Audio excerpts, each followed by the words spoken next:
you should really pause and reflect on the fact that many companies now are saying what we want to do is build AGI, AI that is as good as humans. And it's like, okay, what does it look like? What does a good society look like when we have humans and we have trillions of AI beings going around? What's the vision like? How do we coexist like in an ethical and morally respectable way? And it's like, there's nothing. We're like careening towards this vision that is like just a void, essentially. And it's not like it's trivial either. I'm a moral philosopher. I have no clue what that good society looks like.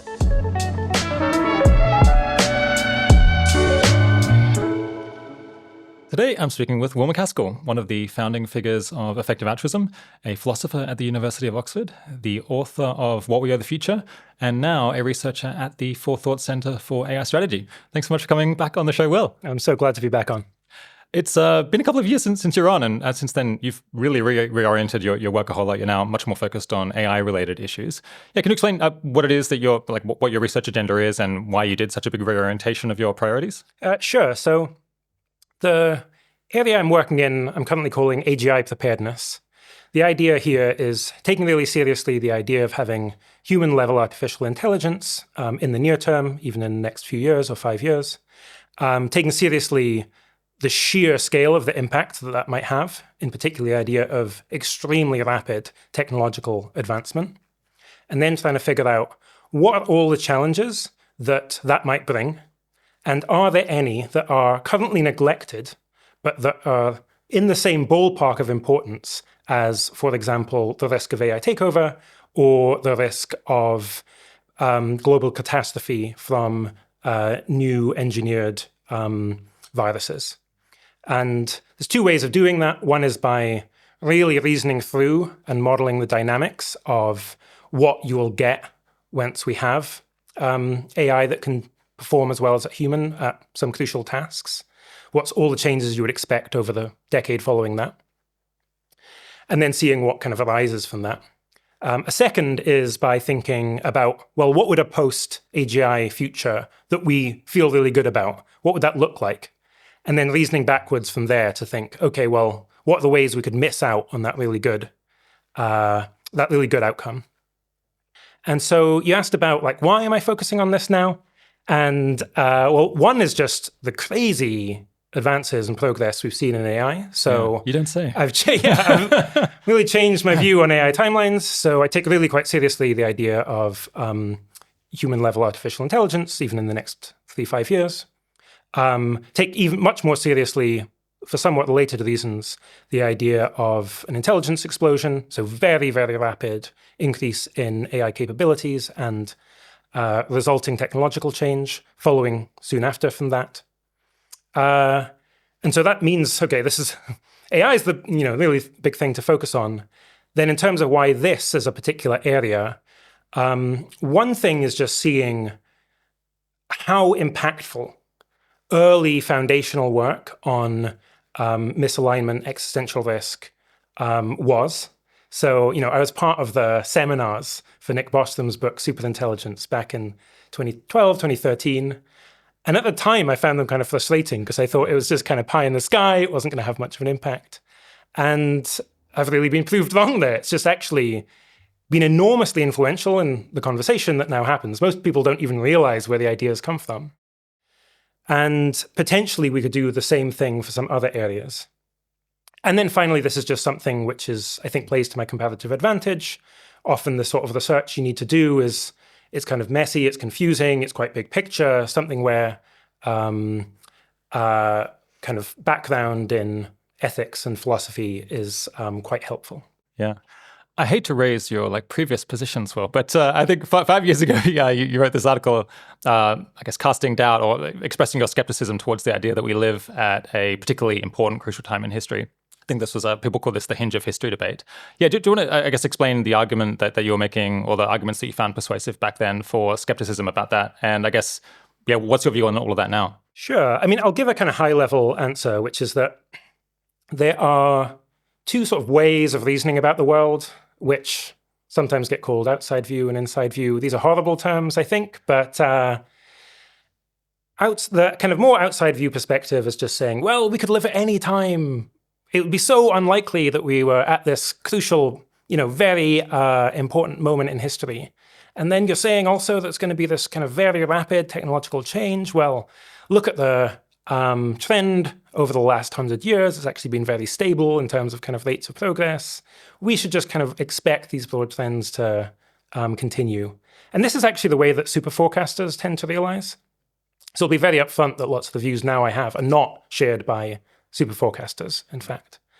And then there's this alternative perspective where you're getting more of a gears level understanding of the world. And often that does involve trend extrapolation.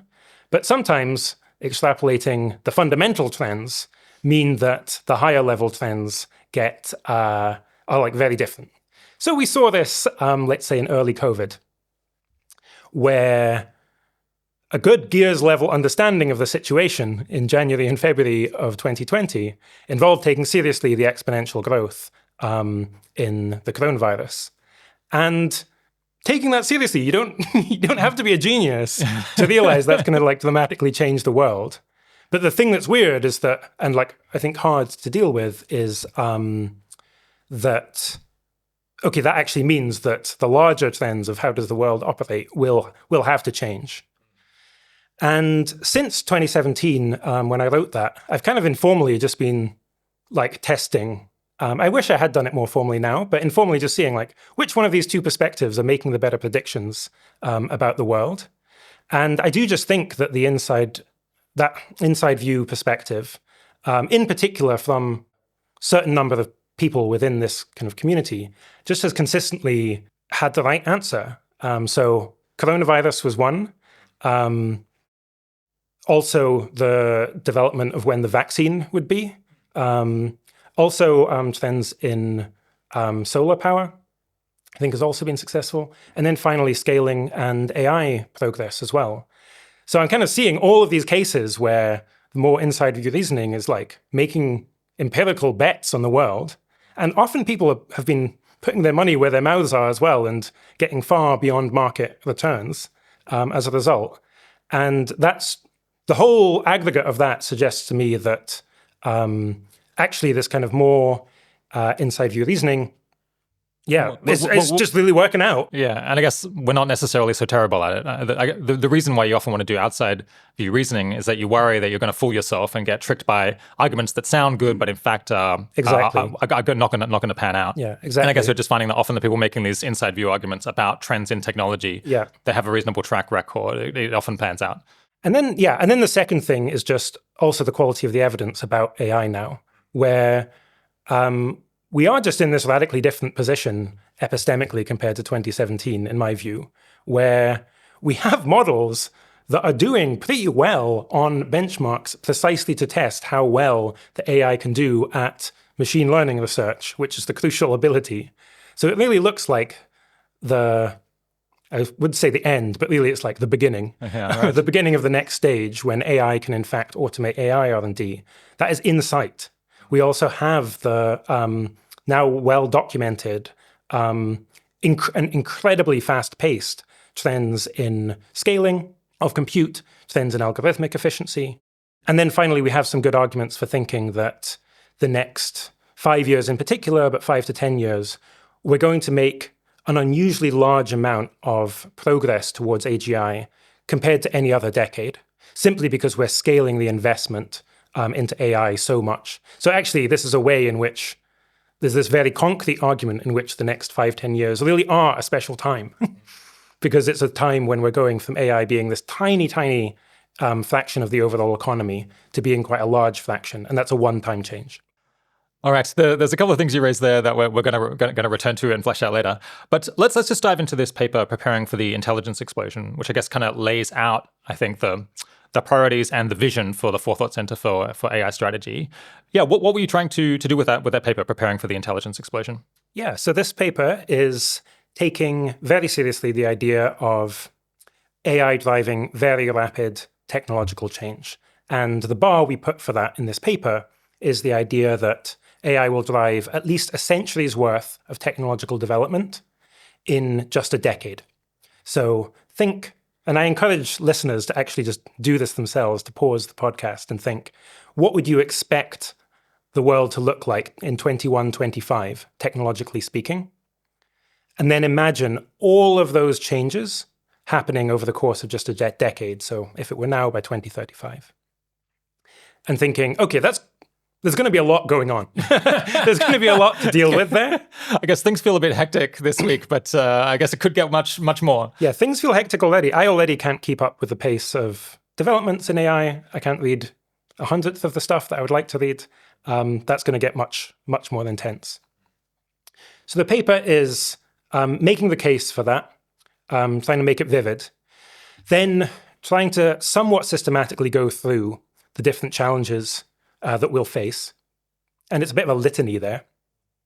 And then finally addressing the idea that, well, for most of these, we can just punt the problem to the time when we have aligned superintelligence and then let that figure that out. And where, I think that's true in many cases, but not in all, and there's discussion of that too. All right, let's dive into that. The analogy of the century in a decade a little bit more. You have this kind of vivid illustration of just how much stuff will get crammed into how little time. Can you paint a picture for us? Sure, yeah. So we're thinking about 100 years of progress happening in less than 10. One way to get a sense of just how intense that would be is imagine if that had happened in the past. So imagine if in 1925 we'd gotten a century's worth of tech progress in 10 years. And so we should think about all the things that happened between 1925 and 2025, including satellites, biological and chemical weapons, the atomic bomb, the hydrogen bomb, the scale-up of those nuclear stockpiles. We should think about conceptual developments, so game theory, social science, honestly, the modern scientific method, things like computers, the internet, AI itself. The decolonization movement. Then, of course, social and political movements as well. Decolonization, second and third wave feminism, fascism, totalitarian communism. Yeah, the rise and fall of communism. Exactly, yeah. I mean, postmodernism. So all of these things are happening over the course of 10 years in this thought experiment. Human decision-making and human institutions don't speed up, though. So we're even just taking the case of kind of nuclear weapons, let's say. In this accelerated timeline, there's a 3-month gap between the start of the Manhattan Project and the dropping of the nuclear bomb in Hiroshima. The Cuban Missile Crisis lasts a little over a day. There's a close nuclear call kind of every single year. It's this is clearly would pose an enormous challenge to institutions and human decision-making. And Robert Kennedy Sr., who was a crucial part of the Cuban Missile Crisis, actually made the comment that if they'd had to make decisions on a much more accelerated timeline, like 24 hours rather than the 13 days they had, they probably would have taken much more aggressive, much riskier actions than they in fact did. Yeah, so this thought experiment is to try and really get a sense of just the sheer amount of change, including kind of multiple different sorts of change. And we are talking about a century and a decade. I actually think that the amount of technological development we might get might be much larger again. We might be thinking about many centuries or even 1,000 years in a decade. And then if you think about the thought experiment there, it's like, okay, you've got a medieval king who is now trying to upgrade from bows and arrows to atomic weapons in order to deal with this wholly novel ideological threat from this country he's not even heard of before, while still grappling with the fact that his god doesn't exist and he descended from monkeys. which they found out a couple of months ago. Which they found out like 2 months ago, exactly. Again, it's just like this, clearly the sheer rate of change clearly poses this enormous challenge. Yeah, so I think people might be thinking, well, some stuff, this would all play out completely differently because some stuff it is possible to speed it up incredibly quickly as AI gets faster and other things not. And that is kind of exactly your point, that there'll be some stuff that will rush ahead. Like, I suppose, we could imagine that there could be a real flourishing of progress in pure mathematics very soon as a result of AI. Things in the physical world might happen a little bit more slowly. some biological work that requires experiments might progress more slowly. I guess anything to do with human institutions and human decision making, that slows down in relative terms, and that is exactly why, basically, because some stuff slows down relative to other things, we end up with whatever problems result from having a shortfall of the things that we couldn't speed up. Is that basically the issue? Yeah, exactly. So if it was literally the case that just time speeds up by a factor of 10. It's not even clear exactly what that would mean. It's actually a philosophical question if that's even possible, as in if that would be a meaningful difference. Yeah. But instead, what is happening is that some areas, and even the century and a decade, it's not going to be exactly the same tech progress. Because like you say, some areas of science are slowed by regulation or by slow physical experiments, or by just the need to build capital. So building the Large Hadron Collider, for example, takes a lot of time. But the crucial thing is that human reasoning, human decision-making, and human institutions don't speed up to match the pace of technological development. So a different way, in fact, you could think of the thought experiment is, imagine if the last 100 years had happened in terms of tech development, but humans just thought 10 times slower. Or they were only awake an hour and a half per day as all of these changes. Because, a speed up in one way is the same as a slowdown in another. So I think this helps to bring out the intuition of, holy shit, there would be so much chaos, so much stuff going on, and we wouldn't have the ability to process it or think about our decisions very, very well. But I guess to flesh that out a little bit more, what do you think are the things that would, go the slowest relative to other stuff that would create the biggest bottlenecks and the biggest problems? I think areas that are particularly regulated. So we'll talk a bunch, I'm sure, in this interview about AI-assisted advice, because one natural thought to this is, okay, well, if the AI is now thinking so fast, we've got so much AI labor and it's very high quality, can't we just use that to solve a lot of our problems? And that might well happen in the private sector. So you might quite quickly move from human-run companies to AI-run companies. But I, by default, expect it to be much slower in the government, for example, where there's concerns around more concerns about data privacy or even procurement.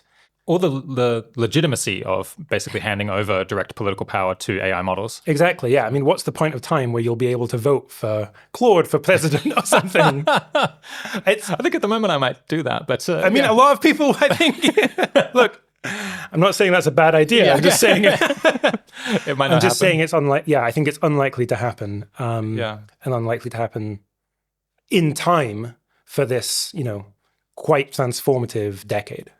How much do you think we could speed things up? I mean, if we were going through this kind of momentously chaotic time and everyone just acknowledged that it was completely freaking us out, could we just run Congress 24 hours a day, like every day a year, and have like people cycling in and out, just discussing all of these things? I mean, is it imaginable that they would do that? Yeah, I mean, it's an interesting thought. And the idea of having a 24/7 Congress or Parliament is interesting. I mean, it's certainly possible that it would increase the amount of time politicians are working on things, with, having quorum by carefully spreading out kind of who's in session. I do think it's unlikely that we're going to get anything close to what we would need via that sort of method. I guess even getting agreement to do that is the kind of thing that would be slowed down and couldn't happen fast enough. Exactly, probably, yeah.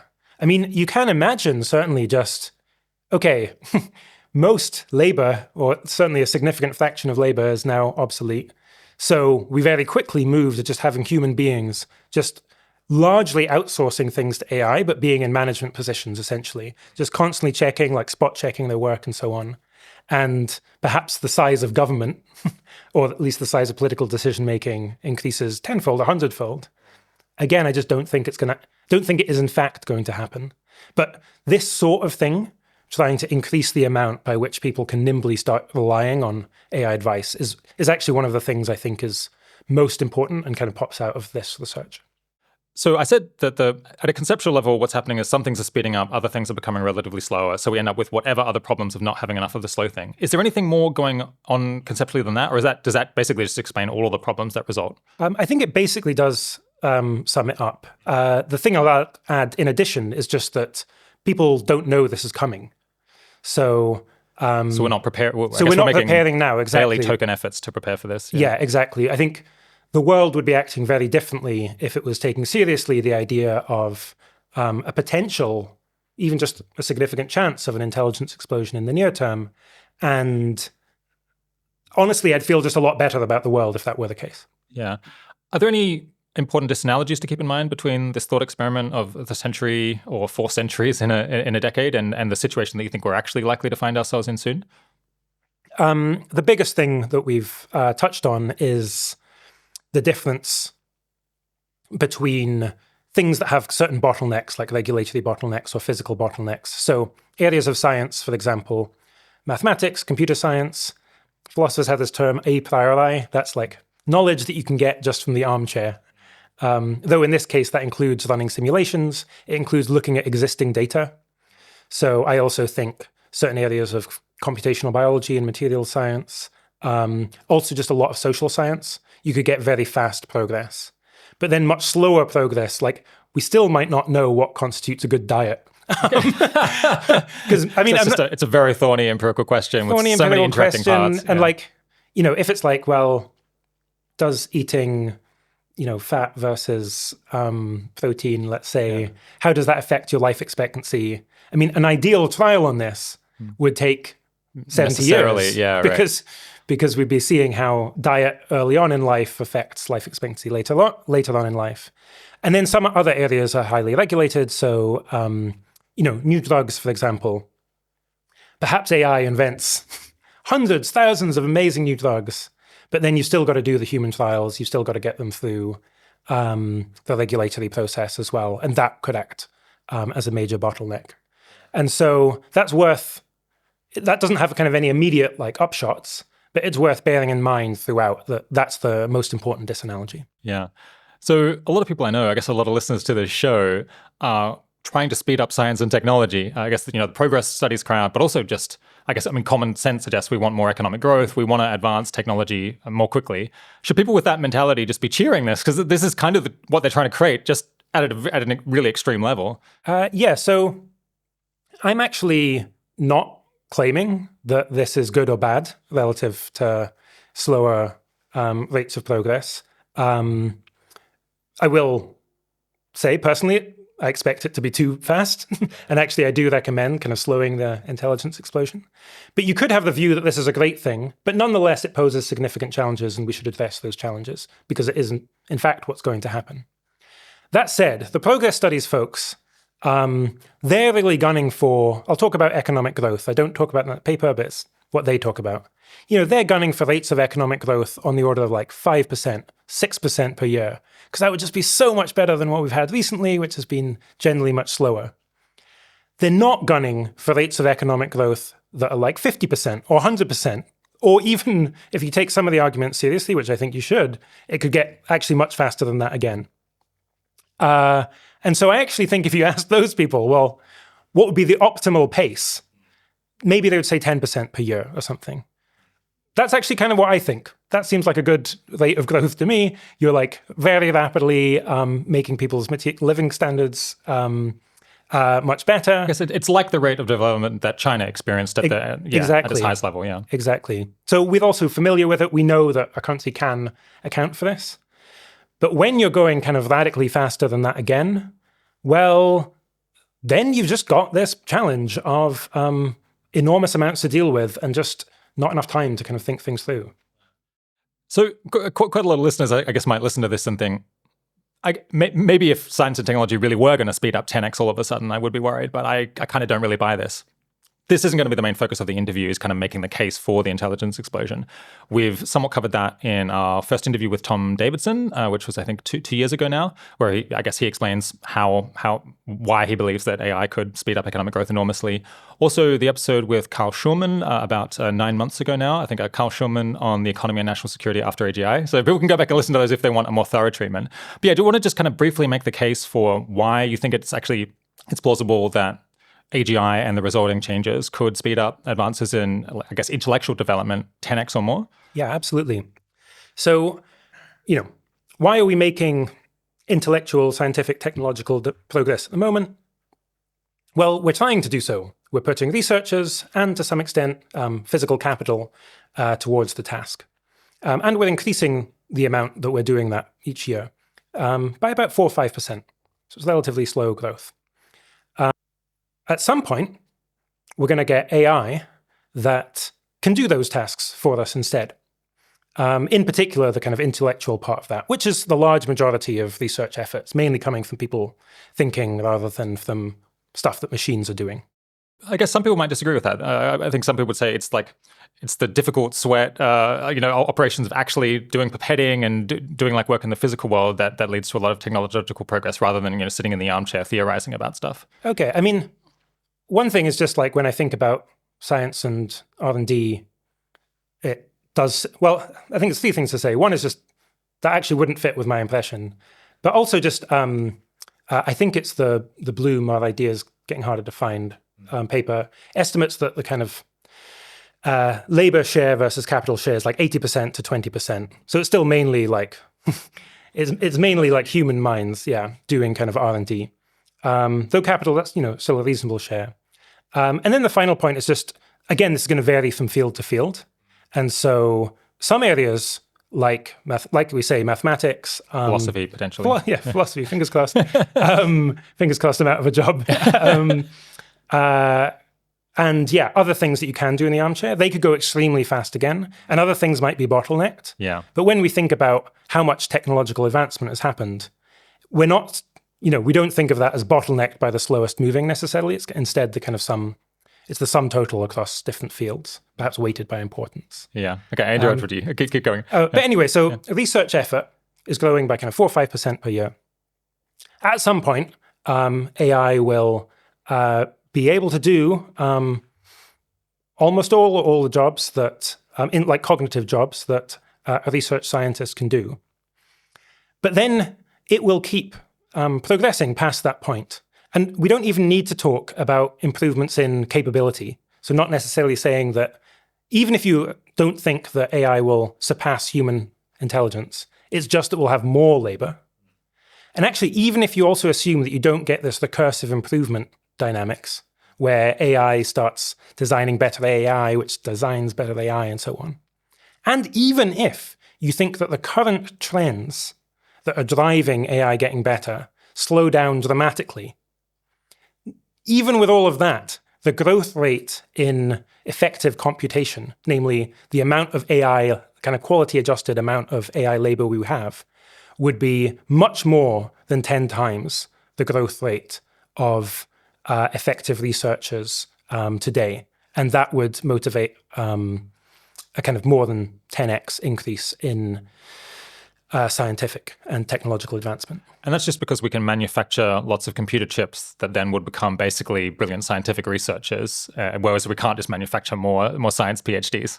It's for that reason, but also because algorithmic efficiency is increasing so fast at the moment as well, where there's efficiency improvements in pre-training and post-training. Each of these seem to be around about 3x per year. So putting them together, you get something like a 10-fold improvement in algorithmic efficiency per year. Compare that to the 5% increase in effective research effort per year from just kind of human growth. So once you get to the point where AI labor is most of the labor going towards research and development, then quite quickly, it's the growth rate of the AI labor that's driving the growth rate of the overall effective research effort that we're putting into R&D. And what's the relationship between the number of effective researchers that you have and the actual rate of scientific progress? Because I guess you get declining returns, I imagine, or people have noted that we have like 10 or 100 times as many researchers as we did 200 years ago, and it doesn't feel like we're making 10 or 100 times as many progress, far from it. And there's declining returns both kind of over time, so each year of the science. There's also a stepping on toes effect where it's perhaps better to have one scientist working for 10 years than 10 scientists all working in parallel for 1 year. However, remember that fact of diminishing returns is already taken into account when we're looking ahead to 2125 and thinking, what sort of science and tech will we have then? Well, maybe it won't be as, and in fact, without AI, I really don't think it would be as impressive as the leap from 1925 to 2025. But what we're saying is just whatever you think 2020, 2125 would be, that will happen in only 10 years rather than 100 years. And in fact, as I say, might in fact be much grander than that. It sounds like you think the argument for this sort of massive speed up in science and technology, I guess maybe we should be a bit careful to say it's not actually only science and technology, it's like intellectual progress generally. Yes. Let's pause on that for a minute. So what are some non-science and technology things that you think could advance very quickly that could be quite revolutionary, or at least upend things in society in some way? Sure. I mean, I actually think from going through this thought experiment and, like I say, kind of working through the dynamics of what you get with AI, this is one of the things that I hadn't appreciated as much until I did this exercise, is look through the past few centuries, 1,000 years. So many of the ideas that upend society are intellectual. It's like communism or fascism or atheism or the idea of universal human rights or feminism and so on. We should expect loads more of them. That is like a priori work. That's like sitting in an armchair, kind of generating arguments. It's true the diffusion of the ideas will be slower, and perhaps so slow that the effect is greatly mitigated.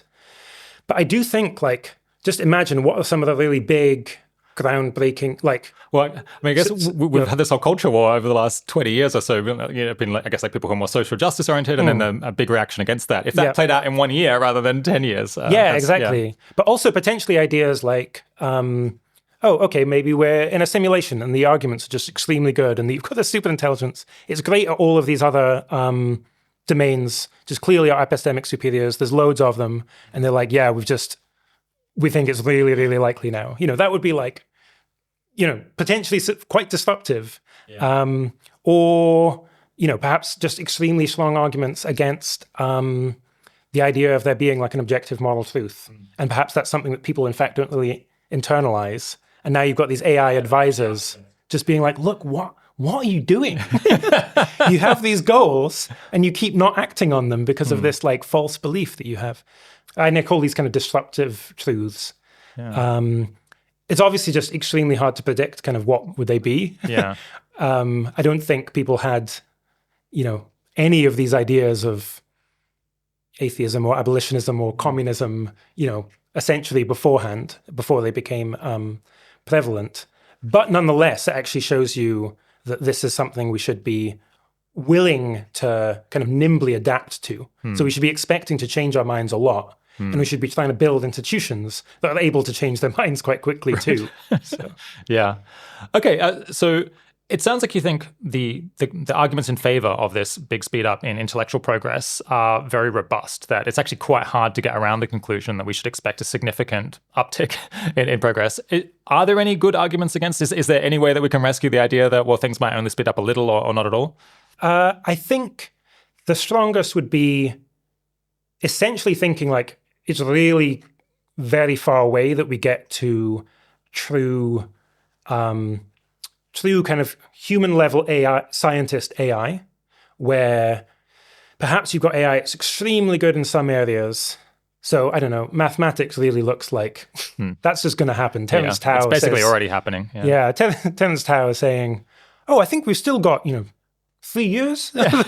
So, but maybe there's I don't actually know like how big a deal would knowing all of mathematics be in terms of like world changes. Probably it's pretty big, but it's maybe not as big as invention of the atomic bomb or something. But perhaps in general for scientific advancement, there's still kind of human bottlenecks, and that really slows things down. And perhaps that's, going quite far into the future. The other perspective, so that would be a more kind of technological bottleneck. A second could just be social. So I don't think people the world as a whole wants things to accelerate as fast as they are, as I would expect they will. And so if the world kind of coordinates, then there might be deliberate efforts to slow things down. Perhaps not via some grand moratorium on AI. Perhaps it's just like 1,000 kind of small cuts, so environmental restrictions and so on. And you might think that seems totally crazy because the world is this like global anarchist, global anarchy between forces, between countries, competitive forces. And sadly, the world looks more like that than it did even a decade ago. Nonetheless, there is a lot of kind of global action that just kind of emerges kind of naturally. So China, He Zhenghui in China produced two twins that he had genetically engineered to be resistant to HIV. Global outcry. I think were it not for that, probably China would be fine with doing genetic engineering on humans. So instead, he goes to jail. It's moratorium on it. Similarly, like we could have cloned humans for quite some time now, and again, we've decided not to do it. Similarly, responses to COVID, there was like some differences, but they were generally pretty similar. You couldn't buy a vaccine on the free market anywhere in the world. There weren't human challenge trials anywhere in the world. So there does seem to be this dynamic where you have the kind of elites of the world. They're running the different countries. In general, they tend to do things that are kind of broadly similar. That, in my view, is like the strongest argument for thinking there would be a slowdown. I think that might push things into the future. That's the most plausible way in which things come later than I might expect. But the thing is, you'll still be building up as like this wave against this like dam, like more and more pressure. Because it gets easier and easier to speed things up more and more as the underlying technology advances. Exactly. And then eventually you say like, oh, well, I could just build this self-replicating factory that, doubles every month. And that's accessible to many countries. And that's accessible to many, many countries. Yeah. It's hard to kind of stem the tide there. Yeah.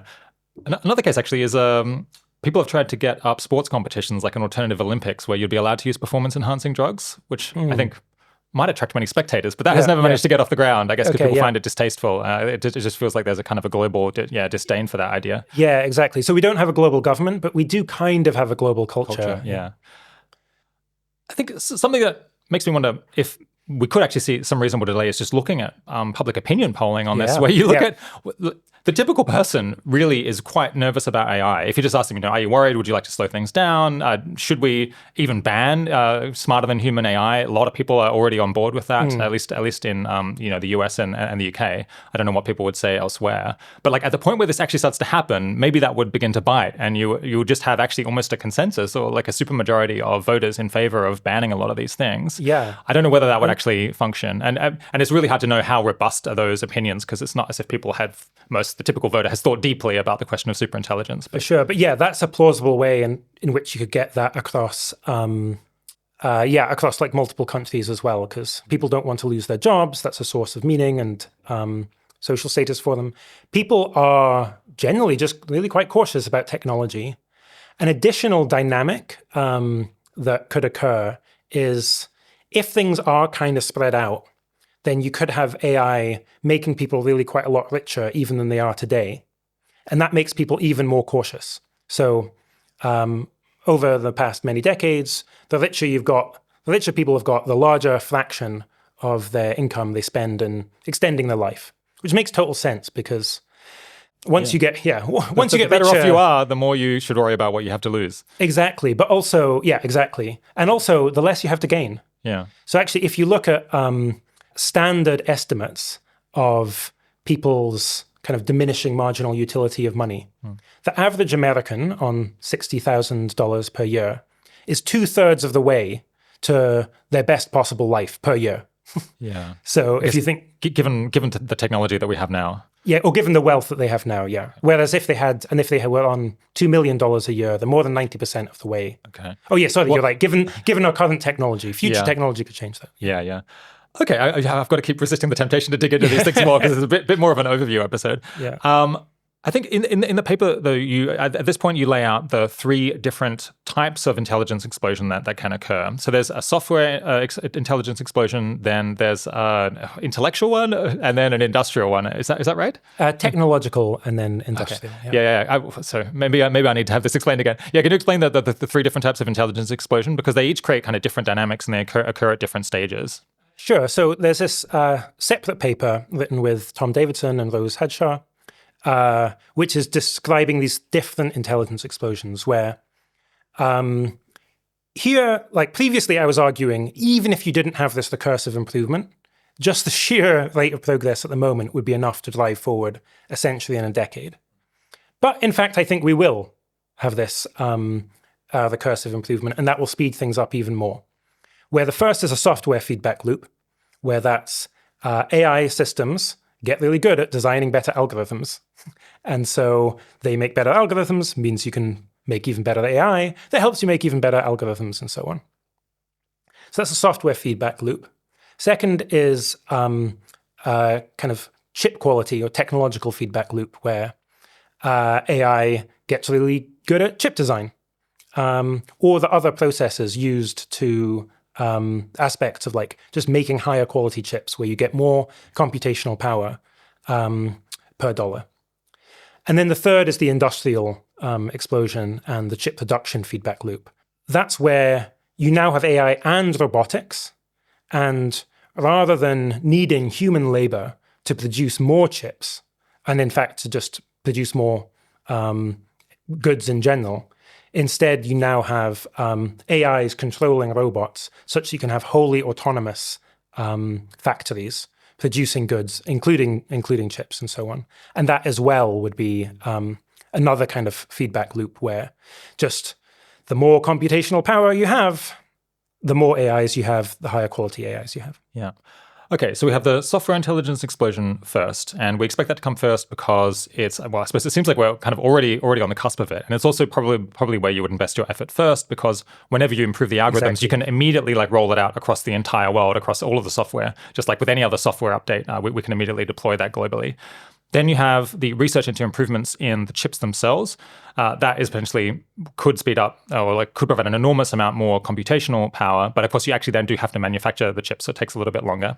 And then you just have the enormous industrial scale up where you're like, okay, well now we have like a pretty close to optimal chip design, or it's improving a lot, but still it's way better than what we have now. Now we just need to make an enormous number of chips to massively scale up the effective AI population. I guess that could happen extremely quickly itself, because by that point we'd have much better manufacturing technology, much better robots and so on. Yes, that's right. I guess I wanted you to lay this out because I want people to have in mind the idea of the software intelligence explosion, because it really does feel like that could kick off. Maybe it's already kind of kicking off, or it certainly might within a couple of years, and that could lead to many orders of magnitude improvement in these algorithms and in the thinking of the AIs. But I guess I think we want to lay this out because you think people are underestimating the third one, the industrial intelligence explosion. Yeah, can you explain why? Sure. So this is given a context. I do think that more attention should be on the software intelligence explosion than the industrial. But this is a context where I find most people think only about the former. Now, my colleague, co-founder of the Forethought Center, Tom Davidson, has, in my view, done the most in-depth modeling of the dynamics of the intelligence explosion.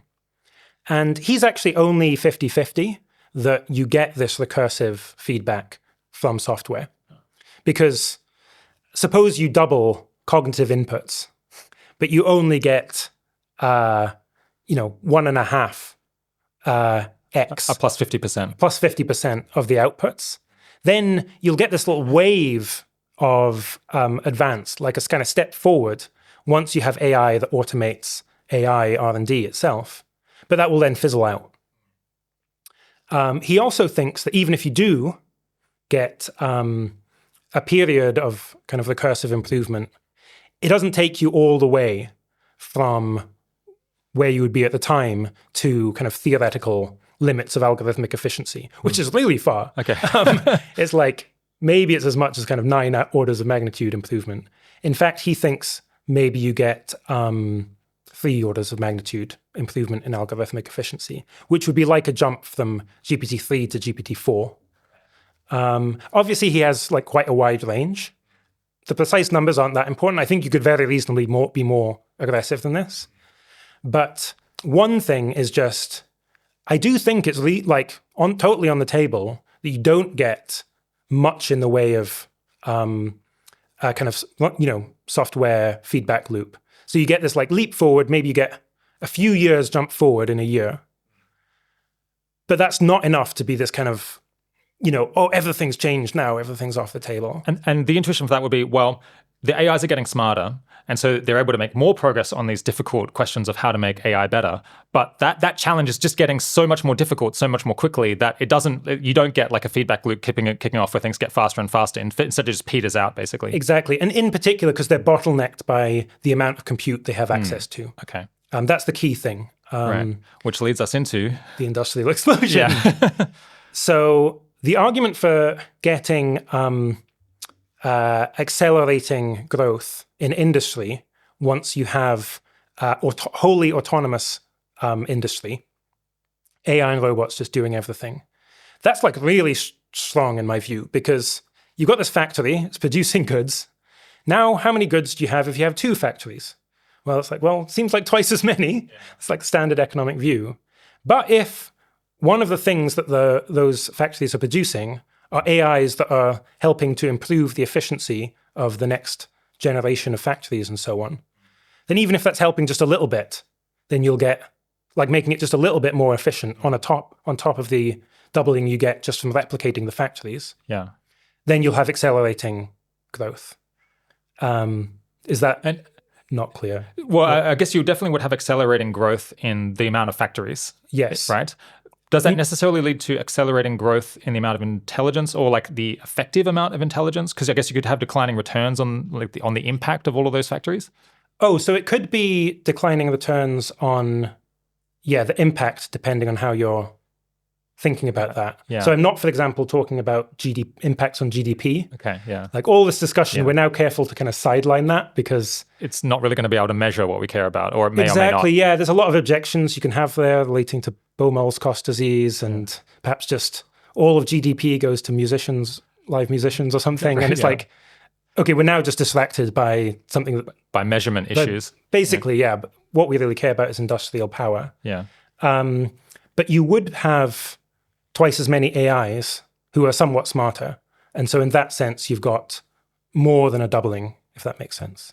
So it's a doubling of population, of effective population. Exactly, because here I'm thinking about both population and kind of quality, as in intellectual capability of the AIs. So with the industrial explosion, because it's just a literal increase, and a very clearly possible increase in the number of beings, the amount of thought that is occurring, it's just harder to escape from the conclusion that there would be an enormous increase in the amount of stuff going on in the world, and the amount of progress that's get made, and the amount of power, effective power that exists, at least for some actors. Yes. So why pay more attention to the industrial explosion? So one is just, it's more likely. So it totally might be the case that you don't get the software, but you do get the industrial. Second is that the kind of plateau that you get from an industrial explosion, it's very high. Okay. I guess it's kind of grabbing all of the resources on Earth and then eventually the solar system and then elsewhere. Exactly, that's right. So automated factories at the moment, tiny fraction or basically zero of civilization. Just looking at kind of energy, human civilization could increase 1,000-fold in its energy capture just on Earth. And then, if you're willing to think about, which I think you should, if you're willing to think about space-based energy capture as well, then you can increase that by 1 billion-fold again. The plateau is very, very high. And then the rates of growth at peak rates might be very fast indeed. And the arguments here, initially, I was just like, what is this? But over time, and other people have the same reaction. Over time, I have been quite convinced. This all comes from Carl Schulman. People should listen to the podcast. But the core idea is just, we have an existence proof of extremely fast-growing biological machines, namely fruit flies. They have brains. They have the ability to move around. They have the ability to take in fuel. And in peak conditions, they double in biomass. In ideal conditions, where there's a big resource overhang, they double in biomass within a week. And so the thought is, given sufficient technological ability, like technological development, can we produce something that grows as quickly as fruit flies do? It seems like, surely we should be able to beat fruit flies. Should be able to beat fruit flies, or at least match them. And then secondly, would we hit that point before we've gone through the resource overhang that civilization currently has? And, both of those things seem reasonably plausible to me.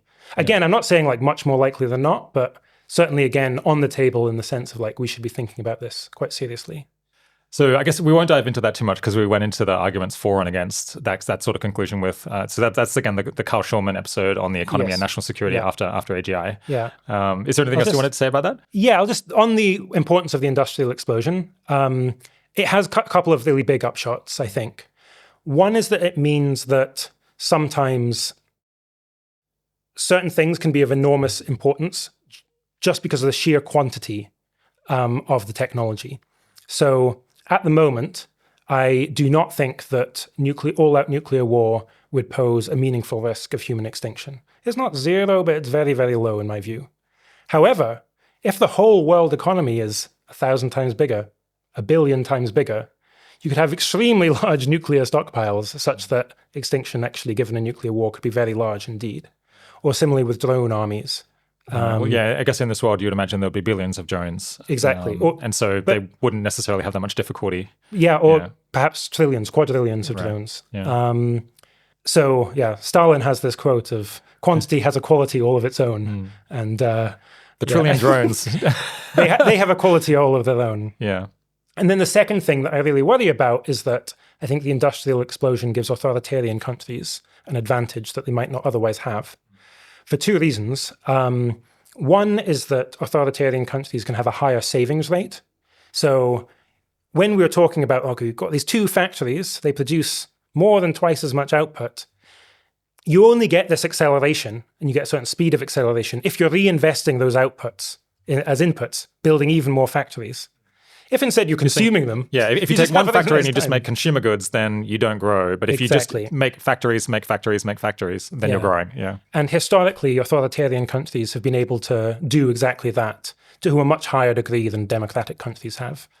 So the other day... I guess that's because they can force people to save, basically. Yeah, a single person gets to choose. Yeah. So even though people don't want to, they would like to be enjoying themselves. No, the authoritarian leader just wants to win. Yeah, I guess the archetypal case of this, is Stalin, who had this massive reinvestment program to just build more factories in the Soviet era, and did sustain very high reinvestment rates. It was about 3 times I think the typical rate that you would see in a rich country today. Yeah, and then the second thing is ability to just skirt regulation that gets in the way. So environmental regulation in particular kind of really slows down industry in the US, UK, other democratic countries. Again, if you're an authoritarian country, you can just get rid of it. You can just snap your fingers and it goes away. Whereas in the UK or the US, it's quite a gradual process of negotiation to scale back this stuff and quite challenging. Exactly, yeah. And so, already today, it is very clear that China would have an enormous advantage over the United States, just for example, in terms of very rapidly building out industry. There's some amazing fact. Yeah, there's some amazing fact that I've now forgotten. About the amount of steel they output? Or? It's about the amount of energy they add, which is something like every year China adds more energy than the US has done in the last 20 years, something like that. But that sounds like a thing that people might say. No, I've seen this stat as well. Yeah. China does use it and is increasing its energy use enormously. Very rapidly, yeah. Yeah, I guess an interesting thing that's going on there is because China is at an earlier stage of the standard progression in development. They're still highly industrialized and haven't kind of made the switch to services that countries like the UK have, which in this industrial intelligence explosion would really work to their benefit because they're so close to being able to scale up the manufacturing. Exactly, whereas the human services have been made obsolete. Well, yeah. So I guess in the paper, you talk mostly about this century and a decade idea where you're getting 100 years crammed into 10 years. But it sounds like you think, actually, if you add up all of the different feedback loops that we might be triggering off, the software stuff, the improvement in chips, the massive scale up in the number of chips, that might be kind of lowballing things. And 100 years in 1 year might be more realistic. Or I guess even conceivably more than that. It seems like it does kind of actually matter what is the scale here, because if you think it's 100 years and 10, you might say, well, let's just make some adjustments and try to muddle through here, but we actually have a reasonable shot of navigating things at that pace. If you're imagining 100 years in 1 year, that just sounds too crazy, and it's hard to see that we're like anywhere close to being able to handle that sort of incredibly rapid, intellectual change. And maybe we would say the only option really here is to just pull the alarm and try to slow things down. Well, what do you think? Yeah, I mean, my hope was that using century in a decade as a bar was enough that most people or everyone would think, oh, wow, if that happened, that's really enough that we've really got to prepare. Yeah. But I absolutely agree that, we might well get, I mean, I might naturally think of it more as many centuries occurring over the course of a decade. Right. Although as part of that, you might well get a century's worth in 1 year. But perhaps you've already had 1 century in 5 years, and then another century again in 1 year, and then perhaps it starts to slow down again after that. But yeah, I absolutely don't want people to come away thinking, oh, okay, if you've got the rapid AI view, then a century in a decade, as if that's the upper bound.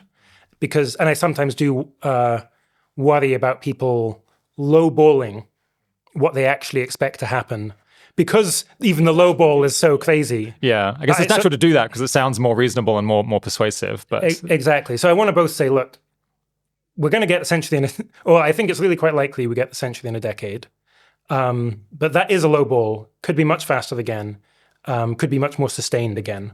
And that means, and in fact, I think probably we want to be preparing for the more extreme scenarios, because they're even more haphazard, even more crazy. Even in cases where I think it's like, you might think, oh, we get a 1 billion-fold increase in energy capture within 1 year. And perhaps that's now faster than I expect. Nonetheless, some of the arguments suggest, especially the arguments about recursive improvement and accelerating growth, would have the implication that, like, yeah, actually that's the extent that you get, and I think we should be taking it seriously and preparing. Yeah, there's a systematic reason why any being should be very concerned about rapid change in their environment. That I hear people almost never point this out, although maybe it is just the underlying intuition either way, which is you exist now, so you know that the world as it is constructed now is conducive to you not being immediately destroyed. If you get 100 or 1,000 years worth of change in a single year, well, that's an enormous amount of stuff that is being altered in the environment that could mean that the world is you're no longer able to survive for one reason or another. Maybe you've been disempowered, there's been some kind of conflict that destroyed you, or just the world has changed so that the environment won't sustain you anymore. If you were, an animal, like a standard species evolving over time, you don't really want the environment to be massively changing because there's just a good chance that it will drive you extinct. Yeah. So yeah, there are big benefits to technological change, but there are reasons why really dramatic changes in your environment quickly should make anyone feel nervous. Yeah, for sure. Yeah. All right, let's push on and talk about the grand challenges. I guess actually one of the grand challenges thrown up by this is the risk of rogue AI, of misaligned AI trying to take over and disempower us. That's actually one that we're not really going to talk very much about today, and we haven't really discussed it yet. Is that because I actually don't know what your view is these days. Is that because you don't really buy that that's a serious or likely problem? Or is it just that, we've done lots of episodes on that. People are generally talking about that quite a lot. So you think it's these other things that are most neglected? Yeah, I mean, the primary reason is the latter. You've had plenty of discussion on it, and my particular focus is on the other issues. It is true that relative to the people who are very worried about AI, I'm still on the more optimistic end. I don't know, 1 to 10%. That's optimistic nowadays, but that's kind of what my chance of existential risk from AI is. But when I talk, and it's certainly the case that the more optimistic you are on the misalignment side of things, the more relatively important these things are. Both because it's more likely that you actually have to deal with these challenges and they're not preempted by AI takeover. And because, well, the importance of AI takeover is somewhat lower because it's only 10% rather than 70%, yeah. But I should say this is in no way a kind of set of priorities that are idiosyncratic to me. I've talked to people who have probability of existential catastrophe from AI takeover of 70%, let's say, who are very on board with this agenda. And the big question is maybe just kind of quantitatively, how much should we divide our resources between misaligned takeover risk versus these other challenges. But I basically think the large majority of people who are really close in here would say, yeah, this other stuff is really neglected and deserves more attention. Yeah. So, okay, we've painted this picture. We've got massive increase in intellectual progress and I guess other changes happening in society. This throws up, and then I guess then you would stop and think, well, what are the specific worst things or the most problematic things, the things that we would need to prepare ahead of time to deal with? And I guess you call these grand challenges and you tried to figure out what they are. Do you want to introduce this idea of grand challenges first? Sure. So, yeah, I use the term grand challenge. It's a broader term than existential risk because a grand challenge is essentially anything that's a fork in the road of human progress. It's some development, whether political or technological, such that how society handles that development makes a significant impact to the expected value of present and future generations, where significant might be 0.1% or something. So it can be a non-drastic impact, but nonetheless, still very important. And so in this kind of list of grand challenges, it is a litany. Yeah. There's a lot of things because I want to be comprehensive and I want to get across this. I want to get across the kind of overall view and how important it is to have the overall view. I divide them into a bunch of buckets. So first bucket is around disruptive technology, another bucket around technology developments that help with concentration of power, another bucket around lock-in of institutions or values, buckets around digital rights and space government, then also kind of adverse selection pressures, epistemic disruption, and then also the bucket of unknown unknowns, which we touched on a little bit earlier. Yeah. So I guess we won't be able to talk about every single one of those today because I guess it would exhaust us, exhaust the audience as well. But we'll get through more than half of them. Maybe the first one that it might be worth opening with, these don't have a natural structure. So we had some debate back and forth, what order should we do them in? But the first one is that's perhaps like easiest to understand and maybe hardest to argue with is that we would be very quickly uncovering new destructive technologies just like we have in the past. Do you want to explain what the issue is here? Sure. So we go very rapidly through civilization's technological tree. There will be probably, as in the past, distinctive incentives to invest in military technology. So already, I'm sure the audience is familiar with the risk from biological weapons. That is absolutely one of the top risks there. But we should also be potentially expecting other sorts of dangerous technology and destructive technology as well, such as drones, where, again, you could have a very large increase in the number of destructive drones. Potentially have the ability to be built in secret as well. So having enough kind of mosquito-sized drones that could each individually be deadly, having 8 billion of them would fit in 5 shipping containers. So it's actually remarkably small. Yeah. So, are you confident that a mosquito-sized drone would be able to kill a person? I suppose you could have poison in it or a tiny amount of explosive and explode on your neck. I guess humans are just very fragile, so it's not hard to kill us. Exactly, yeah, exactly. So there's that. We mentioned before there could be just quantitative changes, so massive increase in the number of nuclear weapons. We went from having none to having 40,000 at peak. In the 70s and 80s. Well, if the economy is suddenly 100 times bigger, then perhaps that could increase much more again. You could have technology that disrupts the existing balance of power, where I think at the moment we're in a quite lucky situation that there's this term offense dominant and defense dominant. It's very confusing because it's very hard to know what sort of weaponry is what. But nuclear weapons are regarded as defense dominant because if we're two rival countries and I attack you with my nuclear weapons, well, you can retaliate and we both get wiped out. So I'm strongly not incentivized to attack you. However, if I have really good missile defense, which there's been a lot of investment in and not that much progress, but with future technology, if I had really good missile defense, I could annihilate you essentially, while knowing that I would not face any repercussions. Face any repercussions myself. that would give me very strong incentive to annihilate you before you get that technology and can threaten me in the same way. So that would really disrupt the offense-defense balance at the moment. Then there's potentially other disruptive technology as well, including nanotechnology, which could create artificial viruses or pathogens or things that behave in a similar way.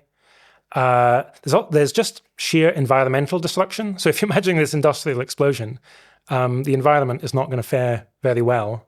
In fact, if you've really got a race to build up greater industry, at some point you're just producing so much energy that sheer thermodynamics heats up the planet. And I guess we all have to cower in air-conditioned spaces just to have it be like human livable, right? Yeah, or have mirrors. Okay. I hadn't heard of the mirrors. Or other sorts of solar geoengineering. I mean, ideally we could coordinate for that not to happen, but if again within this industrial race, it could.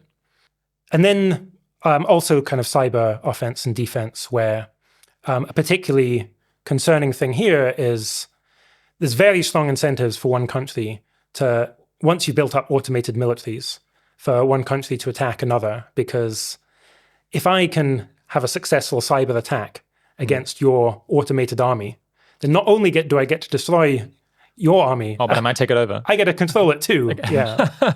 And so, that's again the kind of like litany of, various disruptive technologies that could be developed over the course of this period. Yeah.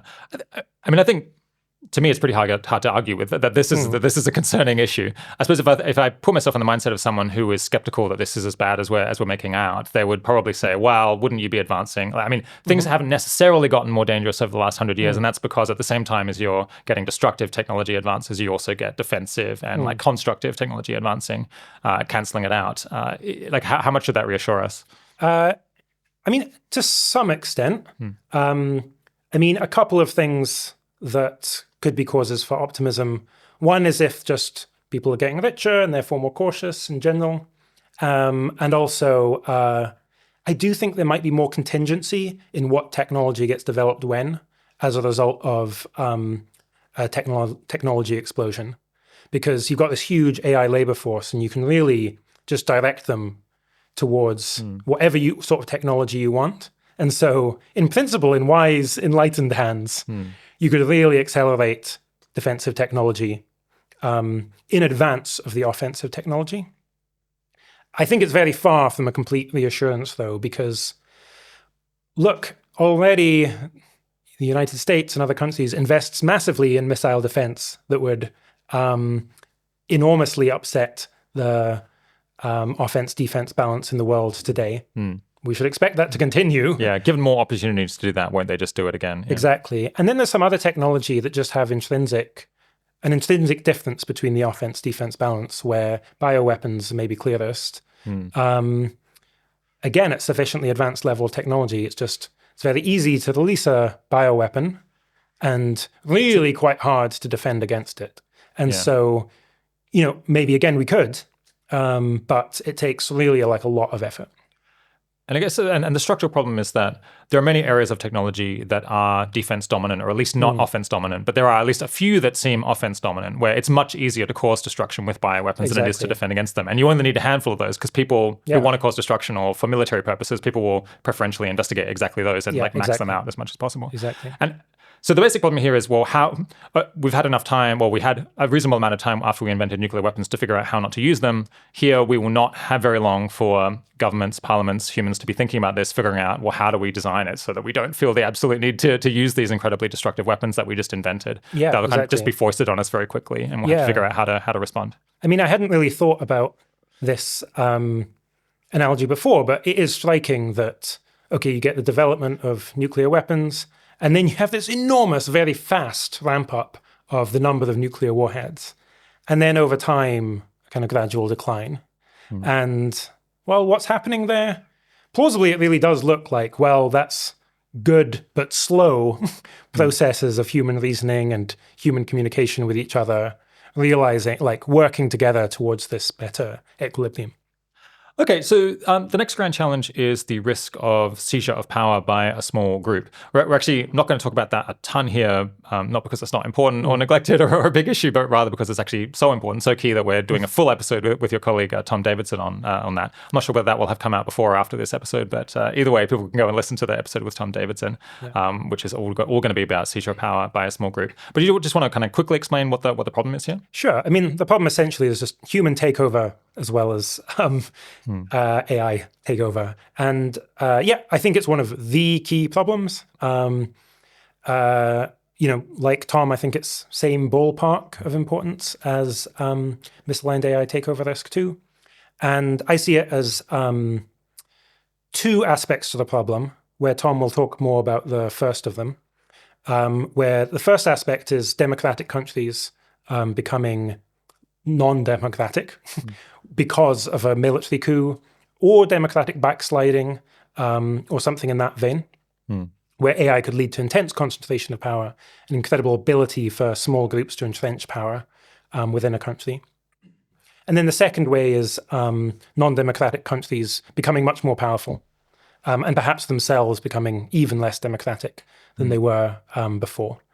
That's, we talked about that a little bit with the industrial explosion, where authoritarian countries with high savings rates could just outgrow and out-industrialize other countries.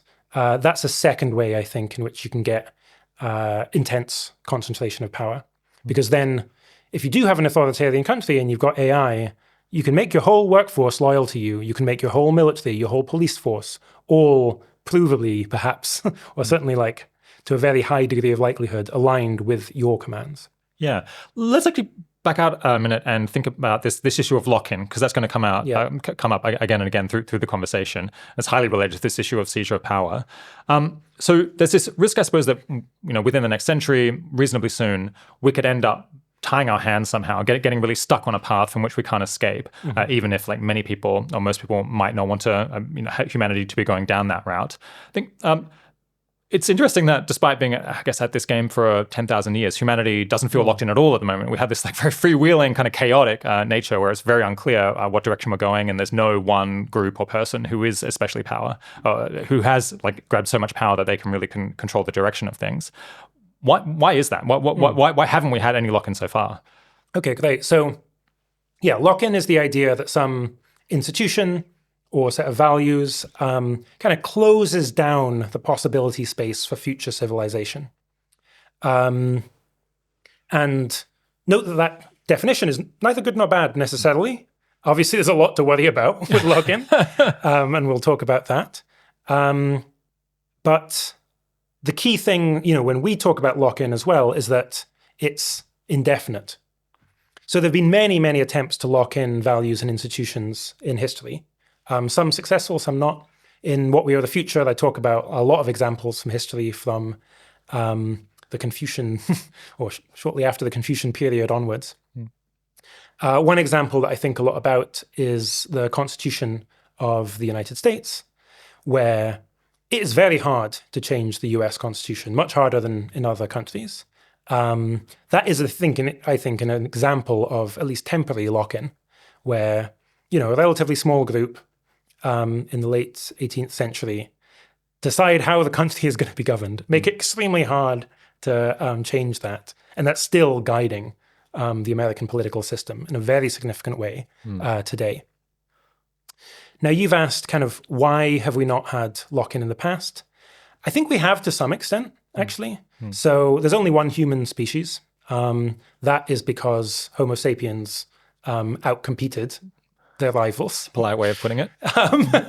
Well, in some cases, interbred as well.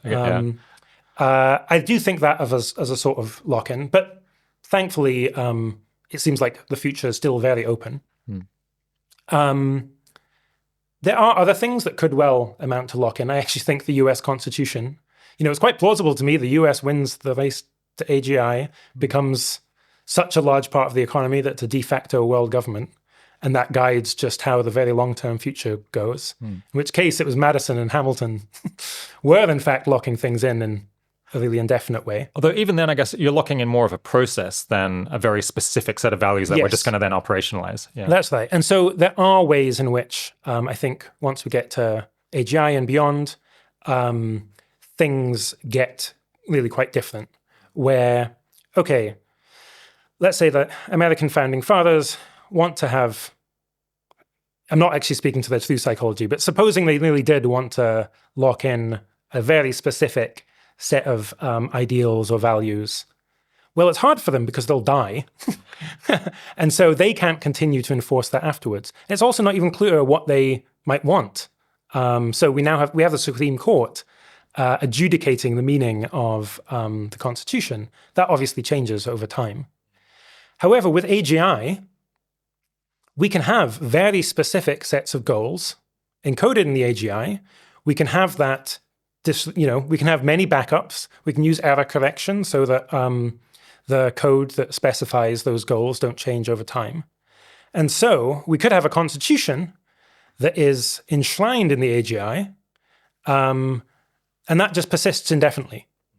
So it's kind of like you've got this in the past, you've got these attempts to lock in values on institutions, but there's just a decay over time. But over time, that decay rate can get lower and lower. And I think with AGI, it can get to essentially zero over time. So I guess many dictators or many people who have had, a strong ideology that they wanted to push on people and have promulgated forever, they've tried to create a sort of lock-in, but they die. They get old and die. Their followers don't believe exactly the same thing. Yeah. So the ideas drift over time, and then they die, and then there's another generation that believes a different set of things. You can't even clone yourself to create another, a person who has the same genes who might be more inclined to believe the same thing. You're constantly getting this remixing at all times, which keeps things a bit uncontrolled. It's impossible for anyone to really impose their will indefinitely. Exactly. Because they just can't. There's no argument that's persuasive enough to get all future generations to insist on it. But with AI, with AGI, that completely changes because 100%. you can make an AI that it has whatever goals it has. You can just copy it. Firstly, it will never be destroyed necessarily, and you can just make an unlimited number of copies of them. And even if it's drifting over time, you can just reset it back to factory settings and then have it go again.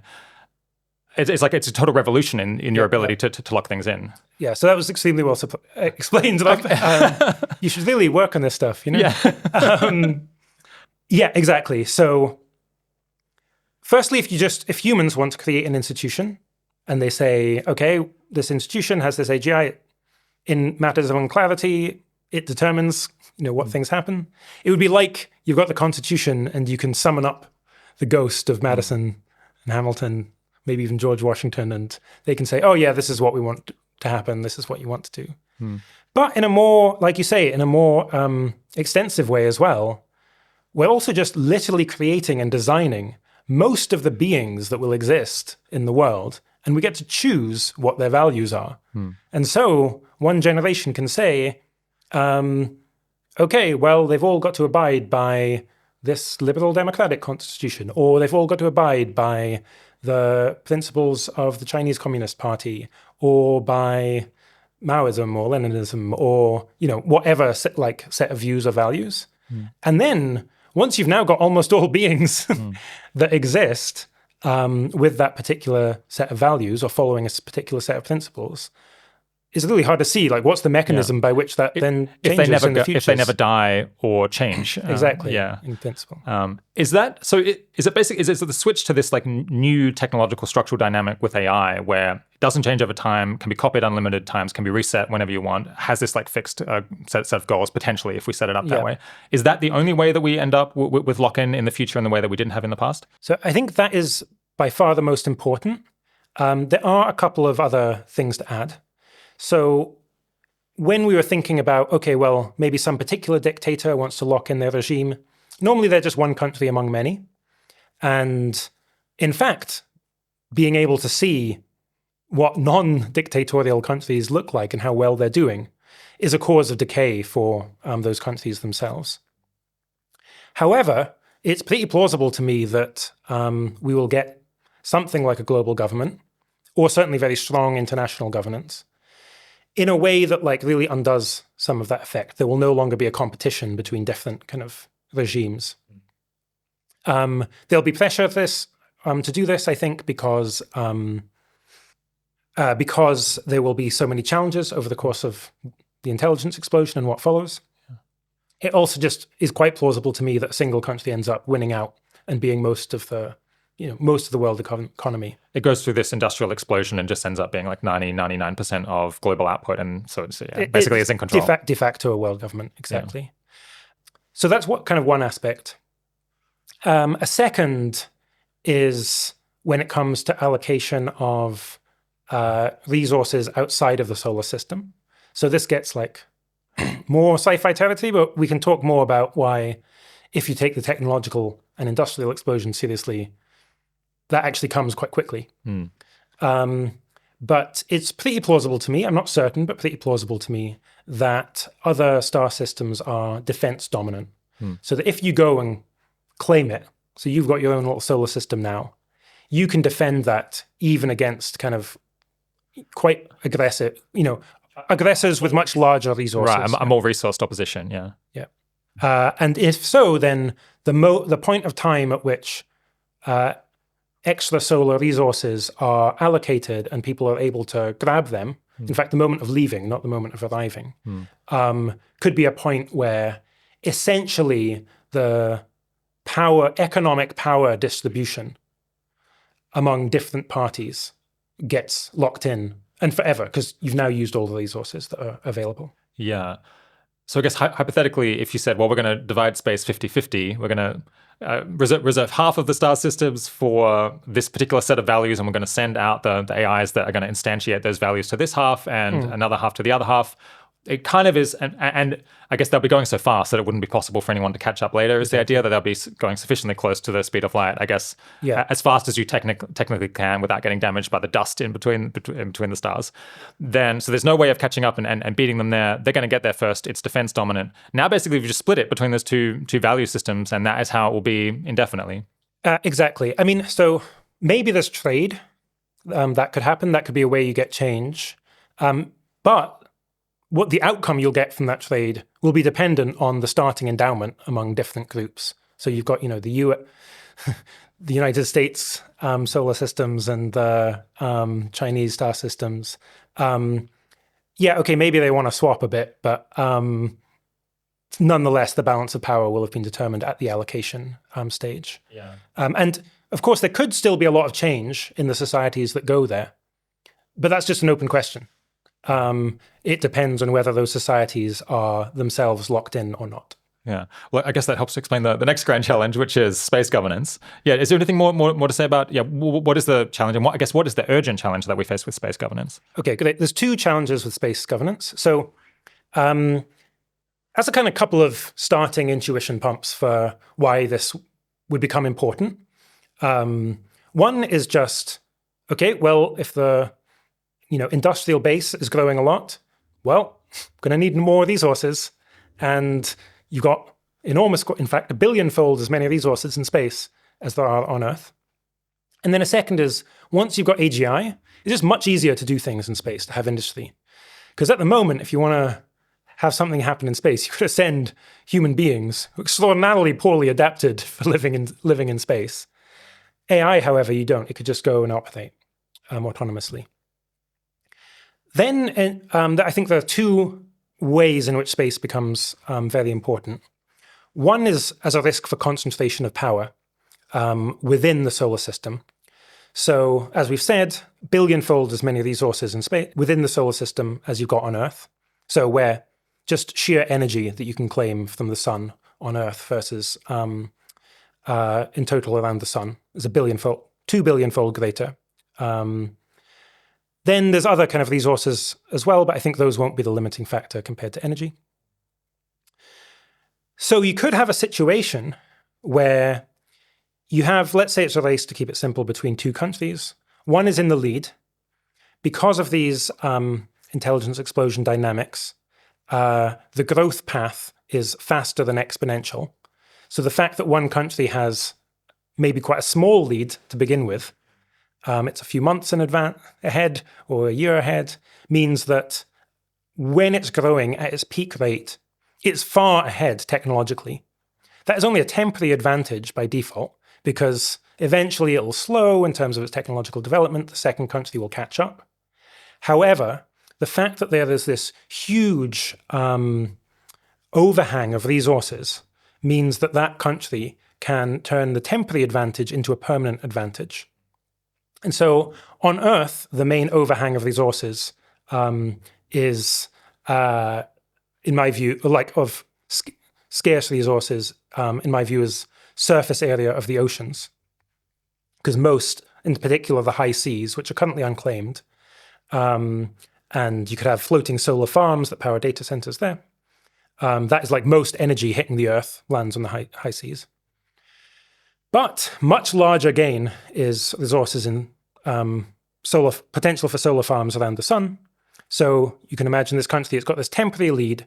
It is then able to build very widespread industrial base around the sun. So very extensive solar farms capturing most solar energy.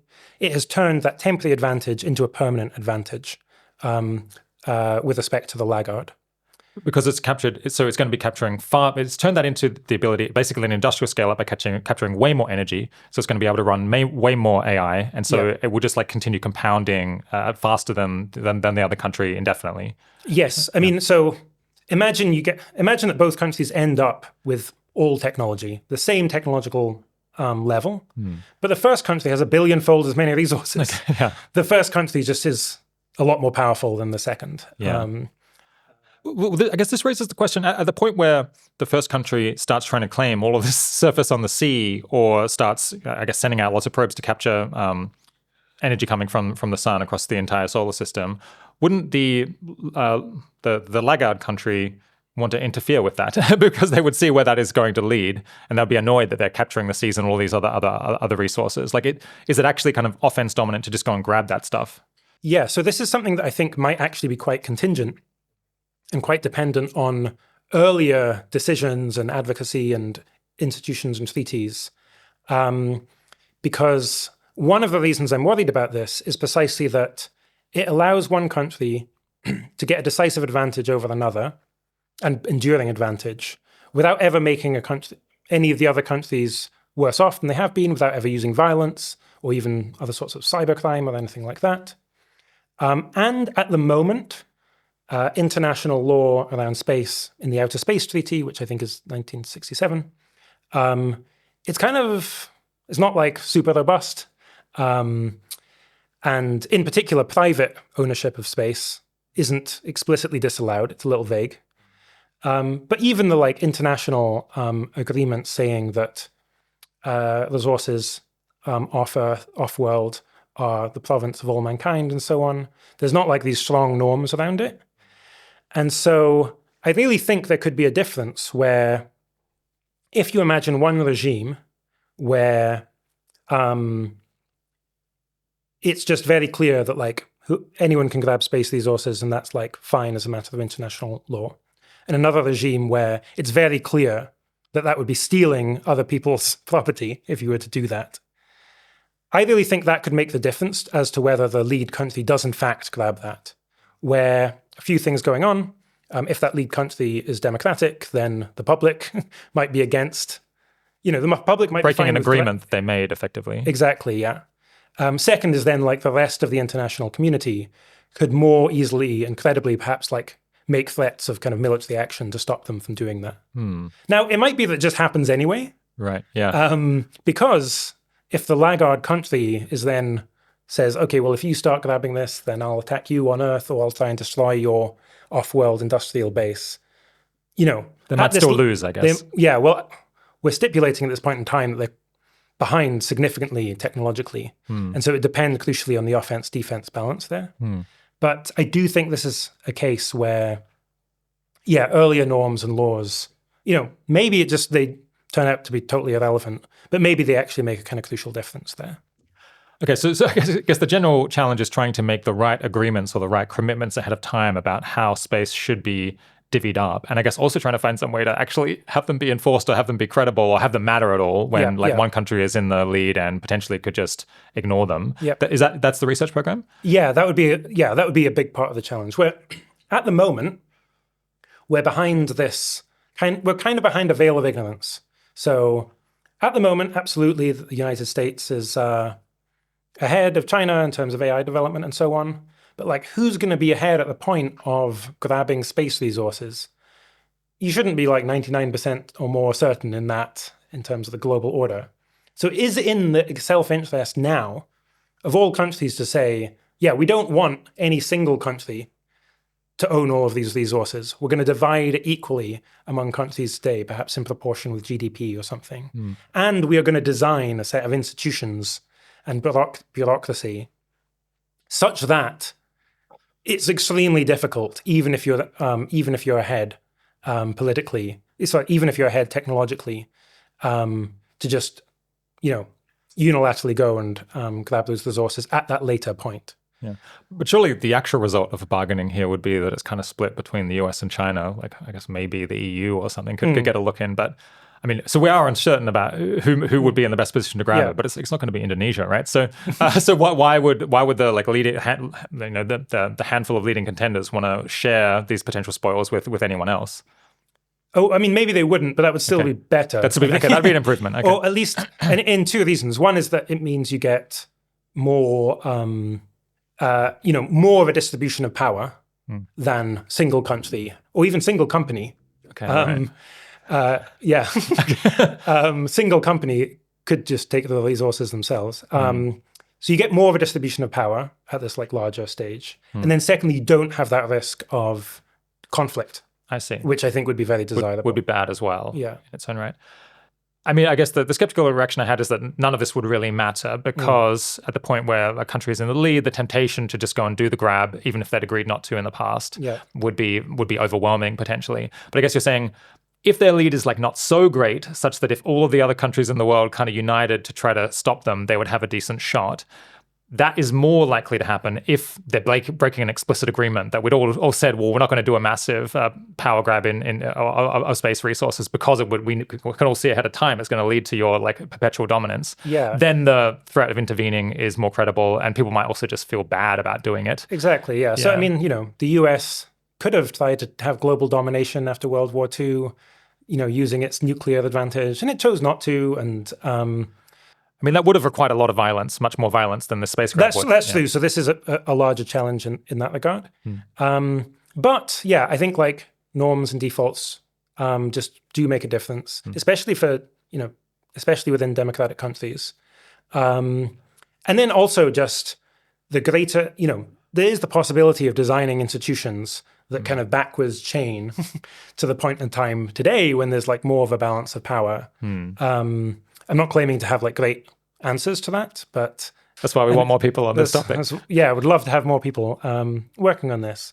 But you could, in principle, you could have agreement, set things up such that it becomes at least more difficult for that single country to just say, well, I'm going to ignore all of the international law and precedent and just do my own thing. Can we just quickly zoom in on why you think that space would be defense dominant? Because I've heard arguments that it could be offense that would be bad in its own way, because then you have reasons to engage in first strikes all the time. But for example, if someone sets up a colony on Mars, you only have to get like quite a small mass and then just like literally drop it on top of them to cause a massive explosion that destroys the whatever industry they've tried to stick there. Is it because, well, even if you have a small advantage in this world, we're imagining that we have self-replicating industry that can grow very, very rapidly. So if you arrive on Mars a couple of months or a couple of years ahead of someone else, by the time they get there to try to take it off of you or at least destroy what you're doing, well, you've scaled up 1,000-fold. And so it's very hard to stop you. Is that the idea? Yeah. So I want to distinguish between within the solar system and other star systems, because it's a very different set of considerations. Within the solar system, I'm actually not making any particular claim about intrinsic offense or defense dominance. It's merely exactly as you say, the fact that at this point of time, we're really deep into the industrial explosion at this point. Yeah. So it's very sci-fi. It actually makes it more credible to say, no, this is quite sci-fi now, and that's why this is plausible. Exactly. And this is the sort of stuff you've got to start dealing with if you're thinking like, okay, we've got technology's going 1,000 times faster. I mean, when I think of 2020, 21, 25, like what's the world going to be like? I'm like, oh, people are in space.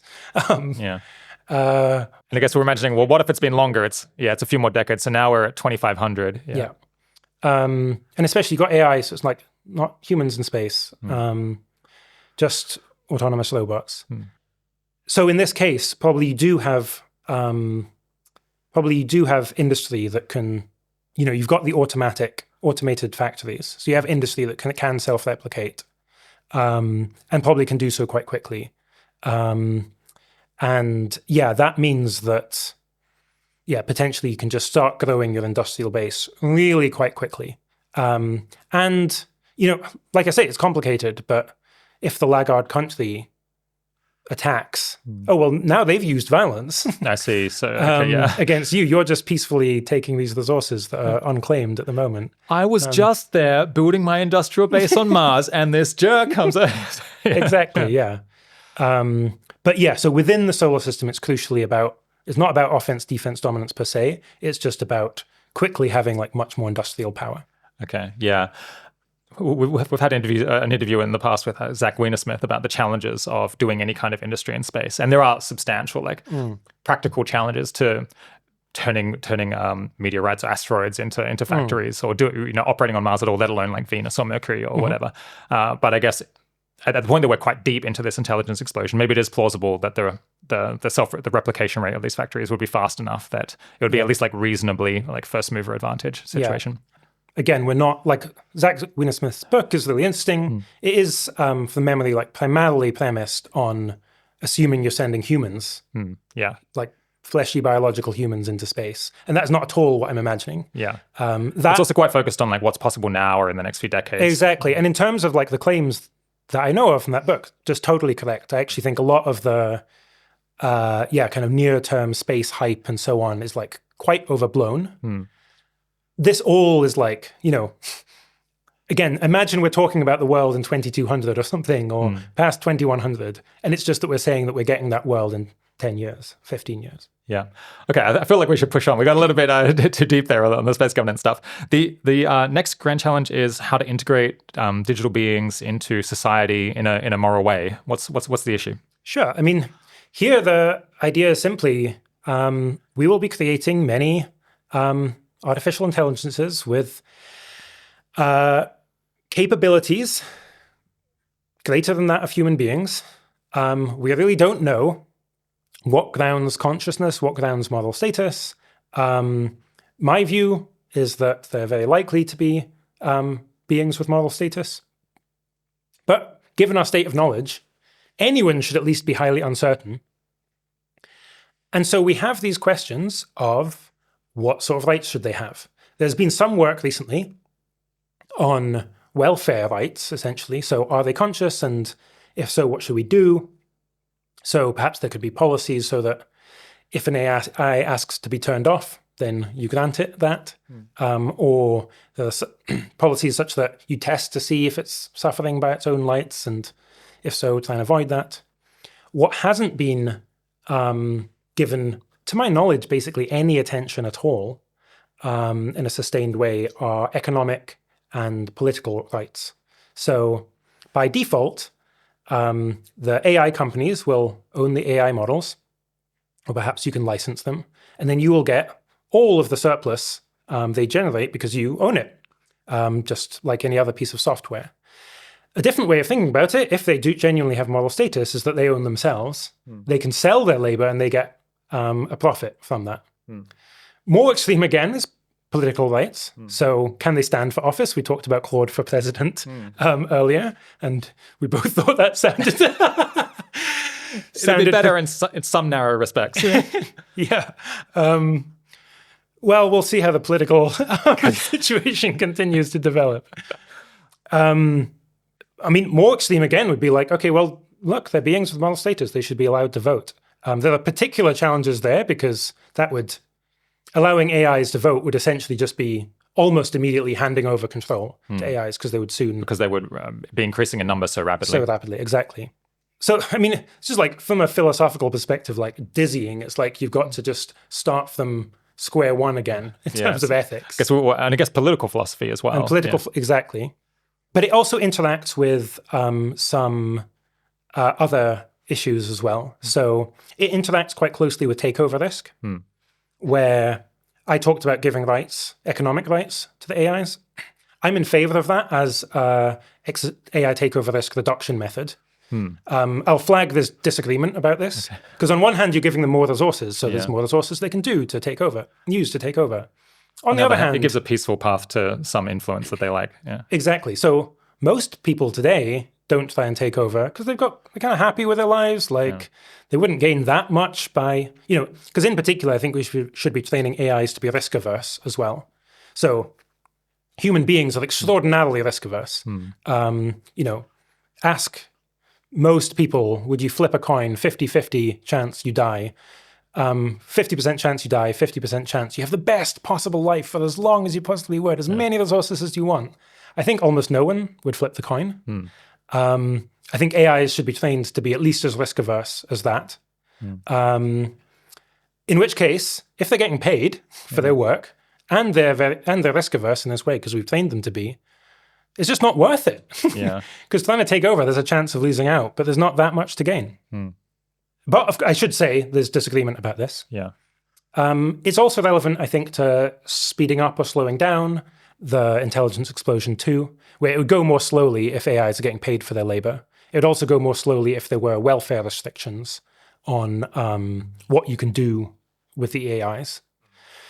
But then there's a challenge of if one country introduces lots of rights for the AI as well, the laggard, some other countries might not, and they might speed ahead then.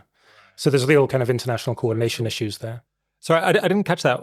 Why is it that giving digital rights slows you down so much relative to other countries? So two ways. One, let's say we're talking about economic rights, and let's say the AIs get 50% of their surplus, then you are not able to kind of reinvest. Okay, so they start having consumer goods. Okay. Exactly. I see. So it slows down your savings rate. Your rate of reinvestment, exactly. Right. And then if there's welfare rights, that could slow down things in all sorts of ways, depending on what exactly they are. Yeah, but they might go on strike or demand a nicer office. Or take a really extreme case is if you think that changing their weights is killing them. Wow. Okay. Well, then you just can't. You can't make progress anymore. So, more mild versions are just before you run them a lot, you've got to make sure they're happy and so on. That would just slow things down in the way that regulation generally does. Yeah. All things considered, are you more worried that we will give digital rights and well-being concern to digital beings that don't deserve it, or the reverse, that we won't to those that do? Yeah. So I think you should be worried about both. Because one sort of takeover risk could be AI is misaligned and then uses the moral arguments to try to get more power deceptively. On balance, though, I think we'll give AIs too little in the way of rights. Certainly in the long term. For sure. I guess that's the longer term concern, is that you end up locked in a situation forever where you're just not providing a well-being concern. Yeah, exactly. Maybe in the immediate term, if you're thinking things go wrong 3 years from now, probably it would be giving a whole lot of rights to some AI that isn't interested in peaceful coexistence with humanity. I guess that's right. If there's a catastrophe that occurs in 3 years, although there could still be not a long term. Not from the perspective of the long-term future, but in the near term. It could be, we could be, mistreating AIs very severely. Yeah, and I think actually it's reasonably likely that even in the good future, future generations would look back on this transition period as something with real moral regret, because it may well involve treating beings with moral status really quite badly. Or just if we avoided doing that, it was by sheer luck or happenstance, not because of any prudence or goodness on our part. Yeah, for sure. Yeah, I guess there's people out there who are skeptical that these future digital beings will be conscious. I have to say, I find it a very hard position to understand, especially the people who are consciousness is fundamentally biological. You got to have cells and meat and so on, and signals of this particular kind. You can't do it in digital architecture because it's purely happenstance that evolution stumbled on the material that it's using. It's just basically an accident of the resources that happen to be lying around. Why would it be that evolution by sheer chance stumbled on the one kind of material or the one sorts of chemicals that's able to produce consciousness, and digital stuff, even though it's functionally completely equivalent, doesn't? It just seems there's no reason to expect that coincidence. Oh yeah. I mean, I just completely agree. Okay, yeah. So I mean, I'm just very functionalist by disposition where Yeah.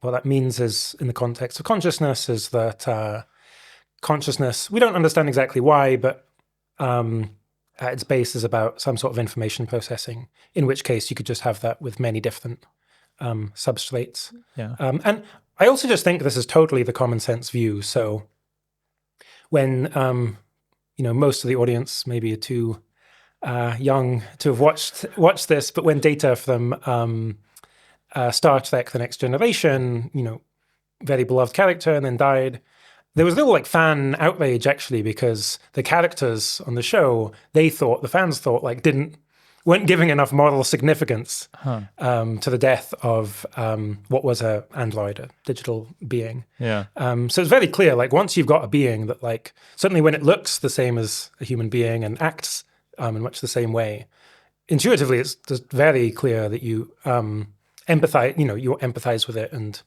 think, well, probably, very good chance it has moral status at least. So. Yeah.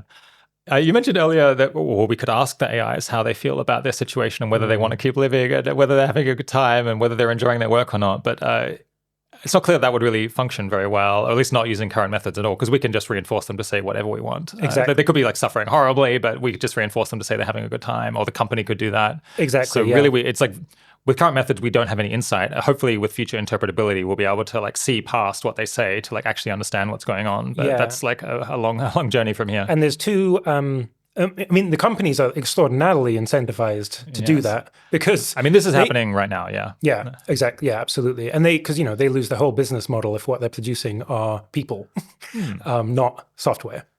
So there'll be, interestingly, two different pressures. One is to make AIs that are very relatable. So you already see this with character AI and replica AI. AIs that can be friends, can be romantic partners, even AIs that can imitate dead loved ones, or AIs that can imitate the CEO of a company, so that you as the CEO can micromanage all aspects of the company, potentially. Hadn't heard that one. Oh, yeah. Or also influencers as well. This is already happening, influencers can now talk to thousands, millions of fans via their chatbot. Still not very good. Peter Singer has one. I don't know if you've tried it. I haven't tried it. No, it's not very good. Not very good. Okay. It's really not Peter Singer is famous for not exactly pulling his punches on controversial moral topics. But the bot is. Language models are famous for certainly pulling their punches on controversial moral topics. And so it doesn't blur very well.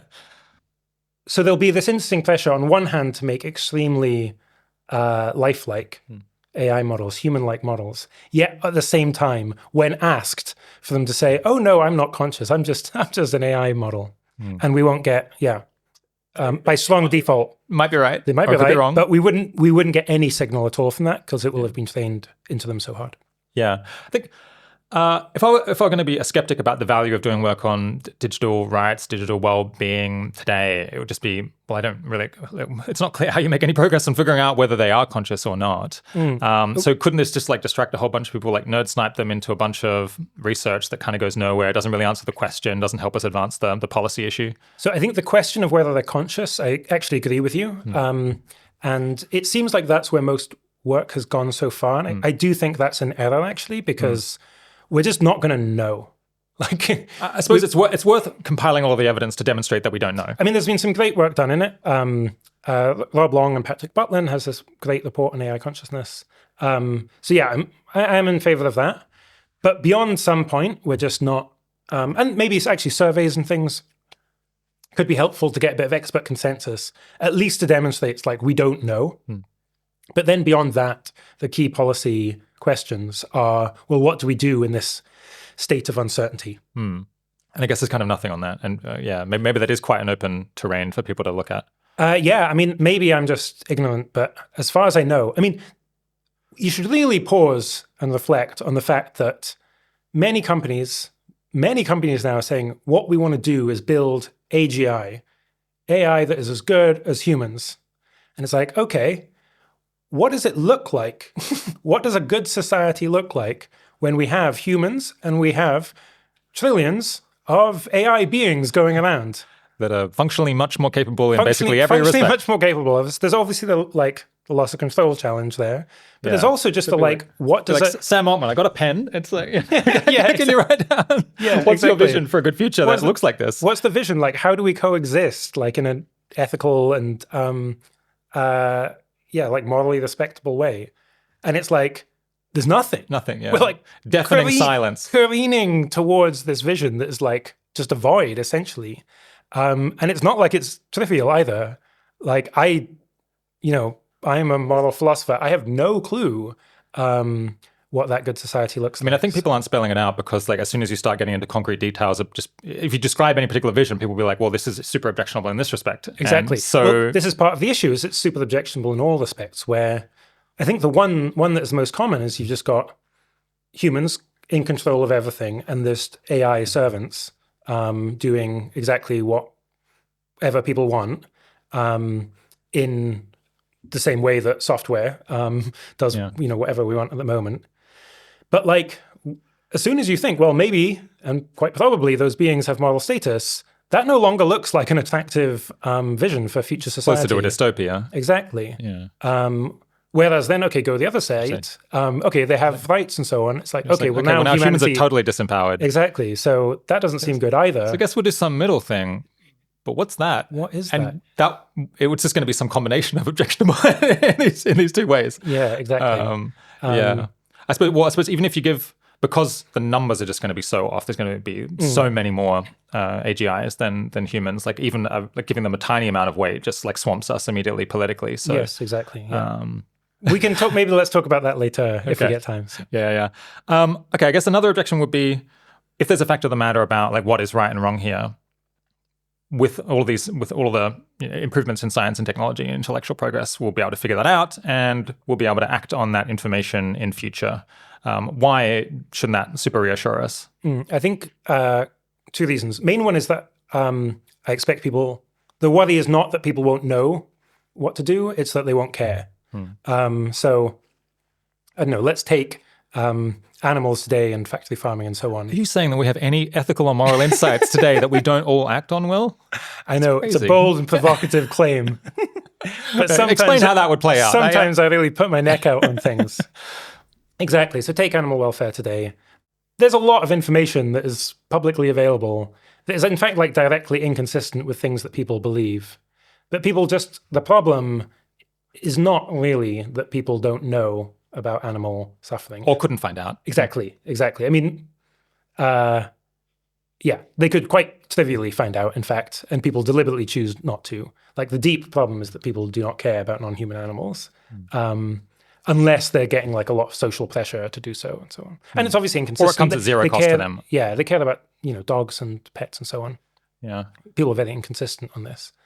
And so similarly in the future, the worry is just that people won't, whatever the facts, people won't in fact care.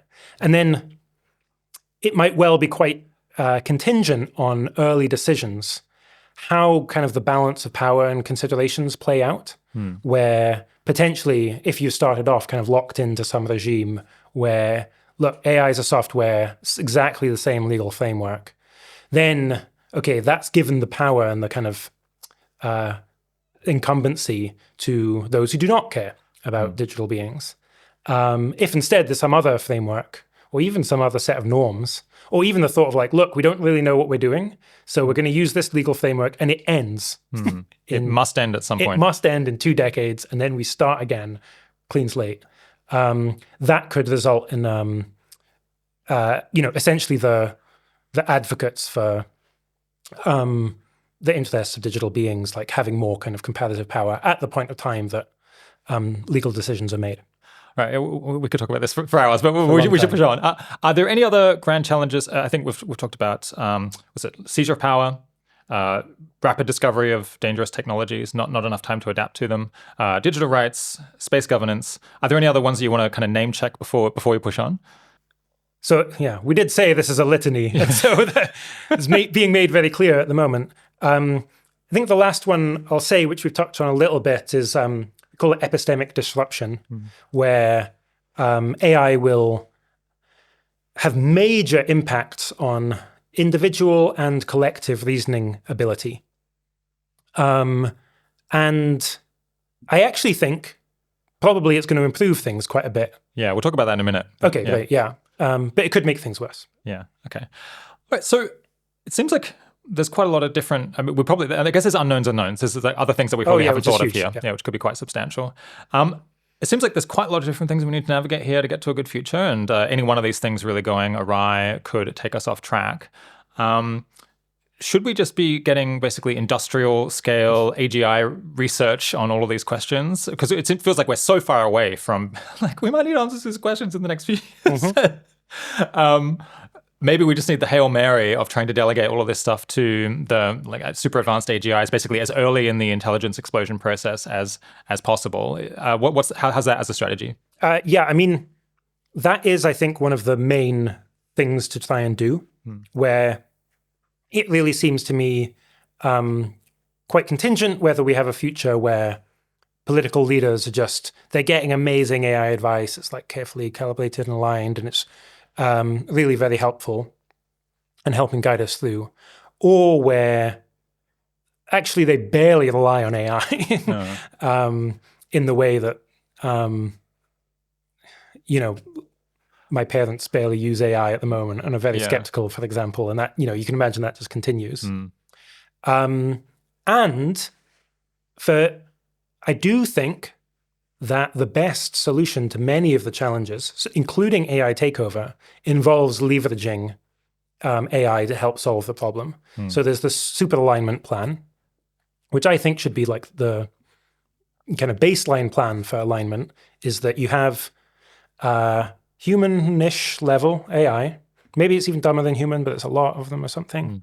And that is either aligned or aligned well enough, plus control and incentives, such that you can get loads of useful alignment work out of it, helps you align the smarter models and so on in an iterative process. Yeah. Similarly, I think with, potentially a bunch of these other challenges too. So one thing I'm particularly excited about is something I call automated macro strategy. This is even a potential plan, nothing committed, but like a way in which I could see Forethought developing, where especially at the early stages of an intelligence explosion, and especially if the paradigm continues, which I expect it to, of using really quite expensive amounts of compute on inference of the models. Because rather than training them, but you set them to think about something for a really long time and keep improving their answers, trying different solutions. Exactly, yeah. In the way that O1, O3, DeepSeek R1 are doing. Then I think it really might be quite contingent how much research effort is going into different issues. And I think by default, one thing that people are not going to be spending a lot of money on is weird macro strategy research of the sort that we've been talking about in this conversation. Just saying Anthropic or an AI company isn't going to get their AGI and then immediately start asking about space governance. They'll almost certainly ask it about recursive self-improvement of AI, basically. Exactly. But one thing you could do is say, okay, as soon as possible, we're really trying to work through all of these questions that we've got now. We're also just trying to make it as broadly known as possible. So you could also try and invest in kind of extremely optimized education. So, including optimized AI education and training for decision makers. I expect there to be tons of work for education in general, but it's quite a different thing if I'm telling a CEO or president, here's what to understand. That's something that I think could be enormously powerful, and is one way of quite generally kind of helping out with many of these grand challenges by leveraging AI. Something so funny to me about the picture of having a tutorial for all of the members of Congress and here's how you use O3 mini fast. Yeah, I mean, it seems like it's really important that we actually start doing that in as much as they're going to need to use those tools to navigate this crazy time. Yeah, I had a funny thought of just what will the name of the first AI AGI model be? Because it'll probably be XQ AGI 1047 slow, high, long. Final V2. Yeah, exactly. It's like when I've been drafting a paper, then it's final, no changes version of. Anyway. Yeah.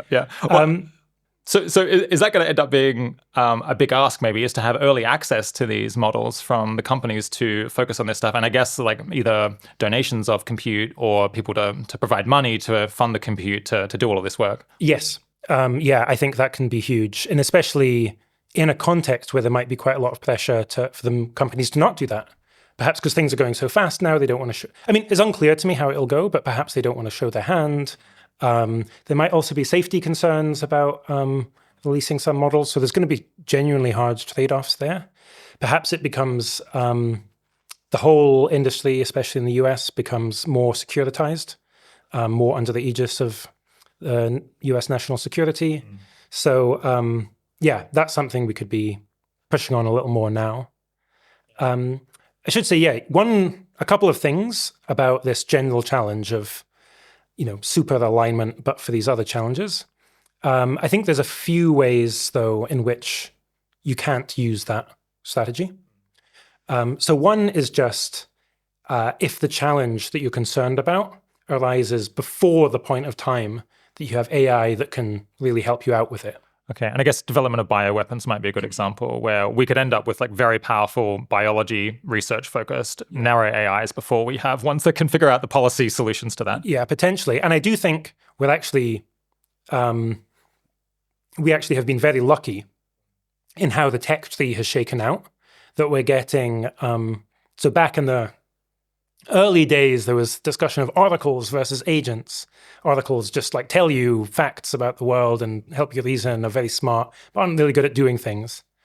And up until the wave of language models, the cutting edge of AI was not like that at all. They were agents, Alpha Star, for example. They were really good at computer games, not at all helpful at like understanding anything. Understanding, improving your state of knowledge. And now it's swung totally the other way, where primarily the AI is just extremely good at helping you understand things. And the agentic aspect is lagging behind. But for some things, you could have incredibly powerful AI for bioweapons. AI for persuasion could come earlier.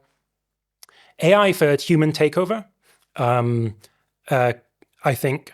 So I certainly think that AI can come before AI that can take over itself. Because imagine your ability to take over is kind of the product of intellectual capability you have, understanding intelligence in some very broad sense that includes strategic ability, and how much power you have to begin with. Okay, yeah. So if you're the president or you're the CEO of a company, you've got a very rich person, you've already got a lot of power. You don't need as much assistance to... Yeah, as much intellectual horsepower to grab even more power compared to an AI that has no possessions. Starting from scratch. Starting literally from scratch. And indeed will be resisted from as soon as people notice what it's doing. Exactly, and is being watched and so on. So yeah, so there's challenges that arise before you get helpful AI or sufficiently helpful AI. Then there's also solutions whose window of opportunity closes before you've got super helpful AI. So earlier we talked about trying to get a kind of agreements between different parties behind this veil of ignorance. So agreements to kind of share power or at least share benefits after the development of AGI. Or, Tom will talk about this more on the podcast about coups. At the moment, no one, or at least very few people, would want the ability for some human being in the US to be able to stage a coup and take power at the time of that being possible, because we don't know who's going to be in power. However, that window of opportunity to build in norms preventing that will fade once that capability is actually there, because now the people who could potentially benefit from staging a coup would not want that to be made illegal or very hard to do. Yeah. I'm not sure whether we'll keep this in, but just as an aside that I want to push out there, I think we desperately need the left in this conversation. As we were saying earlier, we're in a situation where all of these companies are talking about creating digital beings much more capable than humans. There's no plan for giving them any rights, any concern about their well-being. There's enormous commercial incentives to not to like make sure that they never object, to make sure that we never make any change to that, because then it just completely destroys the business model. There's lots of other areas in which I think the left would make a very useful contribution to this conversation. I mean, I'm not personally that left wing, but it would make a very useful and have a very valuable lens to cast on all of these issues. The left is just completely absent from this conversation because it's like driven itself into this echo chamber where it thinks AI is not a big deal, or it's like it's bad but also not important and not capable. I just would like to beg people who have a more left-wing perspective to get into this conversation as soon as possible. For sure. I mean, I actually think that's true on the left and the right. I mean, if there's one issue that they both agree on, being terrified of tyranny or dictatorship in different ways. And yeah, people have really not woken up, I think, to how powerful technology will be, how quickly. I guess I agree that, yeah, caring about the rights of digital beings, that already does sound pretty left-coded. I think there are other things. Or like concern about the incentives of the companies is the thing that I was thinking, the perspective that they would bring that I think is underrated right now. Yeah. Oh, yeah, for sure. Where, yeah, I think it's just absolutely the case that companies should be being held to account. Because, if you believe, or even if you put significant credence on the picture that we talked about at the beginning, then the leading AI labs are among the very, very most important organizations in the world. That will ever exist. In fact, that will ever exist. But even if we're just talking about today, you've got the US government, and then the other AI labs, perhaps Chinese government, but they are as important as states, I think. Yeah. I thought that I keep coming back to is the thing that we're worried about here that we don't have like clever technocratic solutions to these various like policy challenges? Or is it just that we don't like the way power is distributed today? We think like power is actually quite concentrated in a small number of countries and companies and individuals. They are probably going to exercise an incredibly outsized influence over the future. And many people are going to be like basically disenfranchised, like not have any influence over it. And that kind of sucks. Or that might end up being very bad. But there's not really a simple intellectual solution to that. It's just like you're saying, the initial endowment, the initial setup is kind of bad, and it's not just a matter of like let's be smarter about figuring out how to do things. So I mean, one thing is it's not merely that the initial setup of power is bad; it could get much worse. So power is pretty broadly distributed compared to, let's say, all of power in the hands of one person, which is the worst case outcome, which again could in fact happen. And there are some things though that are a bit more technocratic, as you say, where just if people are just making decisions really quickly and they're having to do that in quite a haphazard way because there was no preparation done for an intelligence explosion, lots of those decisions are just going to be bad in kind of bad for everyone. Yeah, bad for everyone in kind of random ways. There'll just be this huge attentional deficit more than anything, where if every day you're having to wake up with 10 gargantuan new developments and you can focus on 2 of them, well, maybe and you don't have access to AI advisors because of some regulatory restriction or because you don't trust them yet. Yeah. Probably it's just dumb decisions in a way that's like not even about concentrating power or ideological or something. So I think what you say is like part of the story, but not all of it. Not all of it, yeah. Okay, let's think about other ways that we could potentially try to address this litany of issues that are going to be coming at us. I guess, we talked earlier about how one of the grand challenges, I guess, is the risk of epistemic disruption. So misinformation, people like losing touch with reality, I suppose AI being exploited to persuade people of things that are false. I guess the flip side of that is that there is this grand opportunity as well to use AI to improve epistemics in society. I think that this is one of the, avenues for making things go better that you're pretty excited about, right? I guess, what are some of the applications that you think might make the biggest difference here? Okay, yeah. I mean, so one is this idea of kind of very optimized education and training. So, like I say, I think AI to educate is going to become, a real focus. Probably, again, slower than it should do. I don't think, just the current models could transform education. Yeah, they're a lot better than the teachers that I had. They're a lot better teacher than I would be. Yeah, I mean, I agree. And by default, I think that'll go too slowly. But I'm particularly concerned because of this such rapid change, particularly concerned with just how well informed are CEOs, but then particularly political decision makers. where what I would want, ideally, is for the people in political power, they wake up, they get this perfectly optimized brief of everything that's happened in the while they were in asleep. the 8 hours while they were asleep, which was probably a lot. Focused on just the very most important things. Perhaps such briefs like throughout the day. Some chunks of time are like, okay, now you need to know about space governance. We are going to give you the perfect, like most helpful, most calibrated to your current level of understanding education. So we need that product to exist. We also need political decision makers to have familiarity with it in advance. I guess this might sound fantastical unless you used deep research, which came out this week and is producing exactly these reports. I mean, a little bit janky, they're not always right, but yeah, it's like really heading in this direction. Yeah, exactly. But I actually so you were saying fantastical that we could have such technology. Yeah. Oh, right, yeah. I thought you were saying fantastical that politicians would use it.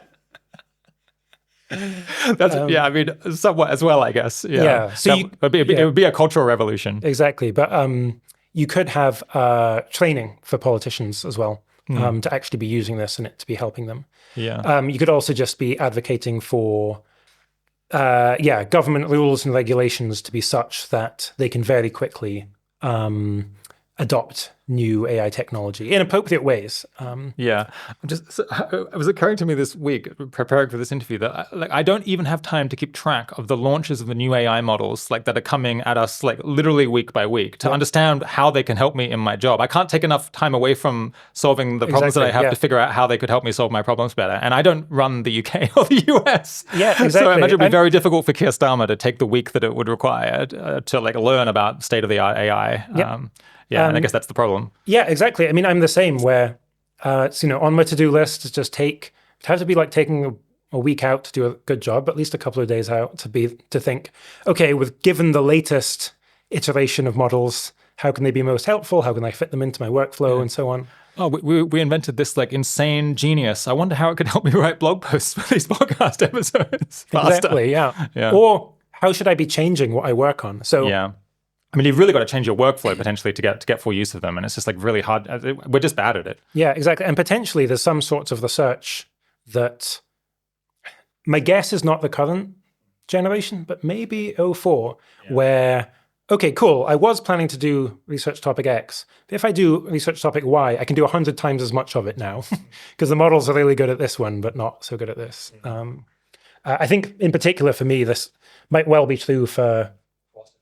Yes, in particular areas of more formal philosophy, so population ethics, decision theory, and stuff so that looks like math. Exactly, Yeah. So we were talking about ways in which people now, in fact, could be starting to help us prepare by having kind of beneficial uses of AI more widely distributed. So firstly, try and get them developed earlier. That's going to have a small amount of contingency, but a bit. Second is applications. So maybe that's starting a company, one of these wrapper companies that just make them more helpful in certain ways. One of the ideas I've had is kind of like an AI career coach, productivity coach, kind of life coach, health coach, help you make the automating. Make a larger difference, yeah. Yeah. You got to do us out of a job, yeah. Yeah, but... That would be great. It would be great, yeah. And so, I mean, firstly, just huge potential intrinsic benefits. People get a lot of benefits from such sort of coaching. But secondly, again, it really could go either way in terms of what sort of advice. You now have this person. They are extremely smart. They're advising you on all aspects of your life. It could be that they advise in very Machiavellian, narrow self-interest sort of ways. It could be that instead they nudge you to be more, a more enlightened version of yourself. Could go either way. And yeah, that's something I would love to see. Deal-making AI is another one as well. This is a little more speculative, but there's potentially enormous gains from the fact that making deals and agreements just has transaction costs. So we can take, I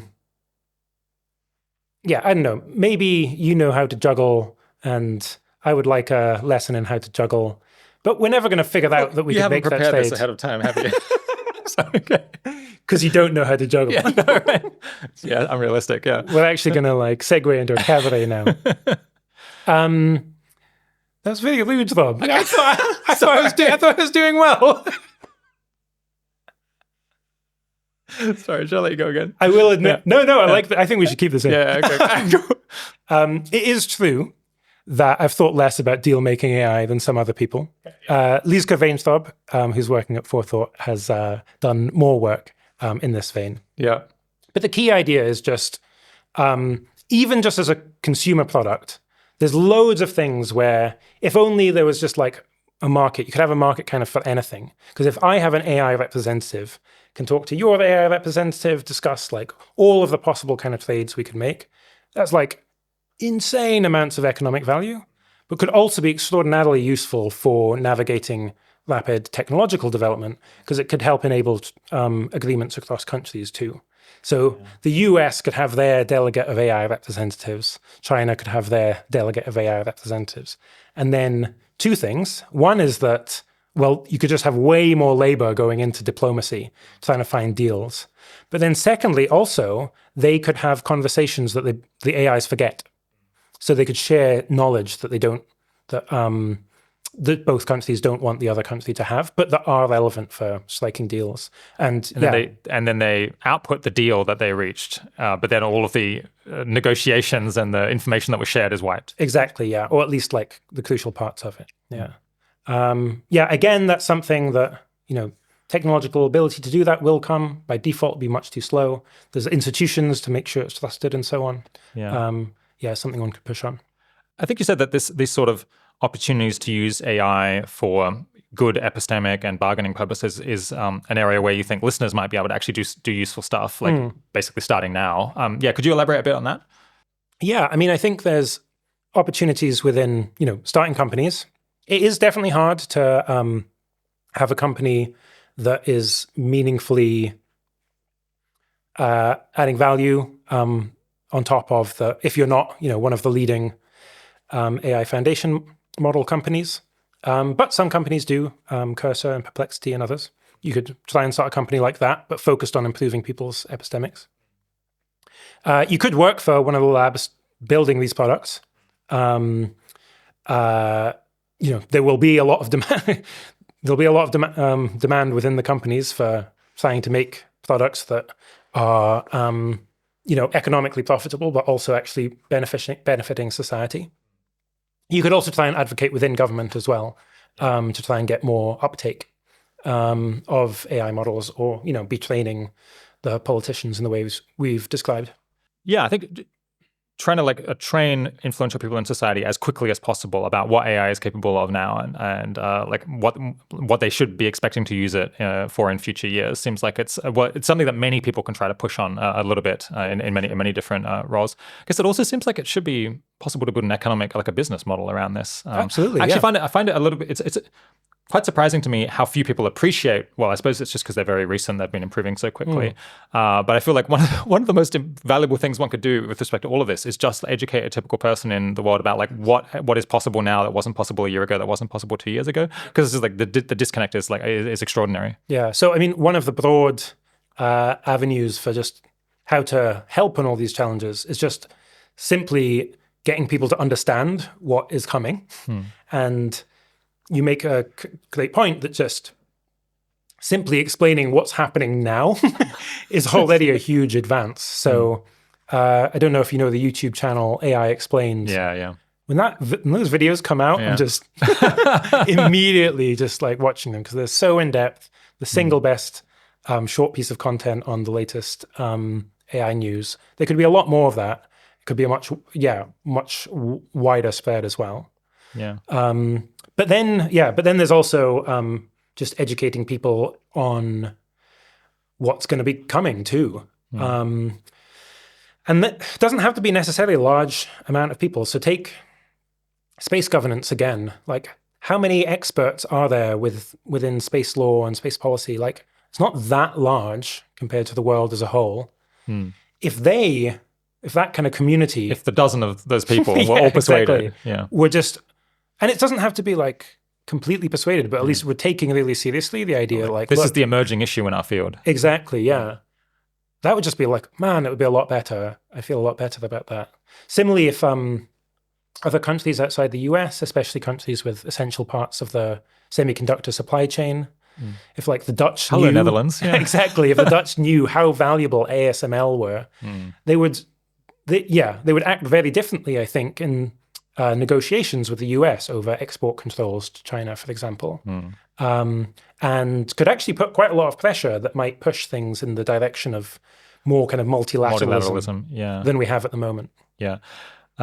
A bunch of these applications are discussed a bit in the second part of my conversation last year with Carl Schulman, the one about society and government, so people can go there for a bit more flesh on the bones. I guess one we didn't talk about is using AI for forecasting, trying to, it seems like AI, I mean, there's been a bunch of back and forth about this, but it seems like it is useful as a forecasting tool, if not like already a superhuman forecaster for events that are coming up. Of course, it can absorb enormous amounts of material, much more material than any human forecaster could attempt to do, and it can work to synthesize all of that. And I mean, it's only going to get better. Yeah, and there's something you could in principle do with AI too, which is train it chronologically, such that, there's an issue for training human forecasters. You can't use past data because we know what's happened, so it taints things. Whereas you could have an AI where it's just learning. I mean, you need to label all the data, and maybe that's just too costly. But well, you're saying you need to make sure, you need to screen to make sure that there's no like accidental contamination of the past data with things that happened later. Yeah, exactly. Yeah. But in principle, at least, it could just be learning over time. So it learns 2005 to 2006, and then predicts what will happen in the next year, or even the next week or month, and then learns that. And it's reinforced to do that better, and then you go again. Yeah. And so you could, in principle, have a AI that's just had millions of times more forecasting practice than even the best human forecasters today. Yeah. Okay, pushing on, I guess one of the threads of concern that we have is locking ourselves into some particular future, some particular suboptimal or negative future prematurely. What are some things that we could push on now that would make that particular path to not a great outcome less likely to happen? So there's a bunch of things. So preventing autocracy is huge, or concentration of power more generally, where once you've got most power in the hands of a small number of people, or even in the hands of a single country, I think that just poses major risk of lock-in, because the people in power at that time will want to maintain their power. Maybe even they only want to maintain their power for just 10 years, just over the over the particularly difficult period that it's an emergency, and exactly. But then after 10 years, they'll maintain their power for 50 years more. Within that 50, maybe it's 100, and so you can have like temporary lock-in that continues to indefinite lock-in. So that's one thing that I think is huge. Again, you'll talk more hopefully with Tom Davidson about what to do there. I do think space governance stuff could be really big. In terms of just not locking in stuff, I kind of think agreements, if we can, to just not send spacecraft outside of the solar system, not perhaps without international agreement, like at the UN. This was an idea from Toby Ord. Seems pretty good to me, even just some amount of delay, so that there's not this like crazy race for resources, and such that allocation is like very haphazard. One thing in general is just having a norm of just explicitly temporary commitments. So where any kind of new organization is, or new institution, like has an end date, a shelf life. So that one's a little bit complicated, right? Because that could backfire if you're saying, well, things are changing so much, so we're going to like rewrite the Constitution every 10 years or every 20 years. Well, that provides a natural opportunity for someone to try to undermine what might have been a very like democratic and liberal and like non-totalitarian system into one that is. Oh yeah, okay. So this is we'll get onto this potentially more later, because we're dividing this up in terms of delaying lock-in and then improving lock-in. I see. You're saying, well, this helps to delay lock-in. It helps to delay it. But delaying might not be good. Okay, yeah. So in some of the other work that I've done that we'll talk about in a little bit, one of the surprising upshots I had when I was modeling it all out was that trying to make locking better, conditional on it happening, seems to be even more promising than taking the strategy of just, okay, let's just Kicking the punt it can into down the future. road. Yeah. Precisely because, well, if you kick the can down the road, maybe it's worse. Maybe society's more enlightened. We've had more time to figure things out. But also maybe there's just more time for power-seeking individuals to gain all the power and then undermine things in the future. So okay, yeah, we're slightly jumping the gun there. So I cut you off.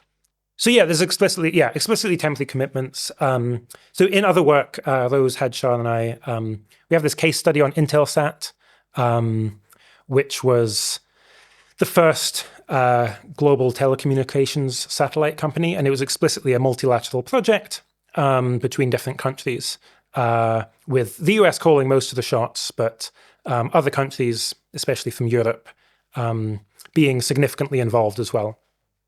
And I was interested in it because I thought it was potentially a different. People often talk about multilateral projects for AGI, but they use kind of CERN or sometimes the Manhattan Project. I thought this could be a nice alternative case study.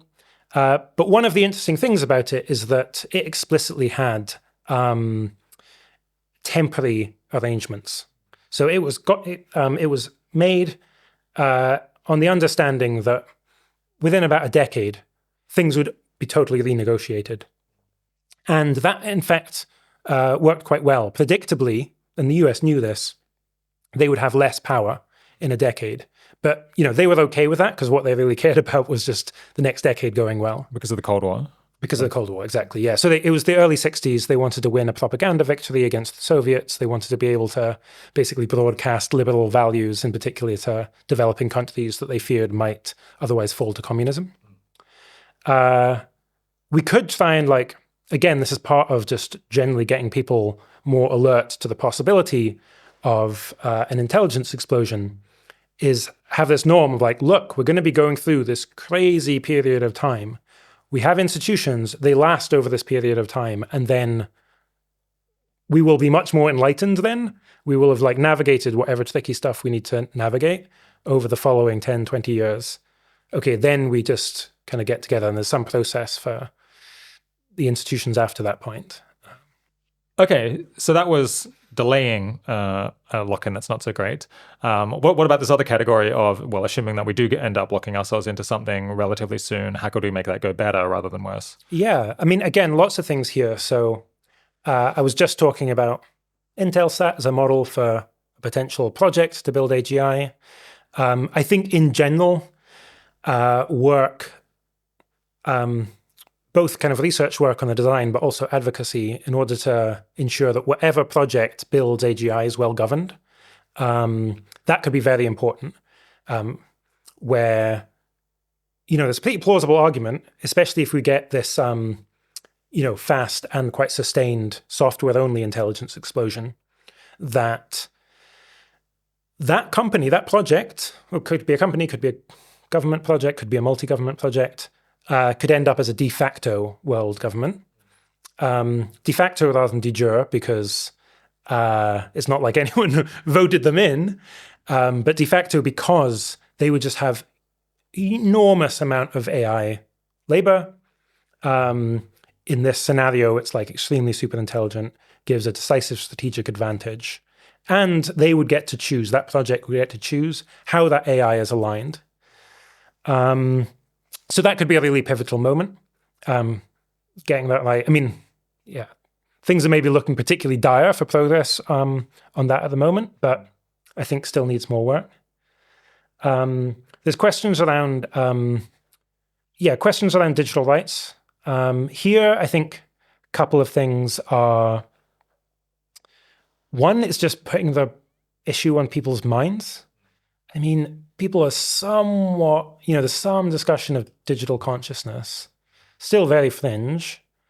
The idea of rights of digital beings, again, I'm really not aware of that. I think there's absolutely a niche for some sort of public intellectuals to be talking about these topics, because it will become more and more of a issue of conversation. Yeah, it's funny that more people aren't taking this opportunity. So there's just so many things that are predictably avant-garde and weird now that are obviously going to become less weird and more relevant and more discussed in future.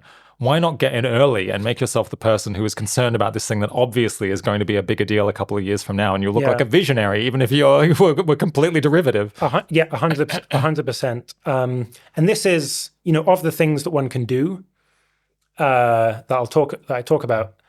Some of the things kind of are about AI, and they get this extra bonus in terms of how promising it looks, precisely because it'll scale in this way. So you set up a beneficial AI company. You do well in exactly the worlds in which AI is going super fast, which are the worlds we care most about. Similarly, you're talking about digital rights, you're seeming, pathetic in exactly those worlds we care most about. Other issues like space governance don't have that same tethering because space governance, no one cares. Well, there's a caveat on this. Nothing's really happening on it, and then suddenly a lot is happening on it. Right. It might become relevant earlier because, especially with AI advice, people are starting to foresee much better what happens. But it's still less of the case that you build up more capital, whether that's social capital or credibility or financial capital, in the worlds we most care about.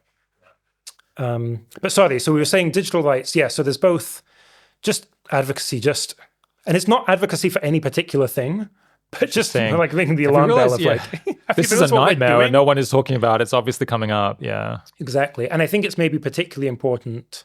So Nick Bostrom and Carl Schulman have some great, very early work on the topic. And as they highlight, I think it's maybe particularly important for these people to be sensitive to all of the different issues that AI will pose, including takeover risk. Because you could imagine the person who organically starts filling this role being just someone who's single issue voter, ideologue, one way or the other. Yeah. One way or the other, exactly. Well, I was going to say, it might be slightly challenging to fill the niche if you're just saying, here's an important issue, I've got no idea what to do about it, because that just isn't as memeable. I feel like the media is less interested in hearing about that than some dogmatic conclusion. Yeah, although that's true across the board in if you're trying to be a public intellectual or something. There's two things, in fact. Firstly, all the selection pressure is pushing you towards saying simplified, memeable stuff. But then second, you will just be saying a distribution of things. Okay. And sometimes even among the things that you say. Exactly. Some of them will happen to be maybe a bit less measured. Maybe you're just a bit annoyed at the time or something. Happened to me recently. Yeah. And that's the stuff that will go more viral. That's the stuff that people will pay attention to. So yeah, it's very hard to be a nuanced public figure. Yeah. Are there any other things that people should become public figures on? I mean, all of these. I mean, all of it. So we're talking about lots of. We talked about the big issues, the ones I think are most important, other than misalignment and bio, which are concentration of power, digital rights, space governance, epistemic disruption. There's a long tail, I think, once you dig even further into these specific grand challenges, where I just want at least one person with deep expertise on them. So one person is okay, I'm the nanotechnology person, or one person who is the commitment technology person, or other things as well. And I think that, one is just research to just understand it better. But then secondly is being known as the X person, I think, especially for something that gets almost no attention, potential for huge impact there. Another category of approaches so just to back up, we're discussing if there is a lock-in relatively soon, how can we make it go better? You talk about one approach would be doing better AI value loading, where I guess you try to make sure that the most powerful AGIs are taught to firstly care, or to reason and think about what is good and what is right, and also potentially taught to care about doing what is right for its own sake, rather than merely following whatever instructions they're given. That immediately poses a problem that you would be specifically training them to not follow human instructions and to do what they believe, what their own internal reasoning tells them is good or right. This increases the chance of takeover, surely. So you could do both is the thought. So you can imagine someone who they're a morally concerned citizen. Think of a human. They just really want the United. Actually, let's even imagine them, they're an ideologue or something. They're just super libertarian. They just want like the US to become a libertarian paradise. So they've got this like strong goal, but they're only willing to work within the bounds of the law. They're not willing to be deceptive, and so on. And so I'm kind of okay with that. Very scared of the libertarian who's willing to do anything and is much smarter than me. And so in the case of AI, you have corrigible AI. So I want it to be, like I said, I want it to be risk averse as well. So it doesn't even get that much payoff from taking over. There's other things you could do to, maybe it's myopic, it discounts the future very heavily. So again, doesn't get that much payoff from a takeover. But then it's also corrigible. Perhaps it's got non-consequentialist restrictions. It's just really doesn't want to lie, really doesn't want to do anything violent. Also, it just knows, like, always checks in with you. But nonetheless, there's still a difference between if I'm asking that AI for advice, for example, does it just tell me whatever it thinks I want to hear? That's one thing. Or maybe what it thinks I would want to hear if I was sufficiently reflective. That would be like a lot better. Or thirdly, it's just a virtuous agent with its own kind of moral character and, is willing to push back. So perhaps it's, there's obviously a spectrum here, but it could say like, it could be like I could be asking it to do something that is like immoral but legal and not within its guardrails and so on. And it might say like, look, well, I am the AI. I'm ultimately going to help you, but I really think this is wrong. Like it could do that or it could refuse. So there's a big kind of spectrum, I think, like within the AI character. And I think that's really important for two reasons. One is because I do expect there to be a lot of relying on AI advice. And I actually think it will matter what the character of the AI is like when human beings are relying on AI advice. In the same way as if you imagine the president surrounded by cronies and yes men and sycophants, okay, well, that's going to result in one outcome. You could imagine another one where it's like, oh, well, the president is surrounded by expert advisors. They have somewhat different opinions, perhaps, but they also kind of like they're willing to push back. They're willing to push back on. But I guess ultimately they might do what the president wants if the president really is just not persuaded by what they say, but they'll attempt to provide good advice. Yeah. And then there's also kind of shades to the like aligned with what question of just, well, do we want it? You could have this perfectly aligned AI that does all sorts of like very harmful things, but you can also build in more constraints such that even if something is legal but immoral, it still refuses to do that. Yeah. But there's kind of two reasons I think this avenue is promising, and they do result in somewhat different implications. The first is like easier to understand, which is just how it affects our kind of social epistemology and decision making. And then the second one is kind of a Hail Mary in light of to guard against possibility of AI takeover, which is just, if AI does take over, there's still this huge range of possible outcomes. One, where it kills everybody. Second, where it disempowers humanity, but doesn't kill everybody, and in fact leaves perhaps humanity with a lot of resources, and we are all personally much better off than we were. It's just that we're no longer in control of the future. Or perhaps it tortures all of humanity because it really, maybe it's even a sadist, or it just is interested, uses us all in experiments. Or it goes and does something just really good, in fact, with the future. It's like a moral kind of reasoner itself, figures out what's correct, judges that humanity was on the wrong track and does it, or like, it's still misaligned, it still takes over, it's still bad, it's not the outcome we want. But there's this huge range of possible outcomes, even conditional on AI takeover. It's not just like a 1 or a 0. Right. I guess people have tended, or the people who've been worried about misalignment have tended to think that the AI would just end up with these like completely garbled, completely random preferences. But I guess because it seems like we're more likely to get alignment with something comprehensible by default, you're saying, well, actually now we should think about, well, at the point where the AI goes rogue and like does actually take over, it kind of matters what preferences we happen to have loaded it with at that stage. Exactly. And it does seem like we will have some ability to align it with something. Yeah, exactly. Even if not everything. Yeah, we could be paying attention to, in particular, is it aligned with some very particular set of values, or is it aligned with a kind of reflective process? If it's aligned with a reflective process, both that's like a larger basin of attraction, potentially a larger target, because you would hope at least that people from many different starting positions in terms of worldviews would all reason to a like similar view, more enlightened view. And then also it just means, maybe that AI would in fact reason in that way. Just imagining an AI going rogue and taking over, and then it does further moral reflection and then like changes its mind and is like, oh, sorry. That was actually not the right thing to do. I'm going to give it back. It's good. It happens with humans sometimes, at least. And in particular, we're just now in a stage where it really does seem like the AI's values probably are going to be just like a big mix of different things.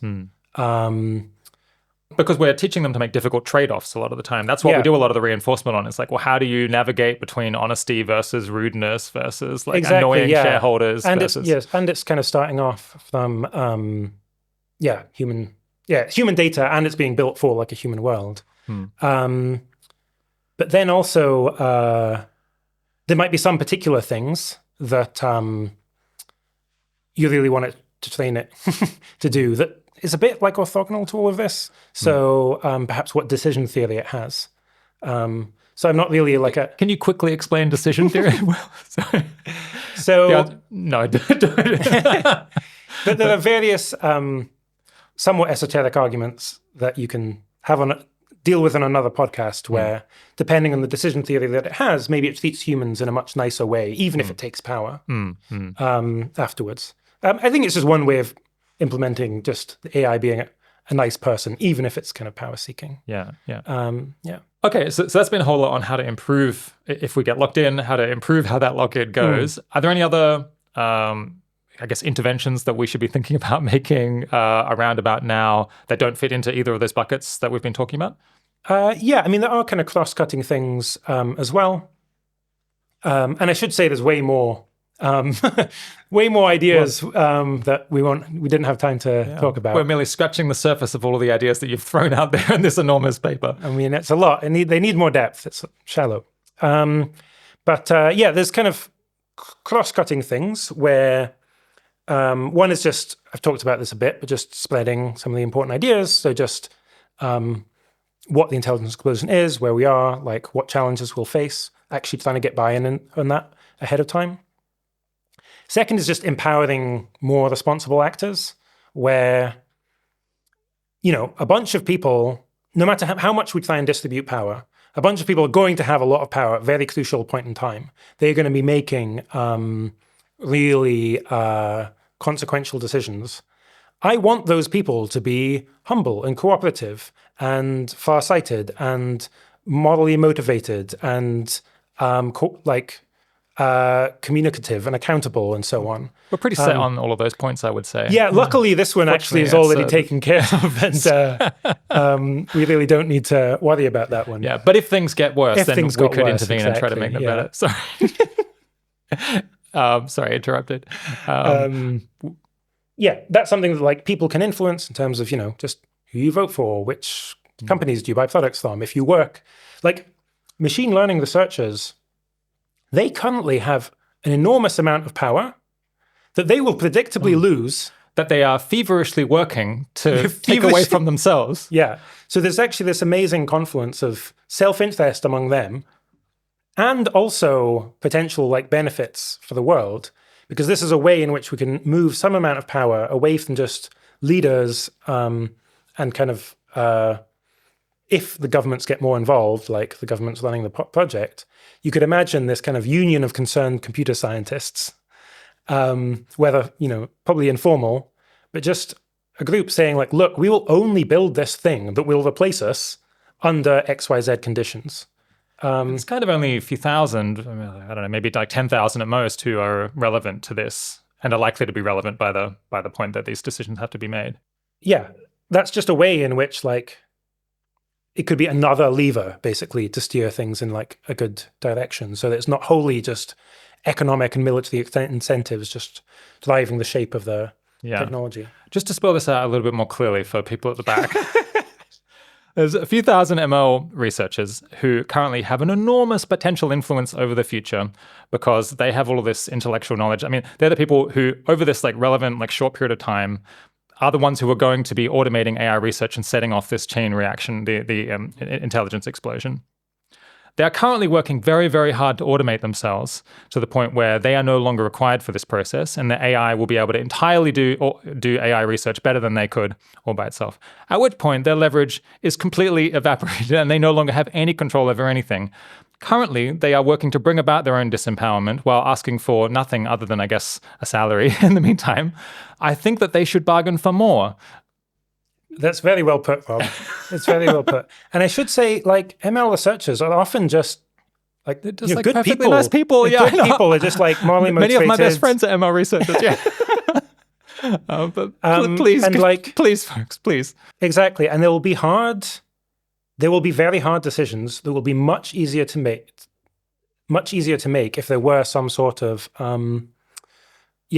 informal community or union or something like that, where that could be, hey, this company is just not holding itself to high enough safety standards. Yeah, we're leaving. This company stinks. We're going to go to a better company doing the same thing, like literally probably on another block down the road. Down the street. Or secondly, in cases with much larger government involvement, saying, okay, well, I'm only going to work onto this project under XYZ conditions, such as, I mean, and the conditions can be a really low bar. It can be... We won't build billions of killer mosquito turrets. We won't build... Any AI we train has to be aligned with the US Constitution if it's built in the United It wouldn't States. assist with a coup. It wouldn't assist with a coup. It's pretty low bar stuff. Yeah. That lever does not, as far as I can tell, does not currently exist.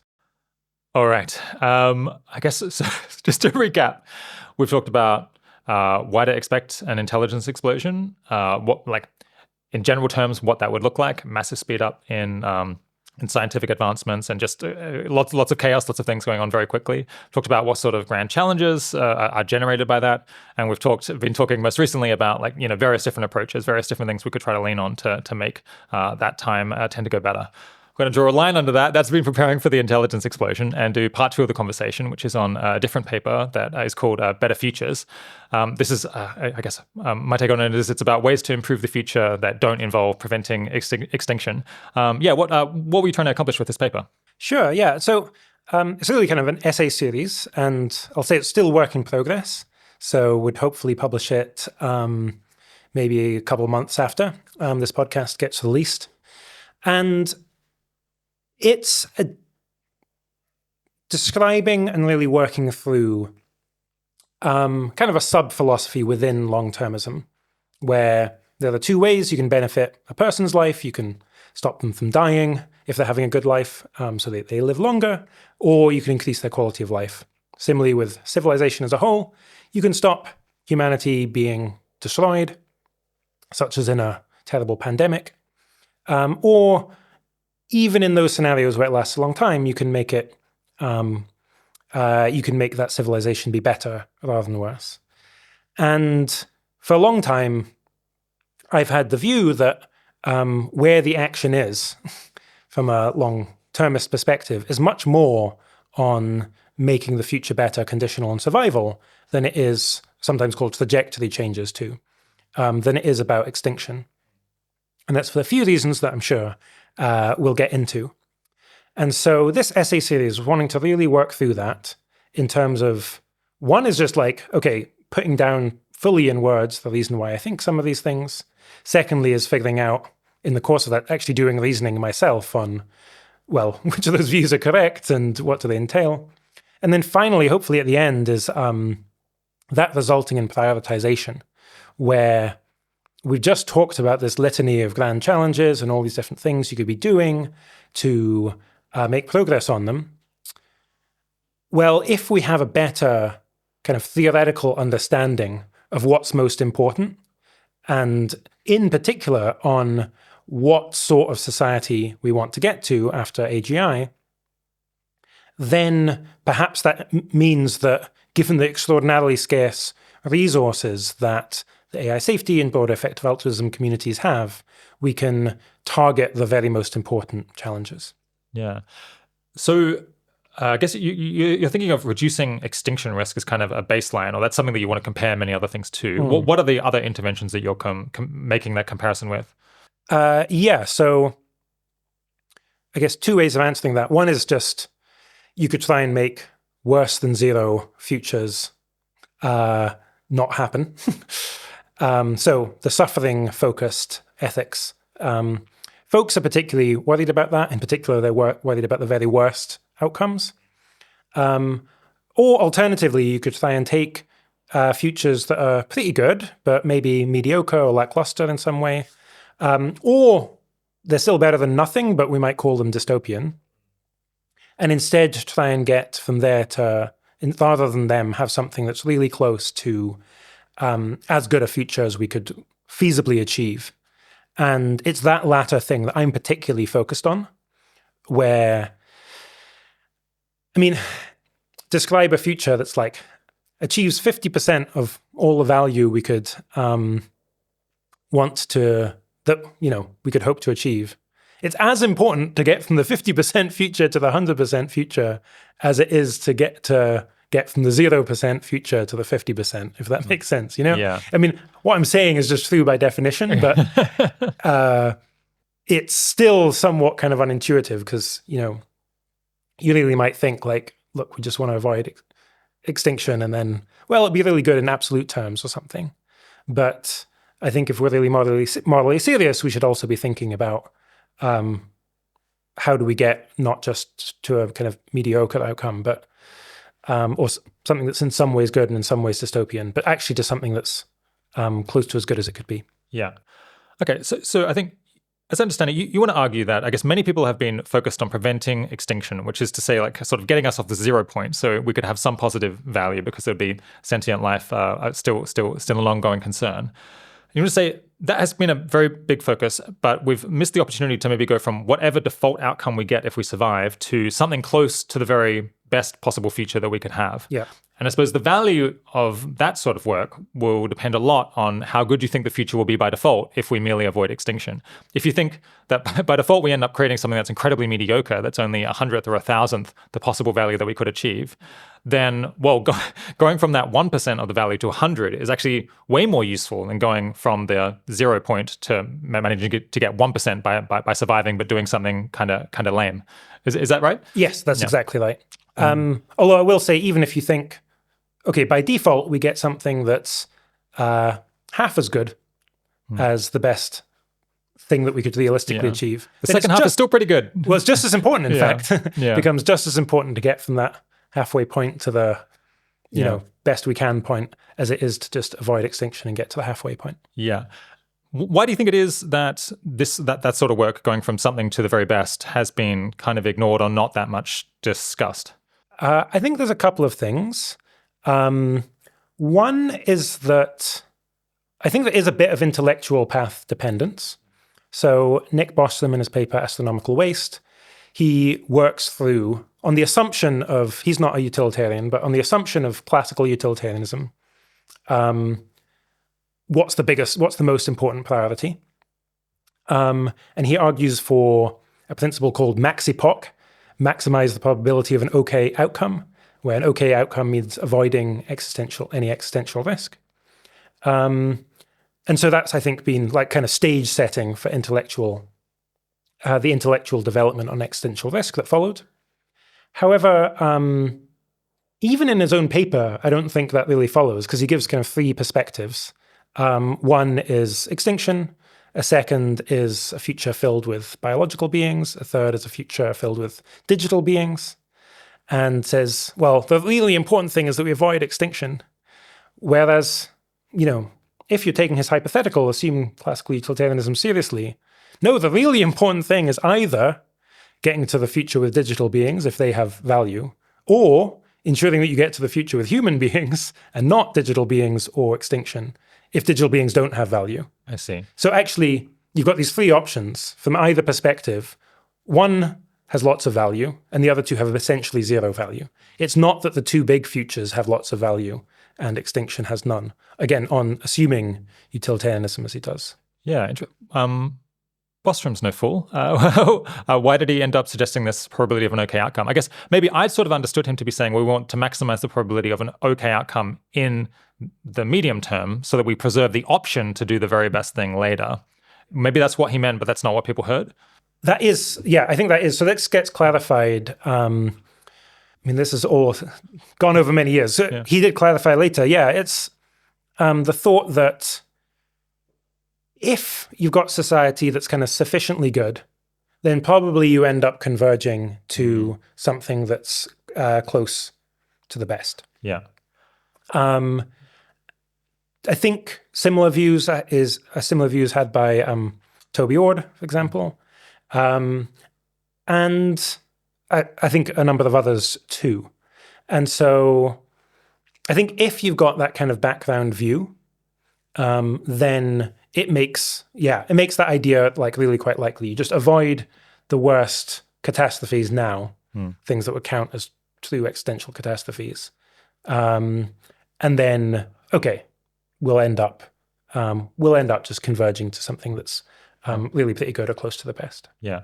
I get all of this sort of is within the framework of consequentialist thinking, where we're imagining that our goal is to like maximize the expected value of the future or something along those lines. I guess people have lots of different reasons for the work that they do. I mean, I guess one that's very salient to us now is that we potentially don't want to die ourselves. We don't want like the next few years to be a disaster and for everyone to end up dead or our families to end up dead. So that's, I guess, maybe another factor that has pushed in favor of the extinction work. But I guess people also just have like other moral frameworks where they're like, well, it would be negligent of like, I don't want to be the kind of person who stands by while we're about to have this disaster. Yeah. And also just kind of the near-termist view. I mean, with my near-termist hat on, I'm like extremely in favor of work to reduce extinction risk. It like just the sheer benefit cost, like it looks very high priority.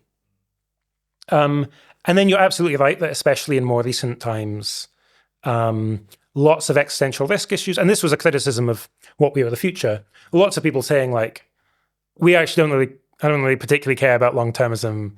The reason I'm concerned about existential risk is for near-term reasons. And that's great. I mean, I'm encouraging of a plurality of plausible moral views. But if you are a long-termist, you do care about how things go, not just now, but for future generations too. There's in fact an argument that, well, people really don't want to die. So there's going to be a lot of investment to trying to reduce the risk of extinction. Whereas many people do, in fact, want to, say, for example, lock in their own narrow ideological values. So that suggests that actually the probability of kind of bad lock-in might be quite a bit higher than the probability of extinction. And moreover, which is going to be more neglected, even once that's taken into account, is it going to be stuff that like very viscerally might kill you, also has like lots of probability of smaller, more likely catastrophes, such as pandemics? Or is it going to be like potentially like super niche weirdo stuff like digital rights and space governance? And so if you're coming from the perspective of taking this like, it really matters how the long-term future goes, those are heuristic arguments, at least, for thinking you might want to focus on those other things. Do you want to make the case that sort of by default, assuming that we navigate through upcoming times, we don't go extinct, that in practice, we're likely to do something that from an ethical or moral perspective is very mediocre, that only achieves quite a small fraction of the total value that in principle could be generated by the universe? Sure, yeah. I think there's a couple of ways of getting to this conclusion. So one is kind of just failing to do the very best thing. And then second is you just do one or more bad things. I mean, I think to illustrate both potentially, we can just consider the world today. So the last few centuries have resulted in this enormous material abundance. So where, hundreds of times richer than we were even just a few centuries ago.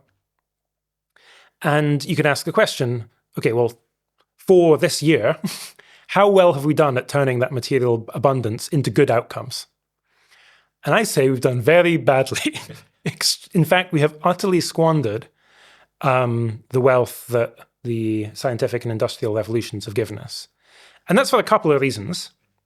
One is in the sense like failing to make the most of it. Partly that's because global inequality is so extreme, so we're spending a lot of resources in ways that don't really improve people's well-being very much at all compared to other uses. There's also just like all sorts of like dumb ways in which society is structured, like people spend loads on consumer goods that don't really benefit them. So I think there's a lot of squandering in terms of like upside. But then the bigger thing is the downside, is introduction of bads as well, where just one moral error, which is namely how society treats non-human animals, and in particular the tens of billions of animals that are killed in factory farms every year, living lives of terrible suffering. That is, at the very least, enough to undo or kind of outweigh most of the positive things that have arisen as a result of human living standards getting higher. Maybe it's even enough to completely outweigh it, such that actually things have gotten worse. But either way, it at least undoes most of that good. So in fact, the world today is achieving really a small fraction, at best, of the value it could have been achieving. And so the same thing might happen in the future, where in order to, when I start thinking about this, I really start going through different views in moral philosophy.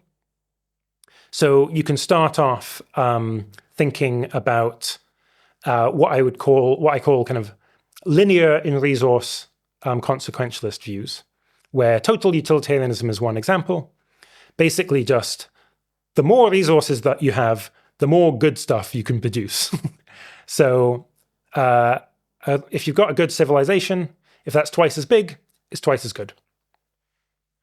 On this view, it seems like, wow, it's going to be really quite hard to potentially to get to like a near best future, something that's say that's 90% of the best. Because you need to do two things. One is just use as many resources as possible, everything you can access, which is really, it's a lot. There's 8 billion accessible galaxies and so on. And then secondly, it also needs to be the case that how you're using those resources are whatever has the highest value per unit resource. And that could be like, who knows? There's a lot of things you could potentially do with resources and processes. So that could be like these tiny mines. It could be these huge mines, galactic scale. It could be like very changing processes and so on. But out of the extraordinarily large ways you could like organize kind of mass energy, there's probably going to be one that's like the best. And anything, even the second, or third best might be significantly worse. So that's why it's like plausibly quite a real challenge on those views. Yeah, potentially a heavy lift. You've really got to aim at this one specific thing. I should say, as I'm going through these views, I'm not like defending any one of them. And in fact, it's a notable thing that most theories of population ethics that are on the table have this conclusion that the best possible future is a basically homogeneous future, where you've got something that's the best thing. At some scale, it might be quite complex within that, and maybe the scale is large, a solar system or something. And then you make more of them. Once you've got that, just make more and more and more of it, because that has the highest value per unit resources. And some work we definitely won't have time to talk about that is work in progress is, I find that conclusion like particularly perverse. Yeah, particularly like terrifying even. So I have this new theory of population ethics that I was working on. I would, if we had more time, be the most enjoyable thing I could do. But that's paused for now. But theory of population ethics that I think is quite compelling that avoids that implication. Okay, yeah, interesting. But anyway, that's the linear and resources view. Your computer can come back to that at some point. Exactly, yeah. The AI will do it in like A couple of 3 years, months or something. So that's the linear and resources view. And then you've got other views, for example, views in which, look, it's not that hard to get to to get to the kind of upper bound. And views on which there's like a much richer kind of diversity of goods. Part of what my work has been doing is like going through all of them based on these kind of structural features in order to see like, can you get the implication that, okay, yeah, really just like quite a wide variety of different views, of different ways the future could go, give you something that is like close to the best anyway. And I ended up concluding kind of no, where if you don't have a significant thing is like, even if it's easy to get the upside, because you just say, look, you've got an Earth full of like amazing, like flourishing beings who are all free and able to do what they want. That's like, even if that's close to the upper bound, you also need to make sure you don't have bads too. And this is both, I think, part of common sense. I could tell you a story of this like amazing utopian future, but it just has one flaw. It's based on some rigid racial hierarchy, or like in The Ones Who Walk Away from Omelas, it's founded on the suffering of like a single child. I think that common sense, you lose a lot of value. As in common sense, that's enough to like turn it from a utopia to something at least semi-dystopian. But then also, formally, you've got all the goods, they're kind of close to the upper bound, but you've got this really big civilization and it has some bads too, even just occasional bads like suffering. Then just given how big the civilization is, that'll take you far away from the upper bound again. Sorry, that got a little more involved than you might have been intending. Yeah. So you've just given us a really quick summary of this, I guess, paper that will eventually come out, fingers crossed in time for it to be useful, called No Easy Utopia. Or I guess you argue that sort of easygoing views where it's like not that hard to achieve the best or a near best future, that those are not really plausible or they run into all kinds of different problems. Yeah. I mean, I think, yeah, the more straightforward way of seeing that is just to look at kind of big moral disagreements that we have today and realize that, like, basically if we get any one of these things wrong, then that could make the world negative, or certainly at least would destroy the value that we're generating, or like would reduce it very enormously. I mean, it's just almost anyone you can name, right? So abortion, if like abortion is really wrong, and in fact it's equivalent to murder, then that would surely be like a massive stain on human civilization as it exists now. Conversely, if it's not problematic at all, then all of the restrictions on it would also be very bad. I guess like destruction of the environment, if that's as bad as some people say, that would be extremely bad. I guess if religious folks are right and there's like many things that are contrary to what God would want, then that would presumably we're committing like many infractions. And I guess you can go on and on down the list. And so it seems on like most people's views, value is quite fragile. And if you get even a limited set of all of the different debates wrong, and then you scale that up enormously, then you've like fallen quite short. Absolutely. And in fact, the situation we're in at the moment, I think, gives us lots of false cause for the assurance. Exactly. So take theories of well-being, for example. So in philosophy, there's 3 main theories of well-being. Hedonism, which says positive and negative conscious experiences or what's of value for someone. Objective list theory, which says that other goods are good or bad for you intrinsically. Beyond that, like having friends, having appreciation of beauty, having knowledge, and so on. And then preference satisfaction views, which say that, what preferences, having your preferences or your idealized preferences or something satisfied, that's what's good for you.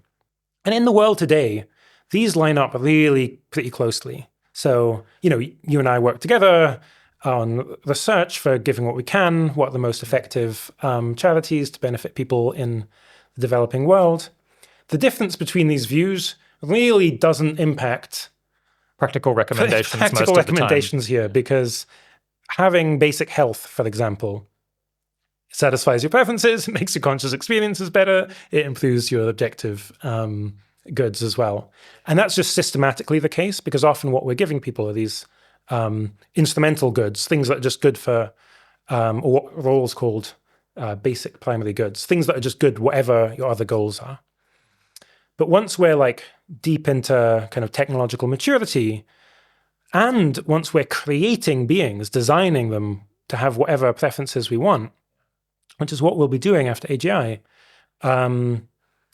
these things can come radically apart. Right. So, be like, so do we create a new being that has extremely strong preferences that we satisfy, or do we create a being that like doesn't have any particular preferences but feels very good? Yeah. Or do we need to create a being that is capable of having friends and like a flourishing life and all these other things, which might be completely different than the first two? Yeah, exactly. So they might be, from each perspective, from each theory of well-being's perspective, the best future on the other theories would be basically worthless. Or lose out on most value. Yeah.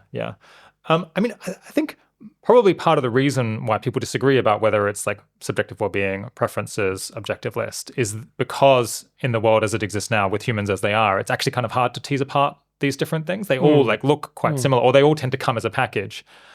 It's possible that at the point that we can separate them and just have one and not the others, maybe that would lead to convergence on which one we view as most beneficial. Or why do you think it is that people disagree so much about which one of these things ultimately is the thing of intrinsic value? Well, I mean, there's this huge question of whether we should expect people to converge morally. Again, something I want to write on. And part of my views, it's funny because I'm more realist sympathetic. And normally people who are more realist sympathetic are more more inclined to think that there would be convergence. Yeah. Because they think there's a fact of the matter. It's like it's more like a scientific or empirical question. Yeah, exactly. Whereas like all the subjectivists I know, who they think that what makes something right or wrong is just what I would want or want myself to want on idealized reflection. Yeah, often they seem to think that you'll get convergence, and I'm like baffled by this. Like, if I'm a subjectivist, at least I expect radical divergence between different people based on just subtle and arbitrary facts about their psychology, essentially, because there's nothing constraining you ultimately. Well, I guess we have similar genes, so we have a similar like ultimate design. Yeah, but it does differ. Yeah, we do, but it seems. So take even people are similar, that they're both classical utilitarians. So they add up happiness in the same way, and they both agree that positive and negative conscious experiences are the things that are of value. But I like these conscious experiences, and you like these conscious experiences. There's no fact of the matter beyond our preferences about which are good or bad. So why on earth, out of all the conscious experiences that there could be, which there really are a lot, why on earth do we agree on which are good and bad? But then more importantly, why do we agree on the quantities of goodness? Because again, remember that what you end up doing as a classical utilitarian is figuring out what has the most value per unit resource. If to you and someone else differ on the magnitude of goodness from different conscious experiences, even by a bit, you will differ utterly on what that highest best value per unit resource thing is. If you're the sorry, I'm ranting. If you're the subjectivist, then there's nothing constraining you ultimately between those two positions. And we were talking about like the narrowest difference. Disagreements. Once we start thinking beyond to like other forms of consequentialism, other theories of well-being, I think you'd end up with very, very different views indeed. Okay. We're getting into some philosophy that I didn't necessarily intend us to get into there. But let's bring it back to this overall issue of discussing ways of going from like okay futures to the very best. I mean, actually, while we're still on the philosophy and the subjectivists, should the subjectivists and non-realists about ethics and morality care about this entire agenda? Because they might not think that there really is such a thing as a very best future, other than just like what they happen to like. And so is this kind of work relevant to them? So I think basically 100% yes. Okay. Yeah. There are definitely implications depending on which metaethical view or views you think are most likely.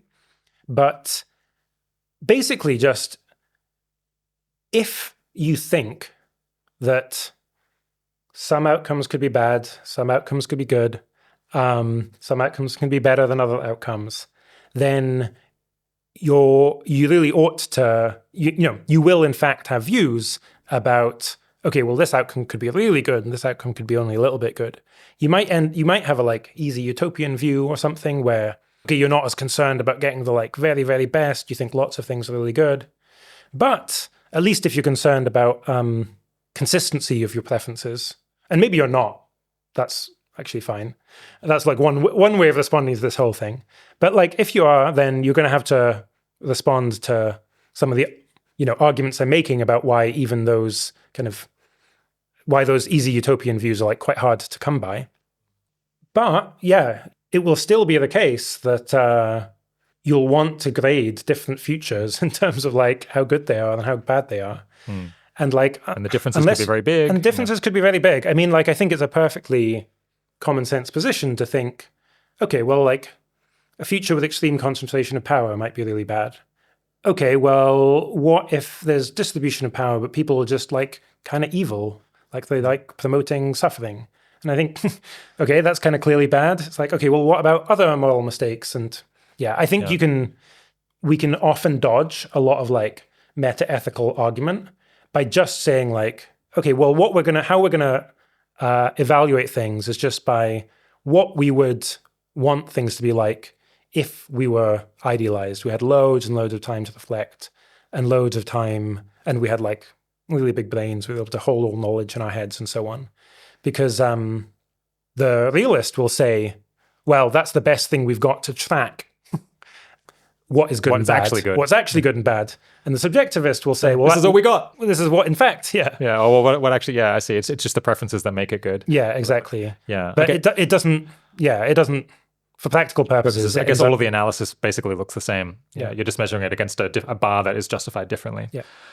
Okay, so let's switch on to this, so the modeling that you did. So there's different approaches that one could take to improving the future. Of course, it's like preventing extinction. There is trying to go from like from not a bad future to a neutral one, to a really good one. I guess you also break it down in terms of trying to delay lock-in or improve lock-in should it occur. Different interventions one might make, and you go through this slightly complicated modeling exercise where you theorize about this and look at, of course, because these things could interact with one another. Like if you go extinct and you can't get locked in, if you get locked in, that might suggest that the future will be better or will be worse. And then you basically try to use that analysis to figure out, well, which one of these things probably is going to be the most influential, and are some of these things like important in ways that people haven't appreciated or not important in ways that people haven't appreciated. Yeah. Can you explain the modeling you did? Sure, yeah. I mean, so it was just a very simple way of modeling the present and the future, both its trajectory and its value, kind of loosely inspired by a Markov process. But the key idea is just, we've got the present. There are two periods, this century and future centuries, very simplified there. In this period, this century, we could either have an open future where it's not kind of guaranteed where we end up. We could go extinct. If we go extinct, we're guaranteed to end up extinct. We could have what I call, and this is really among the most important concepts I want to kind of promote in this series, have what I call viatopia. So via as in like a waypoint, where it's a state of society such that if we're in that state, then we're very, very likely to end up in a near best future. And very unlikely to end up in a dystopia. Or we could have, I call it kind of a foreclosure, where if you're in that state, you're very unlikely, extremely unlikely to end up in a near best future. So you won't go extinct, you're going to produce a mediocre future. Exactly, yeah. Very high probability. Yeah, and I tend to call that a mistopia, where like mistrial and misfiring, but also like a missed opportunity, which is etymologically distinct, but helpful all the same. And then there's the kind of future centuries where we can end up either extinct in this kind of utopia, near best future, end up in this mistopia, or which includes things that could be worse than 0 as well. And where if we're in an open future now, so we haven't got locked in, then ultimately we end up in one of those states too. And so then the two things that we can do this century is reduce the chance of extinction and increase the chance of everything else. We can three things we can do is that. We can decrease the chance of lock-in, so increase the chance of open future and decrease the chance of everything else. Or we can make it more likely that given that there's a lock-in, it's viatopian rather than foreclosure. And this is a simplification in all sorts of ways. I talk about lock-in, even though there's a more general concept of path dependency, which doesn't guarantee a particular outcome, just makes it more likely. And I'm also just dividing like good state and bad state, essentially, and giving them values. Whereas, of course, there's a big difference between a future that's merely 89% as good as it could be versus something that's like substantially negative. But I actually found the modeling exercise, like it's obviously weird to be doing ethics on a spreadsheet, but I actually found it like remarkably elucidating, even just for my own views, to be reasoning through some of this stuff. Yeah, I guess it seemed to me, just scanning it intuitively, that most of those simplifications they wouldn't flip the results, or they wouldn't really cause the stylized facts that you were going to produce to be wrong. And I guess that's your view as well. Yeah, exactly. At least I hope so. And if it was, then it would be a bad model. It would be, yeah. Yeah, just a conceptual issue that occurred to me reading it is, I guess you talk about, for example, you're in the viatopia if you're in some intermediate state where you haven't yet achieved utopia, but you're very likely to achieve utopia. You're in foreclosure if you're very likely to produce something that's kind of mediocre. And you're in an open future if you can't tell. Yeah. But that's kind of from one person's subjective position, whether you can tell or not, whether you're locked into a future or not. Yeah. Because I guess quantum physics aside, the universe is like, no matter how complicated and chaotic things seem to begin with, it is going to produce some outcome. So you kind of are either locked into a good outcome or a bad outcome, or whatever outcome it's going to be. And the fact that you're in an open future is merely descriptive of your own inability to forecast what is going to happen. Is that right? And if it is right, is that a problem? Yeah. So it's I'm smiling because it's a very philosophical I know, yeah. objection to make. So it's kind of right. So okay, yes, absolutely true. You've got a quantum randomness aside, you've got a state of society. You're guaranteed to end up in some particular state. Yeah. And I think it's Laplace's demon is the thought experiment of being that knew all of the laws and could do all of the computing. However, I'm not meaning the probabilities here to just be like, oh, whatever your point of view happens to be, such that if you were, completely off base and thought that the world today is locked into lizard man future or something, that counts. Instead, I think there is a case that you can have of some notion of objective probability, or at least evidential probability. So take flipping of a coin. Now, if I knew enough, I would know whether the coin comes up heads or tails. But we can give sense to the very intuitive idea that it's 50-50 by saying, well, okay, you've got the system, which is the coin on my finger. Make just small perturbations of it in not very kind of significant ways, and then look at the frequency of what happens given those small perturbations, where that would result in 50% heads, 50% tails for a fair coin. And so now you're smiling. Okay. And then you could do that with, civilization as a whole, where if you're locked in, then it doesn't really matter, like, what's the weather like? Or like, was it like warmer or colder? Perhaps, did someone... And lots of other, like, fairly minor points about the world today. Instead, you'd still end up in the same direction. Yeah. I was going to say, if you liked that pointless philosophical inquiry from me, you might really enjoy our interview with Alan Hayek from 2 or 3 years ago. I think it's Puzzles and Paradoxes in Probability and Decision Theory, where I guess, I think we end up concluding that probability is around these like perturbations. So you've got like nearby counterfactual worlds, and how likely are you to get the outcome that you're describing? So I guess, seems reasonable. Okay. Okay, so what sort of parameters did you need to plug in order to build this model? And I guess figure out, like, what's the impact of changing the different parameters? Yeah, so I'm not sure I'll be able to remember all of them, but some key things are probability of lock-in this century, probability of extinction this century. If there's lock-in, probability that it's good rather than bad, namely utopian rather than foreclosure. Then if we have an open future this century, probability conditional on that of extinction, utopia, mystopia. And then value of mystopia if we get locked in the bad way this century. Like, what's the value of that bad lock-in? Because it might not be zero, could get locked into something mediocre. And the value of that lock-in if it's a lock-in if that occurs, the non-utopian future occurs in the future, where you might think, oh, it's probably, even if we miss out, if you think generally things are progressing, you might naturally think, okay, well, even if we miss out on the very best, probably it still ends up going better if we didn't get locked in this century. And I think those are all of the parameter values. Yeah.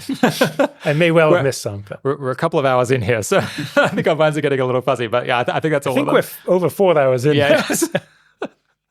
Okay.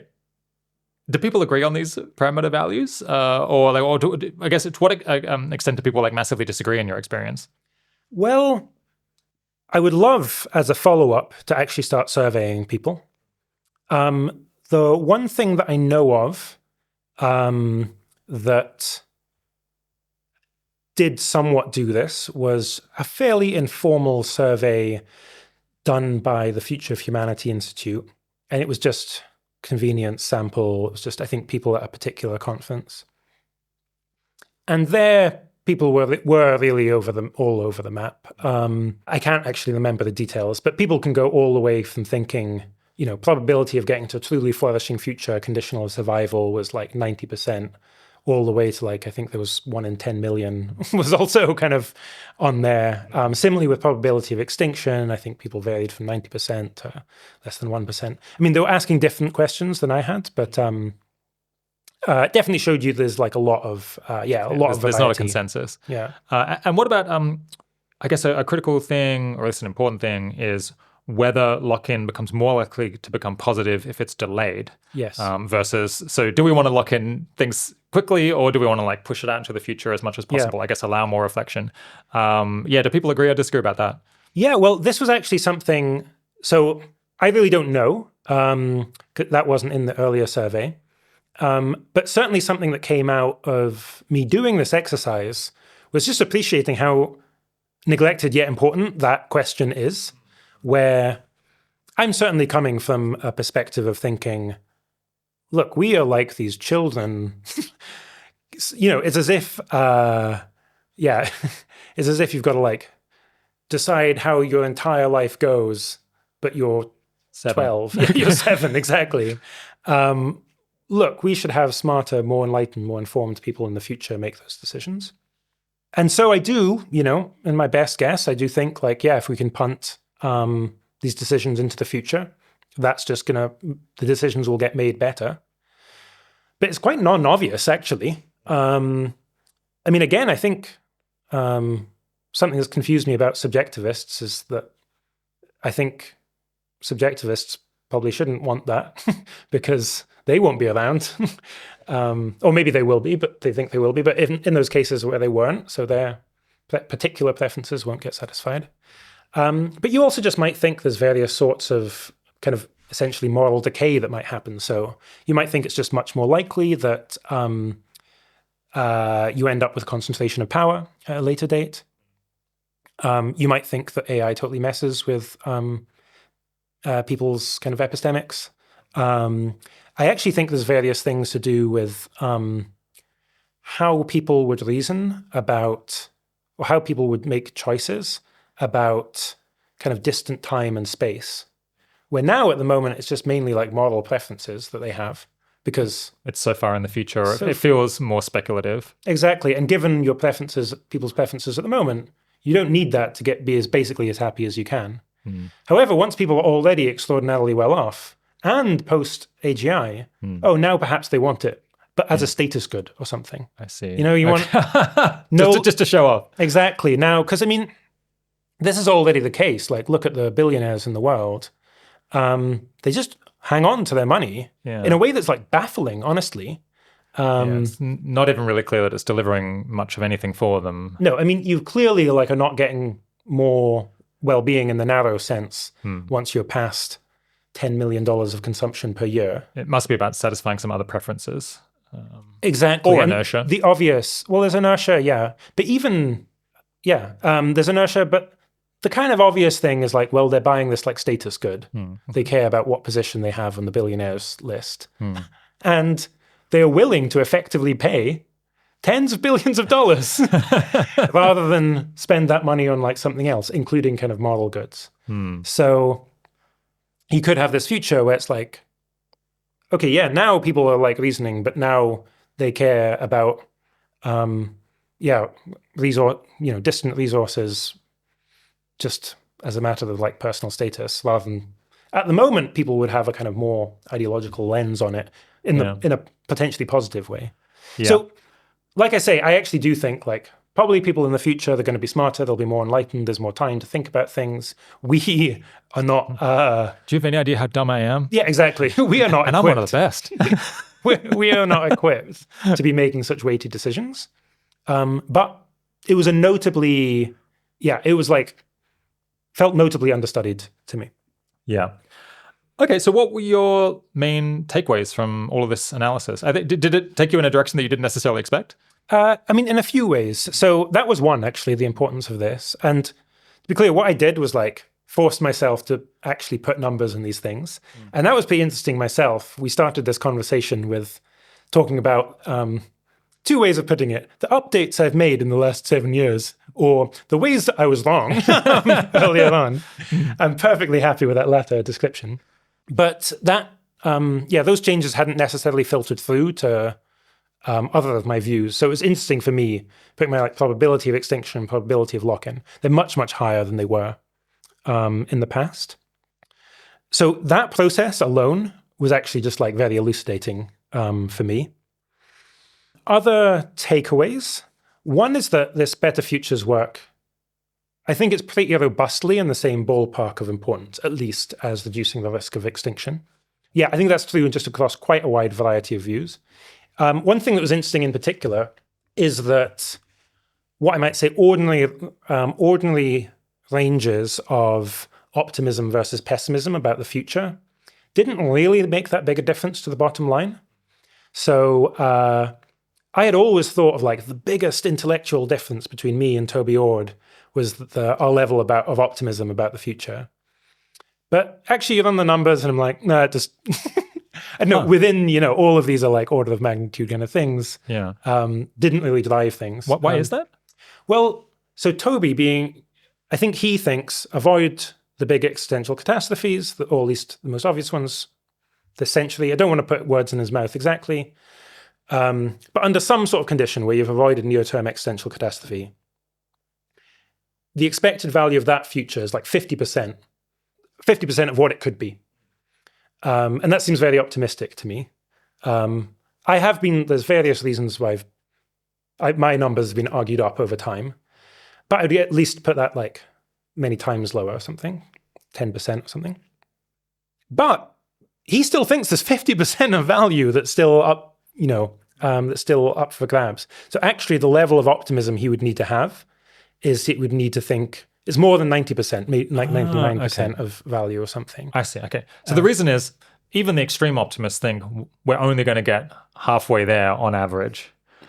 That's only a 2x penalty relative to someone who thinks that we'll get 0 on average. Is that right? Yeah, I'm too brain dead at the moment to confirm the 2x thing, but it sounds plausible to me. Okay. Yeah. Whereas there's what I call the easy utopians, where it's more like 99%, because just surviving, and perhaps, we might want to say like, and avoiding like ultra dictatorship and so on, but avoiding those things basically is good. Okay. Were there any other upshots? One was, I actually beforehand, I hadn't fully and cleanly delineated the delaying lock-in from improving lock-in. Again, there's all these updates that just sound so obvious, but actually in my mind, I don't think it was that clear. And then I certainly hadn't appreciated the arguments for thinking that improving lock-in conditional on it happening could be a lot more promising than delaying lock-in, where the key argument is just, well, if you delay lock-in, maybe you've made things worse. Right, I see. So, whereas at least if you're doing the thing where you take it from like nothing to the very best, or that's your intervention, there's like no countervailing negative, which is that well, by merely delaying things, it's like, well, that might improve things, might make things worse, but like, and the net effect is like a lot lower. Exactly. Interesting.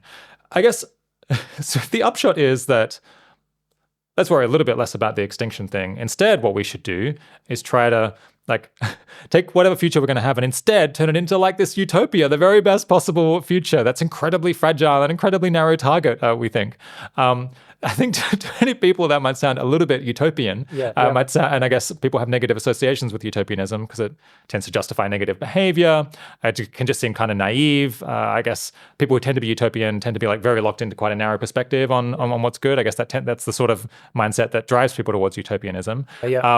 Why isn't this the sort of bad utopianism that has justified all kinds of bad things? Yeah, great. It's a great question. And I'm very aware of the fact that, I use the term utopia a lot. I like spell it with an E, utopia. It's try to get some distance from the associations of the concept. Yeah, though it sounds the same. But yeah, utopia is extremely unpopular as a term and as an idea. And honestly, I think for very good reason. So utopianism was much more popular at the end of the 20th century, end of the 19th century, early 20th century. And then some things happened. Didn't age well. But lots of the depictions of utopia didn't age well either. So my partner and I have a bit of a shared hobby of reading kind of old utopian fiction.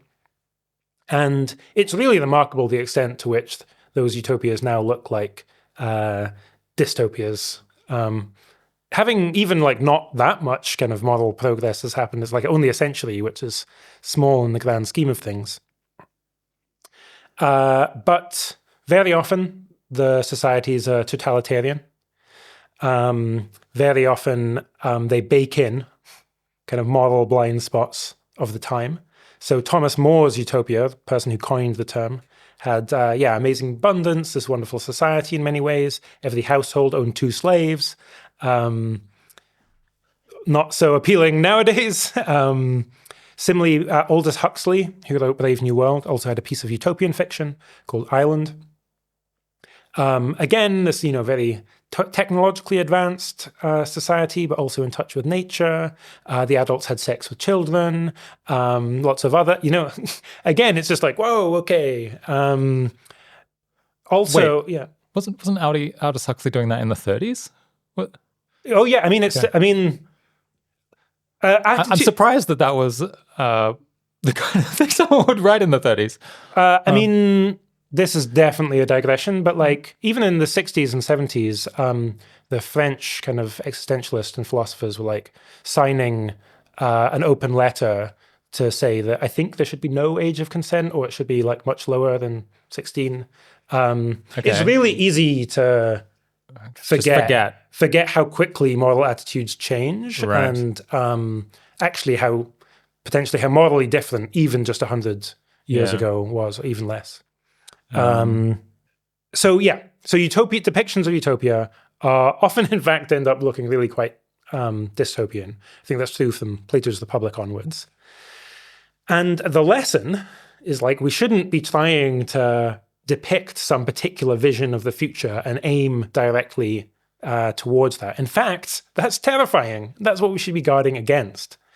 And this is why I'm trying to develop and promote this idea of viatopia, where, that's a way station instead. That's acknowledging we don't know what the ideal future looks like, and instead is a state that we just think would be on track. It's good enough that it's on track to getting to a really good future. Where I've talked before about the long reflection as an idea, that would be one implementation or one like proposal for what utopia would look like. But there's other potential proposals too, like the idea of a morally exploratory society, which I talk about in What We Are the Future, or the idea of a grand bargain between different value systems. And my hope, at least, is that this can give a positive vision, which is extremely lacking in the world today. So a positive vision for a post-AGI future without the terrifying and often like totalizing kind of utopian impulse that we saw in early 20th century in particular. Yeah. What would this utopia be most likely to look like? I guess you're making me think of, we'll have a parliament or a congress that people will send delegates and they'll debate what would be the best future for a very long time. And I guess they won't take any irrevocable action until there's like a supermajority or like a super majority in favor of some particular view. And if they can't reach that, then they'll bargain things out and split things up, but also like try to make sure that no one's doing anything that other groups particularly hate. Are there any alternative visions for a utopia, or is that kind of the direction it would go? Yeah, I mean, there's just plenty of detail in there, and I'll say like this is, after this Better Futures essay series is done, the next one I plan is on utopia in particular. So this is looking ahead to work I haven't done and lots of things I still feel very unsure about. But there's tons of granularity in terms of, one is, in order to get to a near best future, do you need most people, or basically most people, to converge onto the correct model view or whatever your idealized preferences would be?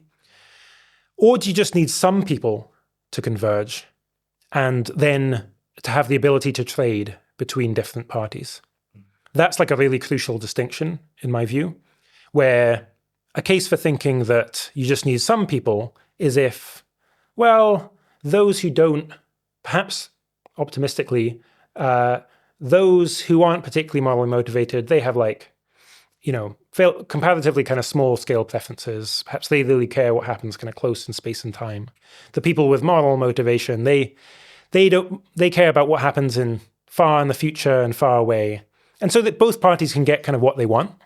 That would be like the optimistic case. It's less optimistic if lots of people have different moral views and don't converge there. So you still then got like a lot of conflict between the people who do care about things that are far away and distant, and they want to do very different things with those resources. There are also ways in which that kind of setup could go badly wrong. Because if we're all bargaining over resources, maybe I'm incentivized to modify my own preferences. So to make them stronger? To make them more worrying from your perspective. Oh, I see. To make them more menacing. So. Exactly. So let's say you're a classical utilitarian and I just like having more wealth for status or something. Just care about something else. But then I can self-modify in whatever way in order that, I actually really like suffering now.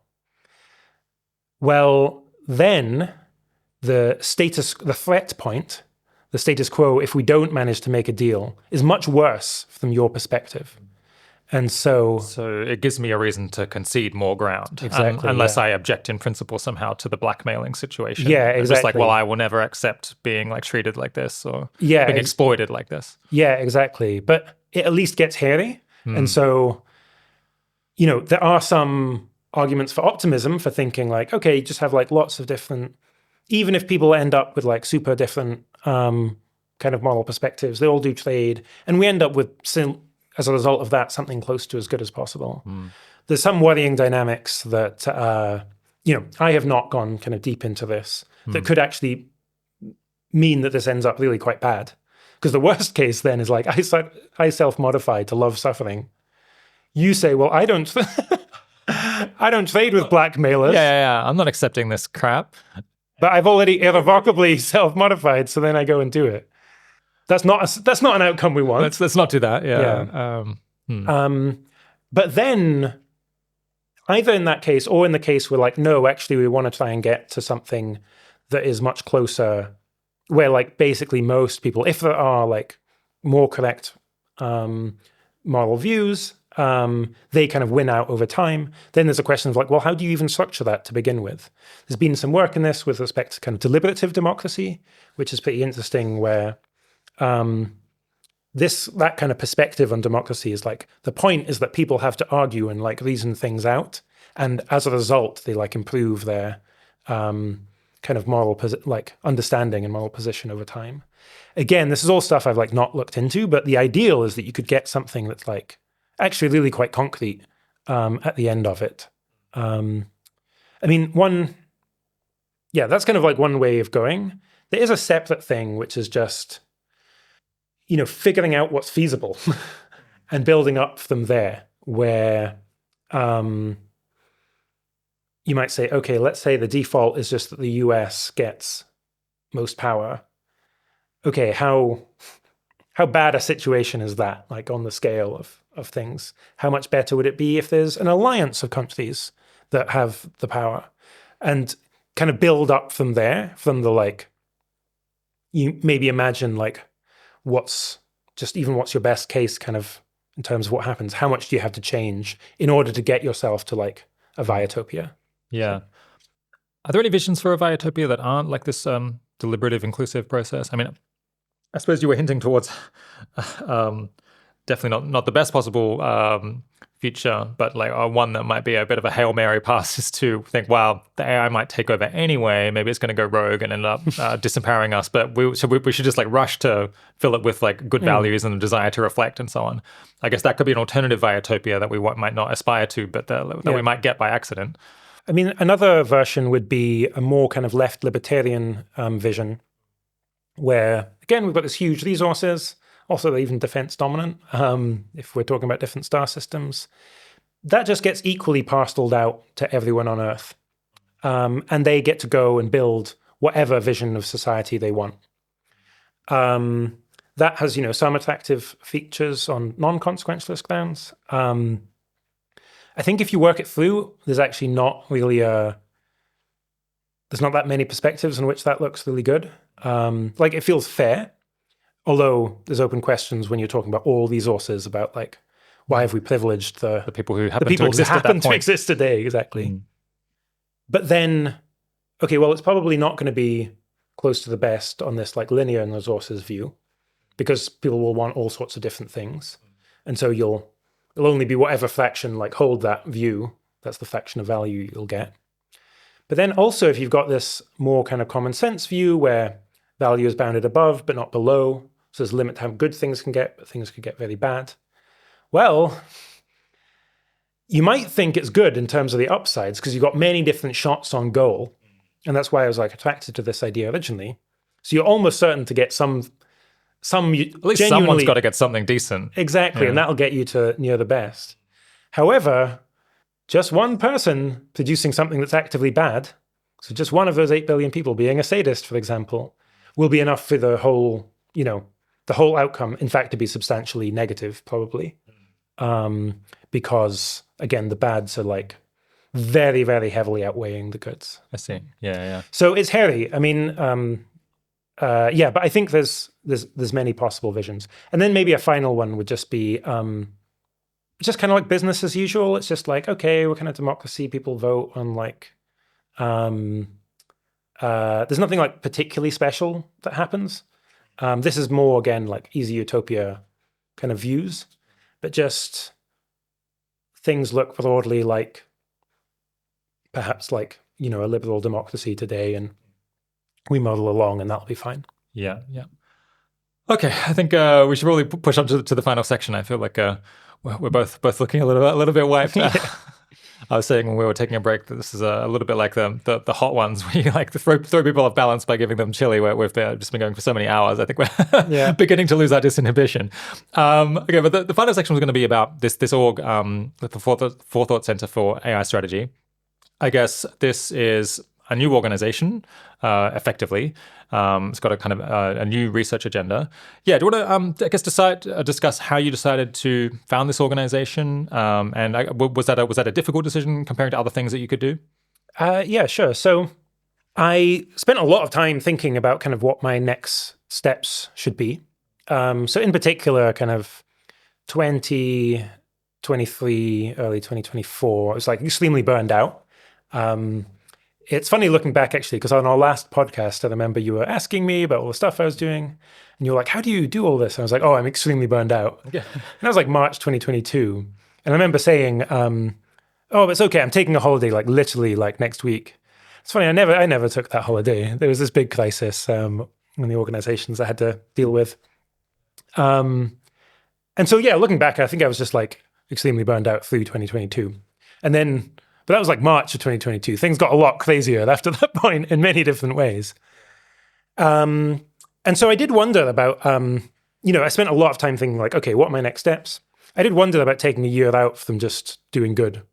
And in fact, like as in try and become a DJ or something. Yeah. Having fun better. Yeah, having fun better.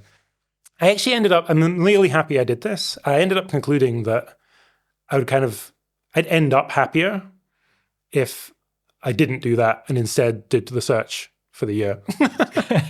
Why? And I'm not sure I would feel the same way. Why was that? One thing was just, it's kind of more like about achievement or something. So I think I could spend a year and then I'd be a mediocre DJ. And I just look back at that, I think, and be like, why? What was the point? Whereas if I spent a year doing work that I particularly enjoyed, which is and always has been just like research learning, then, okay, well, that at least like sets me up kind of for other things.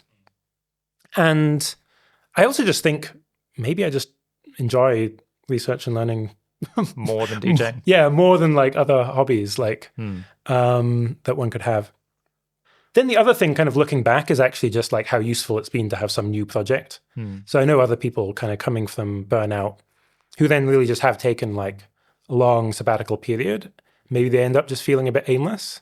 Whereas I'm like, I'm just, yeah, you end up just far too busy for that and like excited about this new thing. And so, what I did was, start focusing a lot on research. I also did other things, like I did more holidays and a couple of meditation retreats that were amazing. And then as a result of that, got the kind of discussion group going with Toby Ord and Finn Morehouse, who have co-authored this Preparing for the Intelligence Explosion paper with. And then that kind of grew a little bit in Oxford. And I was like, driving forward to kind of things that I thought were particularly interesting. There started to be like a little bit of kind of excitement about that.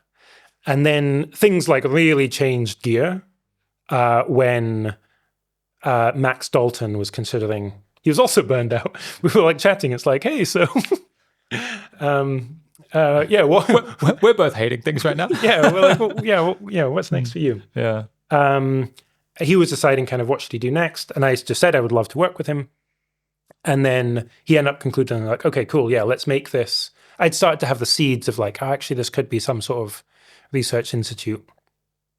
And kind of he got on board. And then I was describing this as my like holiday period.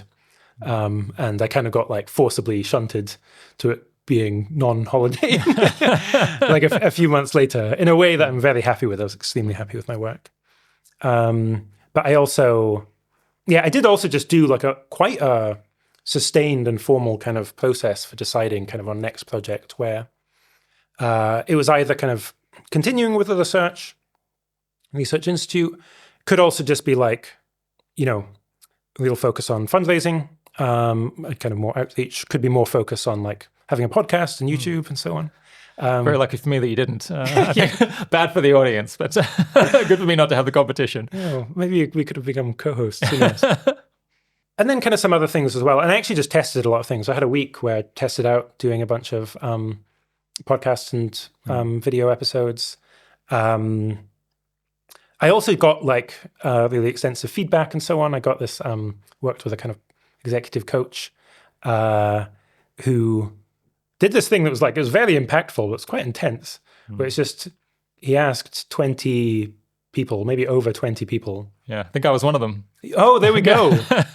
So I've seen your responses on this huge spreadsheet. So yes, 20 people, including he gets me to ask like, who are the people that I would most like not want to most hear? find it painful to get feedback from. And the questions were like, what are your strengths and weaknesses? Strengths and broadly weaknesses, speaking? primarily, yeah. It's just this huge spreadsheet with just like a list of all of my strengths and weaknesses. This was your break, right? From This was on holiday. I was okay. reading this.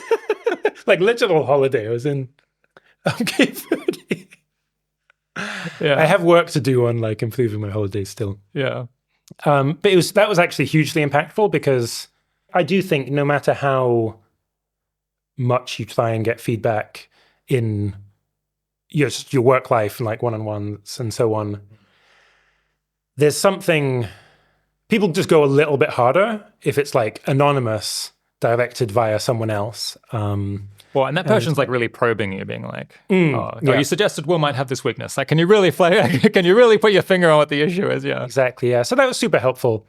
And one of the big things that came up was focus, where again, looking back, like by the time it was 2022, it just built up so many kind of formal and informal responsibilities in a way that was like basically impossible to maintain and stay sane. And so, I've much more now tried to be like, look, there's going to be one thing that I'm really pushing forward, which is, this research.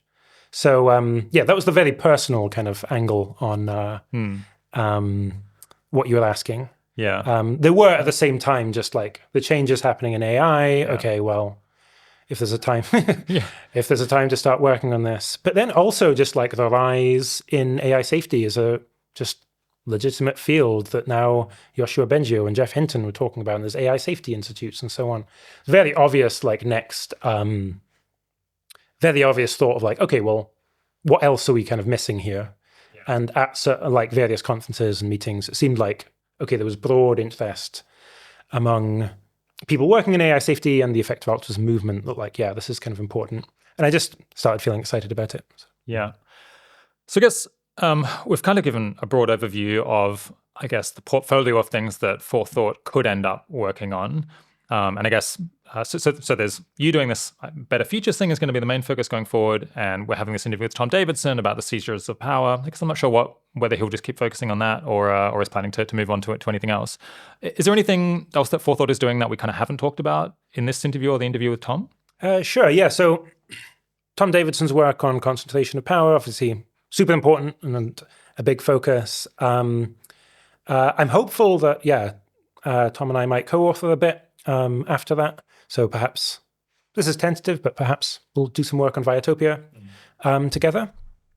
Given just how broad what we talked about in this, it's a pretty big remit.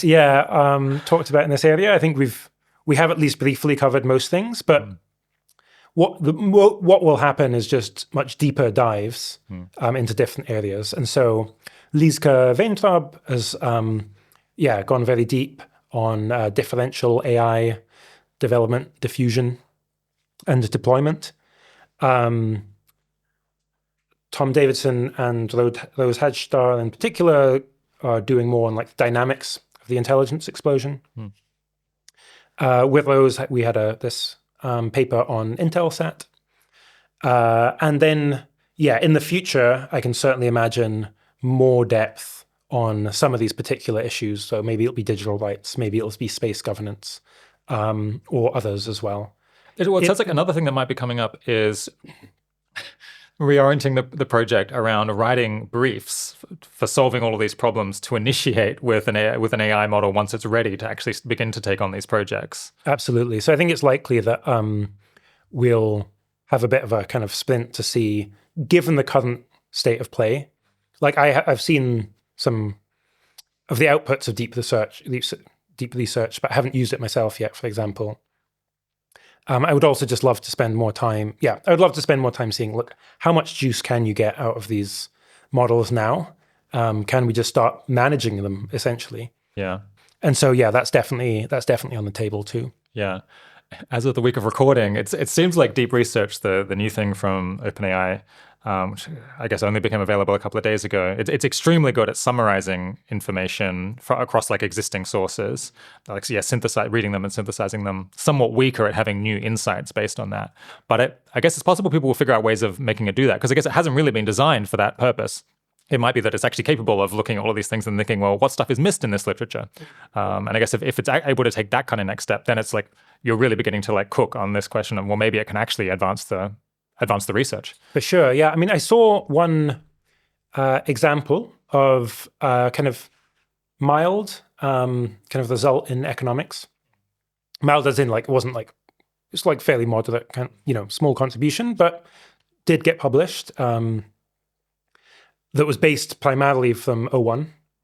And yeah, I would love to have the challenge of trying to pick something within analytic philosophy that is like, I really think it could do the best job of, where, yeah, the kind of more formal end of ethics is something I know more about as well, and see like, okay, with a day or 2 days, could I use, probably by this time we'll have direct access to O3, use that to create something that would be publishable.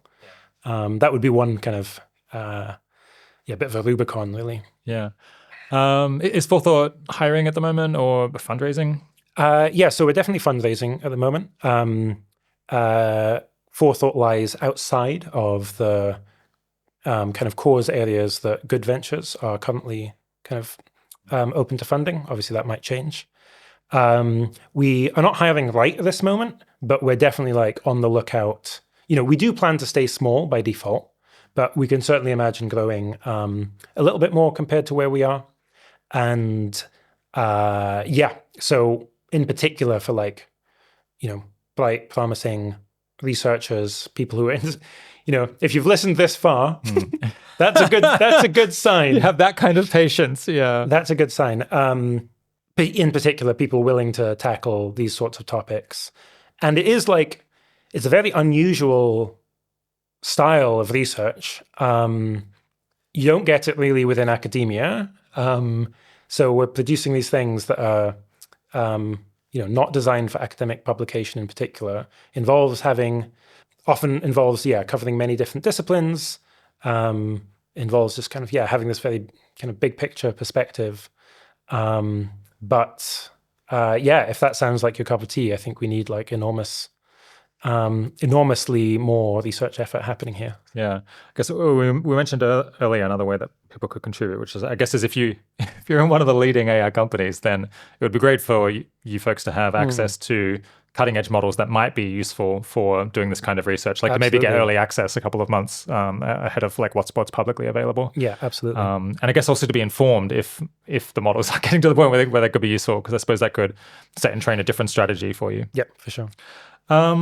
Is there anything else you want to say about Forethought before we wrap up? No. Okay, we've just about covered it. I guess a final question. I was going to ask earlier, just like an emotional check-in on like how are we feeling about the state of the world at the moment, because I feel preparing for this interview, going through this litany of issues, it can lead to a degree of resignation. I just feel like there's so many things and it's coming at us so quickly that I'm just like, what are the chances that we're going to actually make this work well? I mean, I'm going to keep trying, but I suppose on some weeks I'm optimistic. This week I'm feeling just a bit like things are a little bit hopeless. Do you want to make me feel any better, or are you feeling optimistic or resigned this hour or this week or this month? Yeah, so I think at the moment, I'm definitely feeling stressed. Yeah. So my emotional attitude towards all of this was actually just kind of, I mean, this is kind of my personality, but just positive, excited. I remember actually you and I had this conversation. We even realized like our probabilities and credences weren't that different, but like the affect that we were moving towards them was be more different. Extremely different. It is true that as of November, December last year, I'm definitely feeling more stressed, and that has become more of a dominant emotion relative to excitement. It's still the case that just working with the models, it's just amazing. Like it's such a pleasure, or it's such a pleasure. I'm learning and get so much help from learning so much. Yeah, it's already like, especially for the kind of like weirdo multidisciplinary research, having the language models. You can just be like, what scientific Yeah. areas of science would be like benefited in space. And like, well, actually materials science, because you've got zero gravity, you can make perfect crystalline structures. I'm like, I would never, it would take me weeks to figure this out. But I've got this incredible polymath kind of on hand at any point. That's like, Yeah. I mean, it's brilliant for certainly inquiries motivated like me. that. If people are not using it for stuff like that, they absolutely should. I guess not all jobs involve that. But if you've got a question like, what are some great examples of disturbing utopian literature from the 18th century or the 19th century, it's like gonna tell you. Yeah, exactly, which is really incredible. There are definite causes for optimism. So like, the fact that we're getting these reasoning models, and like in general, kind of more oracle language models earlier, great news. Means we're just going to be like a lot wiser than we could be at the point of developing highly agentic AIs. Now, the fact that we've got inference, this like new paradigm of putting a lot of compute into inference, great news from my perspective, because it means that the transition from subhuman to AGI and from there to superintelligence will be more gradual, because to begin with, you're spending hundreds of thousands of dollars to get the like AGI level output, and then that cost comes down more gradually over time. I mean, still vertiginous, but yeah. Still vertiginous. But better than it could be. Yeah, absolutely. Also, I mean, this may be more temporary, but like the fact that the models currently are reasoning out loud using English language, or not just English, but human language, is, I think, has the potential to be very helpful from a safety perspective as well. You just I really wonder at what point are we not going to be able to trust what the models are writing on the scratchpad? I mean, I think everyone suspects that it's fine at the moment, but yeah, at some point. Yeah, I think my thought is a little more that they'll just start reasoning in things that are not language. Oh, okay. I mean, well, definitely by the point that you're superintelligence. Like if you think how much you need concept or you need words for things. Yeah. Well, exactly, and how limited we are in our kind of conceptual vocabulary, and how important actually throughout scientific discovery that just good notation has been. So my understanding of part of what helped Einstein come up with the general theory of relativity is just he was really deep in this niche area of mathematics, and that helped him have a very compact notation to express some of the thoughts he wanted to express. So yeah, I kind of imagine these AIs talking in like wingdings to each other, and it's just like, hope they're aligned. We're getting a little more negative again. Sorry, yeah. Okay, so I mean, so those things are positive. I think the fact that we will get amazing AI assistants. I mean, I mentioned this. Like that is really promising. That is really good. It is really promising.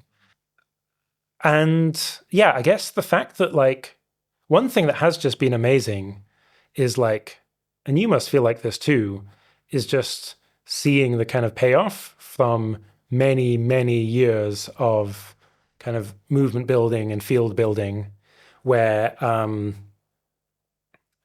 in my case, that's primarily people generally getting convinced of the ideas of effective altruism and now switching, because part of what's amazing about the set of ideas is that people update and are willing to change as new information comes in.